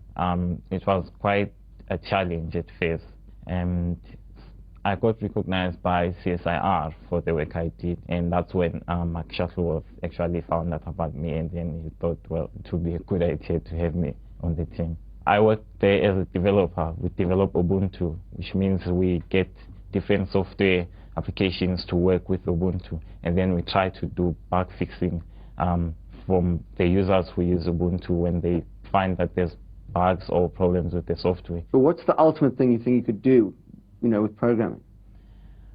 I can write quite sophisticated software, from security to firewalls to SMS handlers, like SMS services. Right now I can work on actually packaging software for a specific operating system, which is distributed by maybe a specific company, like Ubuntu Linux, which I'm working on now.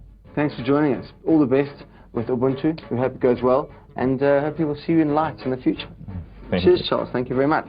Coming up in a moment, it will be break time as we have fun with our computers. Lunch boxes and small things on the jungle gym. It'll be lovely.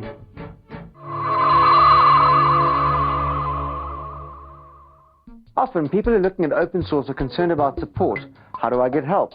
Where's the support desk? What's the best bra for me? Well, there are a few ways, and here to tell us about that is Mark Shuttleworth.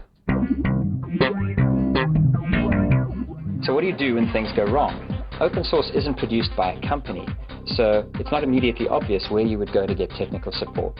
And what we're going to show you today is how the open source community, which is the thousands and thousands of people who write open source software, participate in helping the people who use the software. Your first port of call should be the website of the hardware or software you need help with. If it's a more general query, there are a few sites like linuxhelp.net, linuxforum.com, and justlinux.com, who provide free forums run by volunteers. Remember, the more details you provide, the more your online guru can help you. A great place to start for support and help on any of the software that we feature in this show is the Go Open Source website. Check it out today at www.goopensource.org. If you have any questions about anything you've seen or heard in this program, in fact, anything even about this space here, you can find us to ask us questions at Mr. Go Open at worldwideweb.goopensource.org, and we'll tell you as much as we can. Also, there you can find details of how you too can own all 312 glorious cinematic genius moments of the open source program for the bargain price of 199 Rand. It's all quite worthwhile, we think. And apart from that, we thought it was time to have some fun now. So we'd like it very much if you'd come along with us while we play with our noodle. In the pot today is Noodle, and I'm talking to two of the key developers, Ross Addis and Bongani Hlope. Ross, let's start with you. What is Noodle Linux? Well, we decided to create Noodle Linux because businesses are climbing on board with Linux distributions, and it's becoming very business-orientated and boring. So we wanted to go to something that's very funky, off the wall, something that home users can enjoy, find humorous, find fun. Bongani, you code for Noodle Linux. Now, what have you added to make it special and different? I work on the kernel stuff, which is backend, so you won't see any pretty pictures that I do. What does one do if they already have a proprietary system on their PC? You can repartition your drive and use some free space there, just play with Noodle, and everything should work perfectly for you. When you guys were first developing it, what did you learn from other distros that made you want to change to a graphical interface? Our very first distro, MP Linux 1, was based on Debian, and we decided to make something completely uniquely South African. So we went with MP, and the base of Noodle Linux is in fact MP Linux 2. We've taken out a lot of the boring stuff, like the server stuff, and then we've put in far more games, educational utilities for kids, stuff which every home user will need and want, and we need a lot of feedback from users of what they want in the distro. How can we make it more fun? How can we make it more appealing? In order to do this, we have a weekly cartoon on our website, so people have some incentive to visit our website every week and look at our updates and have a look at the cartoon, which is sometimes a bit funky and off the wall. So we've got the stove on, we've thrown our noodles in, let's get cooking. Way! It's time to go web crawling with Rafilware, and today she's looking at open source education sites. It's going to be huge. The Linux documentation project at www.tldp.org has been running for a number of years. Everything on the site has been built by the online community of users. You can find how-tos for a whole range of topics, from setting up a generic Linux install to configuring advanced firewall settings. Users can contribute tutorials and how-tos to increase the available knowledge base. From one community to another, indiemedia.org was started as an outlet for independent news media. Indie media rejects any external forces which may influence the way their media is portrayed. They publish news articles from all over the world, focusing frequently on the news that doesn't make it to bigger news sources. Check out the localized news sources, especially the area dedicated to South African news. Now, if you're the type of person who likes to know how your opinions compare to other people, then click on to quizfarm.com. Quizfarm allows you to take any of a host of user-posted quizzes. You get to see how other users feel on specific topics.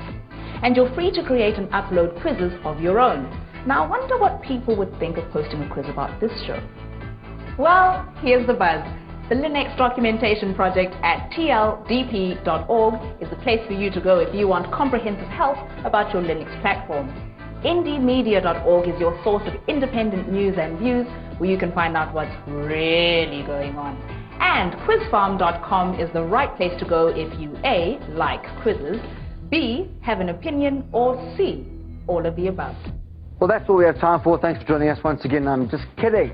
It's time for the competition. This week we have wonderful things to give away once again. We have some DVD writers, a flat screen PC monitor from LG. There are 2 1,000 Rand gift vouchers. Those are from Soviet Clothing. And then, of course, that excellent HP PhotoSmart camera and printer bundle. Here's the question. Is Noodle A an instant computer, B a very clever computer, or C a South African fun and entertainment Linux distribution?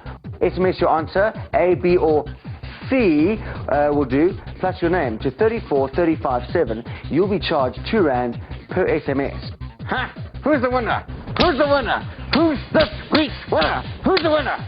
Penny Hurst is the proud owner of the 17-inch LG monitor. John Smith and Stephen White each win an LG DVD writer. Ridwan Kava and Debbie Erasmus will look very stylish in their Soviet jeans, and Karen Werther is the proud owner of the HP camera and printer bundle. Congratulations. Well, this has certainly been an education for me. I don't know about you, but that's all we have time for. I don't know where the time goes. I really don't. Maybe we left it open, so it went. That's why it's called Go Open. I don't know. Next week, no Oprah, Go Open. That's what's happening. It's very exciting. We travel to China, which is basically Lebanese for China. We look at programs and operating systems that have been translated into South African languages as well.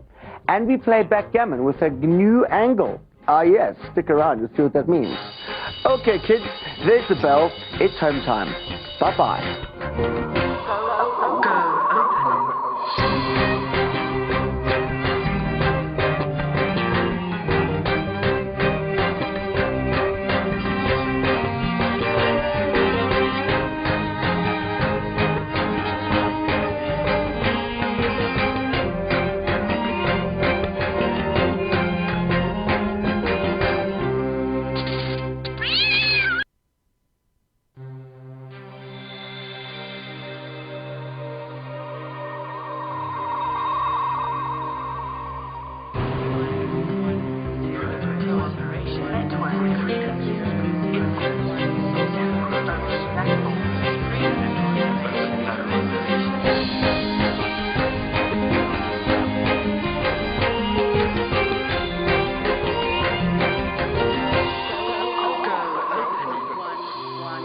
Good evening, welcome back to Go Open, but don't settle down because we're about to go to a place where all the Lebanese people's friends live. It's called China. Then we're also going to meet the Translate organization. They're people who are making computing accessible to all sorts of different people in the masses from different language groups. And then we're going to play backgammon with a blue wildebeest, or should I say GNU. Open source software exists as a result of the combined efforts of millions of computer programmers, users and software vendors from around the world. They share their intellectual property freely, and they believe that software should cost nothing and should enrich the lives of users. open source software is the alternative and biggest challenger to closed source or proprietary software. It generally costs the user nothing. It can be distributed freely to anyone.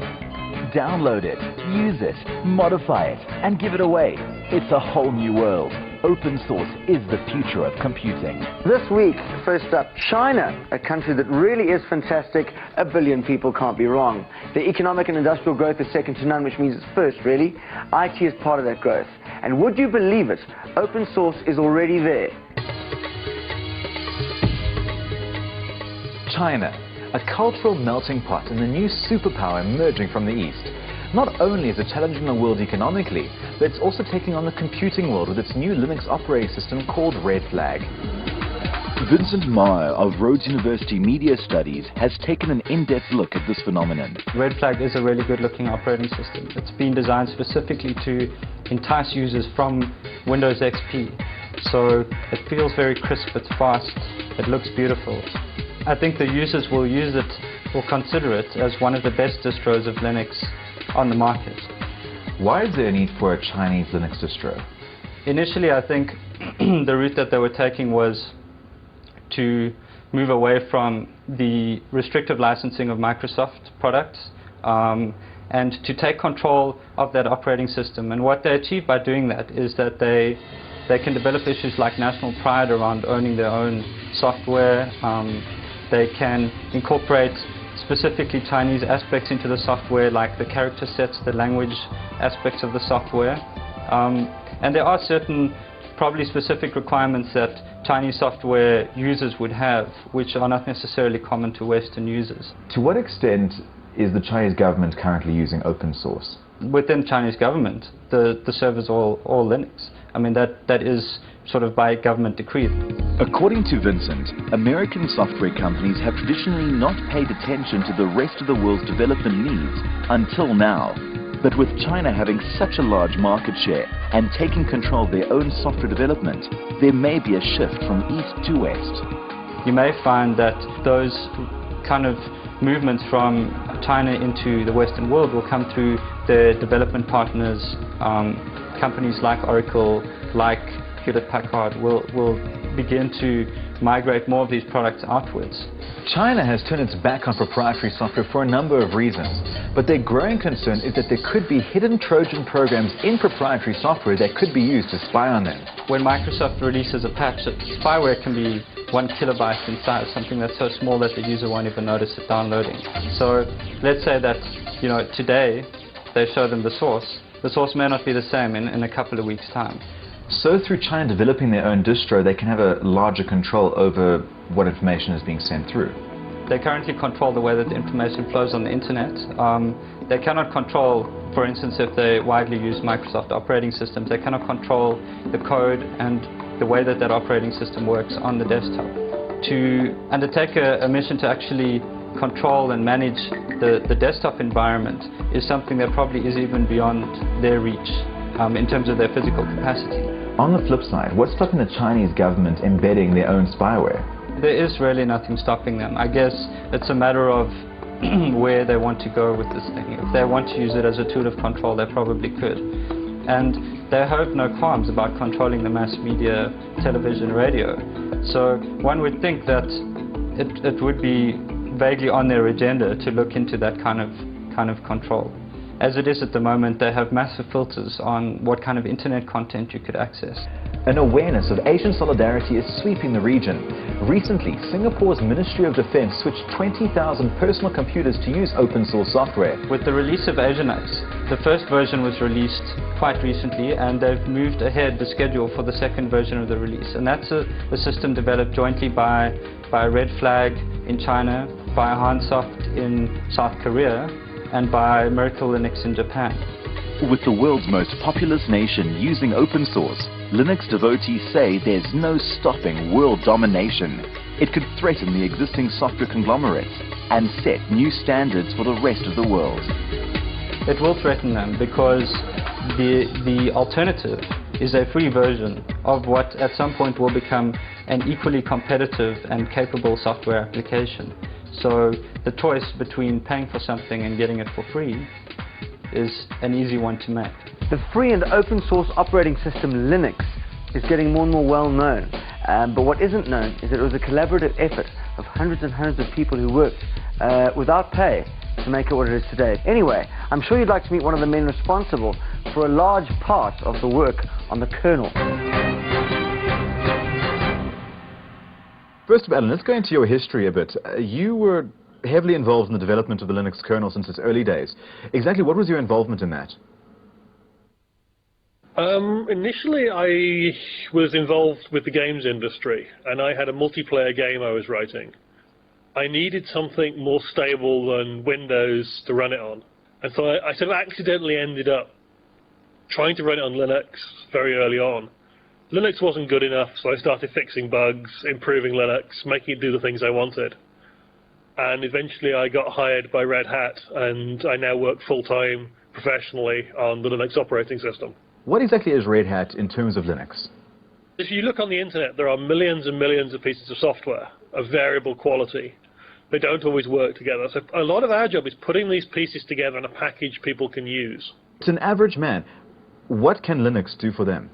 It can give them an environment that they are in control of. So, for example, large companies have looked, for example, in South Africa, at things like Zulu and said, oh, there's not enough money in this to justify translation. With open source software like OpenOffice, people have actually been able to go out there and say, we don't care if a large American company thinks I need Zulu on my desktop. I can have Zulu on my desktop. Do you find support with regards to the open source world to be on a number of levels compared to proprietary software support? It's on a very wide variety of levels. That's actually really important, because with a lot of proprietary software, if you go and you want support, there is only one support vendor. With Linux, I can, for example, go to Red Hat and say, I want 24/7 support. I want really high-end business support, and I'll pay for it. At the same time, I can also go down the road to the university, find an undergraduate and say, can you fix this bug for me? It's really annoying and our vendor isn't interested. So not only is there a wide selection of support and options, but I as the customer get to pick rather than the supplier dictating what the support terms are. Fascinating. Wow. Anyway, just now we're going to find out about computing in other languages. So, you know, Hakuna Matata and La Bamba. And then we're going to meet a guy who's local, but he's a geek. So he's like a gleek.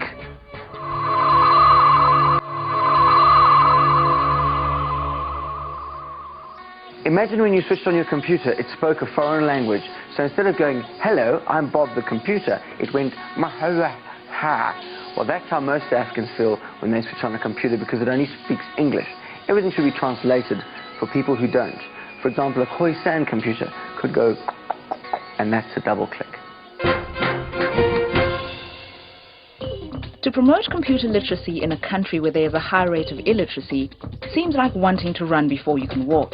Yet for those who are semi-literate, a computer can open up worlds of communication and productivity. It can also be a tool for education and upliftment. The computer is just a tool. So if it's just a tool, then it must change to people. And my feeling is, why should you have to learn English at all to be able to use computers? The Germans and the French don't feel like that. So why should we have a mama who all she wants to do is email her child at university from the Eastern Cape? Why must she learn English to be able to email? So it's much easier for us to change the interface to speak closer than to get that woman to speak English. Dwayne Bailey is one of the large group of people collaborating worldwide to bring computing to the people. He's not a programmer, merely a volunteer who is passionate about language. Our main focus being open source is that we want this to be driven by volunteers, so people who are passionate about their language and have enough skills. One of those volunteers was Leseho Mosetlanyana, a receptionist at Obsidian Systems. We have an instant messaging system here called Jeba, so you can chat to anyone, you know. So I was chatting with Dwayne, so I like mixing Afrikaans and English together, and he liked the way I mixed languages. He told me about this translation thing, what he's doing, and what my home language is, and if I'll be interested in doing this project with him. I said, yeah, why not? Leseho completed work on the Tswana version of OpenOffice last year. It took her 6 months in her spare time. I had to double check actually a triple check the spellings, and I use the dictionary, so it takes a long time. It may seem like a tall order to translate technical computing terms into languages like Sotho and Afrikaans. We have fights often with translators who say, but there is no word for proxy server. So we say, well, what is a proxy server? And let's unpack it and then work out a word. I mean, there are lots of ideas of a proxy. You stand in for someone to represent yourself at the king. So in Afrikaans it's called a instandbediener, or a stand-in server, which is exactly what it does. Elizabeth Rasitsepa was a cleaner at a college in Mokopane when she heard about the training courses for computer literacy at the HPI community. Now she's found a way to turn her newfound skill into an income-generating service. Ka di computer ke dia di CV and then go tloga mo ka printela ba ka gae lenaneo la pulo ya masika, and then ka boya ka ba diela memo karata le karata tsa di birthday wa di etsa tsa lenyalo. I get emails that say things like, I'm suddenly proud to be a Zulu speaker, you've made my language relevant. I'm proud of it, knowing that I'm leaving a legacy behind. Translation organizations around the world are now recognizing that open source is a way to empower, educate, and uplift. With the 3 languages that we've released, we impact about 55% of the population. We haven't brought computers to them.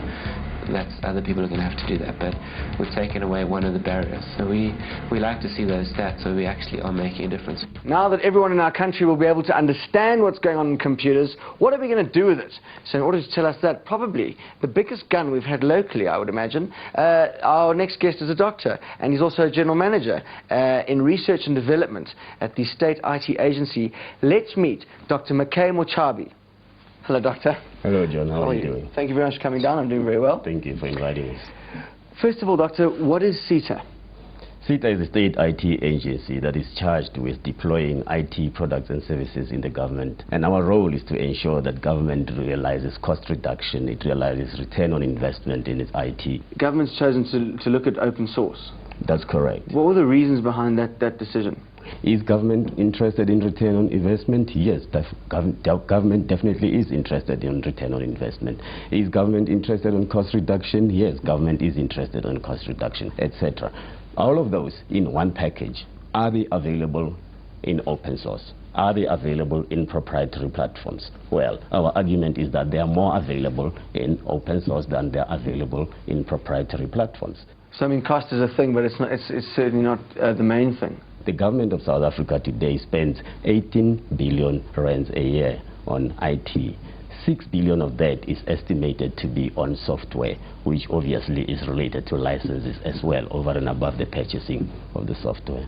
What is the vision of the government with regard to this kind of enormous project, to this whole agency dedicated to putting IT into use? We're looking at taking 60,000 seats within government and studying what the total cost of acquisition, total cost of ownership and maintenance and services would look like if one were to migrate from proprietary to open source. But on the other hand, we're also doing demonstrator projects. We have just recently, together with our partners, built a corruption management database for the Department of Public Service and Administration. But the most exciting project that we just did that actually deals with open source is one at Helen Joseph's Hospital, where we actually gave nurses and doctors and all health practitioners around an application on their personal cell phone that makes them access a patient record in 5 seconds. And that whole system is built around open source. Next stop is Home Affairs. By the end of February, we would have completed a pilot that allows a citizen to actually query on the status of their application for an ID or an application for a passport. Thank you very much for joining us. That's more like democracy. Open source, it's democratic. We have proof now from the general manager. Thank you very much for joining us, Doctor. Thank you. Thanks a lot. Right, are you an open source boffin? Now there's a qualification you can get online that will tell everyone else that you really are an open source boffin. Go to www.icdl.org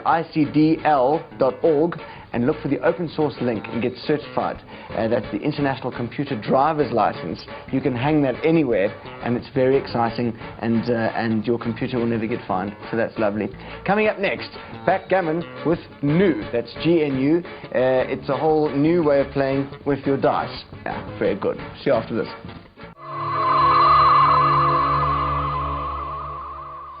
We've talked about it, we've seen it done, and now it's time for you to go and try to do it. That's right. Install Linux on your PC. And if you don't back up the stuff you want to keep, then don't come crying to us. Let's talk to Mark, because he is the Ubuntu man. Today we're doing it with Linux. Linux is the fastest growing open source operating system. So once you install Linux on a PC, you're running open source software from the metal of the PC all the way up to all of your applications.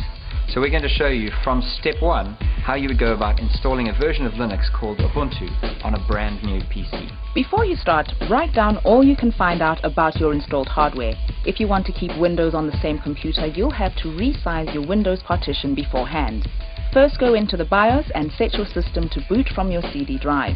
Insert the install CD and start up. You'll be taken through all the steps, including partitioning and formatting your hard drive and setting up your various peripherals. Depending on your computer, you should have Ubuntu up and running in well under an hour. I believe that Linux is the future of desktop computing. So if you can understand Linux and get experience with Linux today, then you're setting yourself up for a fantastic career in computing. So go on, do it. Do it. You know you want to. You know you like it. You've got nothing to lose and so much to learn. If you want to find out anything about the program, in the program, or around the program, go straight to our website, www.goopensource.org, and you can ask us anything. We'll even tell you how they make polony. Just kidding. Anyway, you can also find out how to own the entire series on DVD, 312 minutes for 199 Rand. It's hot IT action. And now it's time to pick up your dice, and because this is a family show, we won't look at your front gammon, we're going to play backgammon.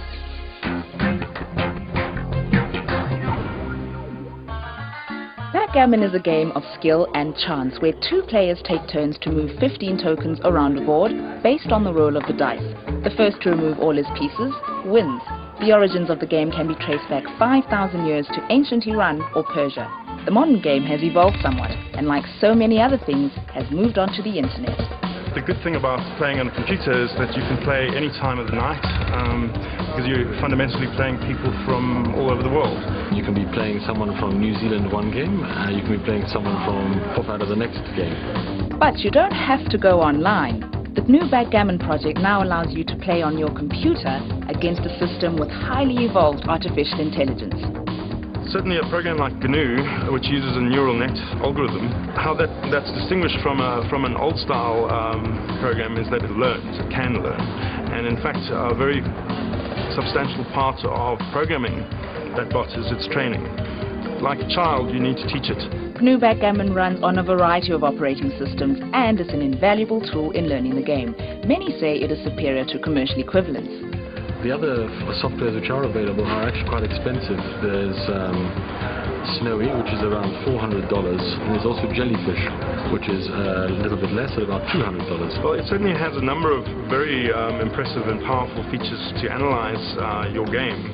It means that, you know, a lot more people have a lot more access to backgammon and advanced expert level backgammon. Oh, that Rafila girl has been calling the web all week.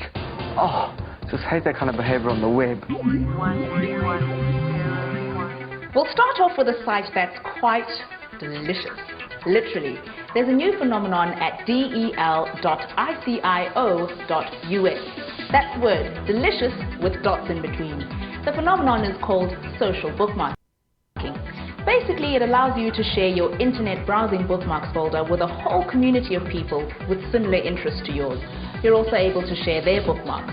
Delicious lets you store and categorize your internet bookmarks online, giving you cross-links between topics and even people. Find out how many other people posted the same link as you, follow which links they posted, or look at all the links that have been submitted. Considering moving across to Linux? One Linux link you're likely to find useful is www.linux.co.za. Here you'll find dozens of local Linux success stories and case studies. You'll be amazed at how many companies have already crossed over to open source software and the crazy ways they're using it. Most useful though is that you can find a case study that matches the profile of your business and find out how they did it. If you're pondering on the merits of shifting to Linux, you've probably got a whole load of software that only runs on Windows. Now, there is a free Windows emulator on Linux, and it's called Wine. frankscorner.org gives you all the lowdown on how to set up Wine for various games and applications. With step-by-step instructions, frankscorner.org is an important resource for figuring out how to get your current applications running properly. To recap, you can surf to del.icio.us to get a taste of socialized internet browsing. Go to www.linux.co.za to find local stories about Linux migrations and its uses. And you're welcome to go to frankscorner.org to tuck into some good wine, the Windows emulator, and ease your migration to Linux. In our final episode next week, we're giving away the grand prize, a super duper uber prize, just to prove how generous we can be if the mood takes us. Nothing less than an HP laptop computer. Oh yes, shiny.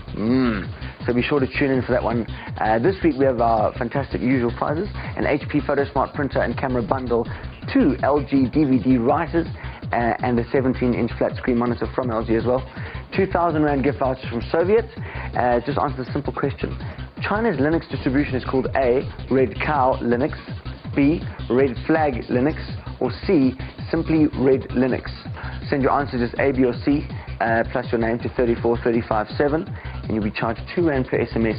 And the winners of last week's competition are... Dion Keown wins the 17-inch LG monitor for his PC. Clinton de Klerk and Annemarie Boerter each get an LG DVD writer.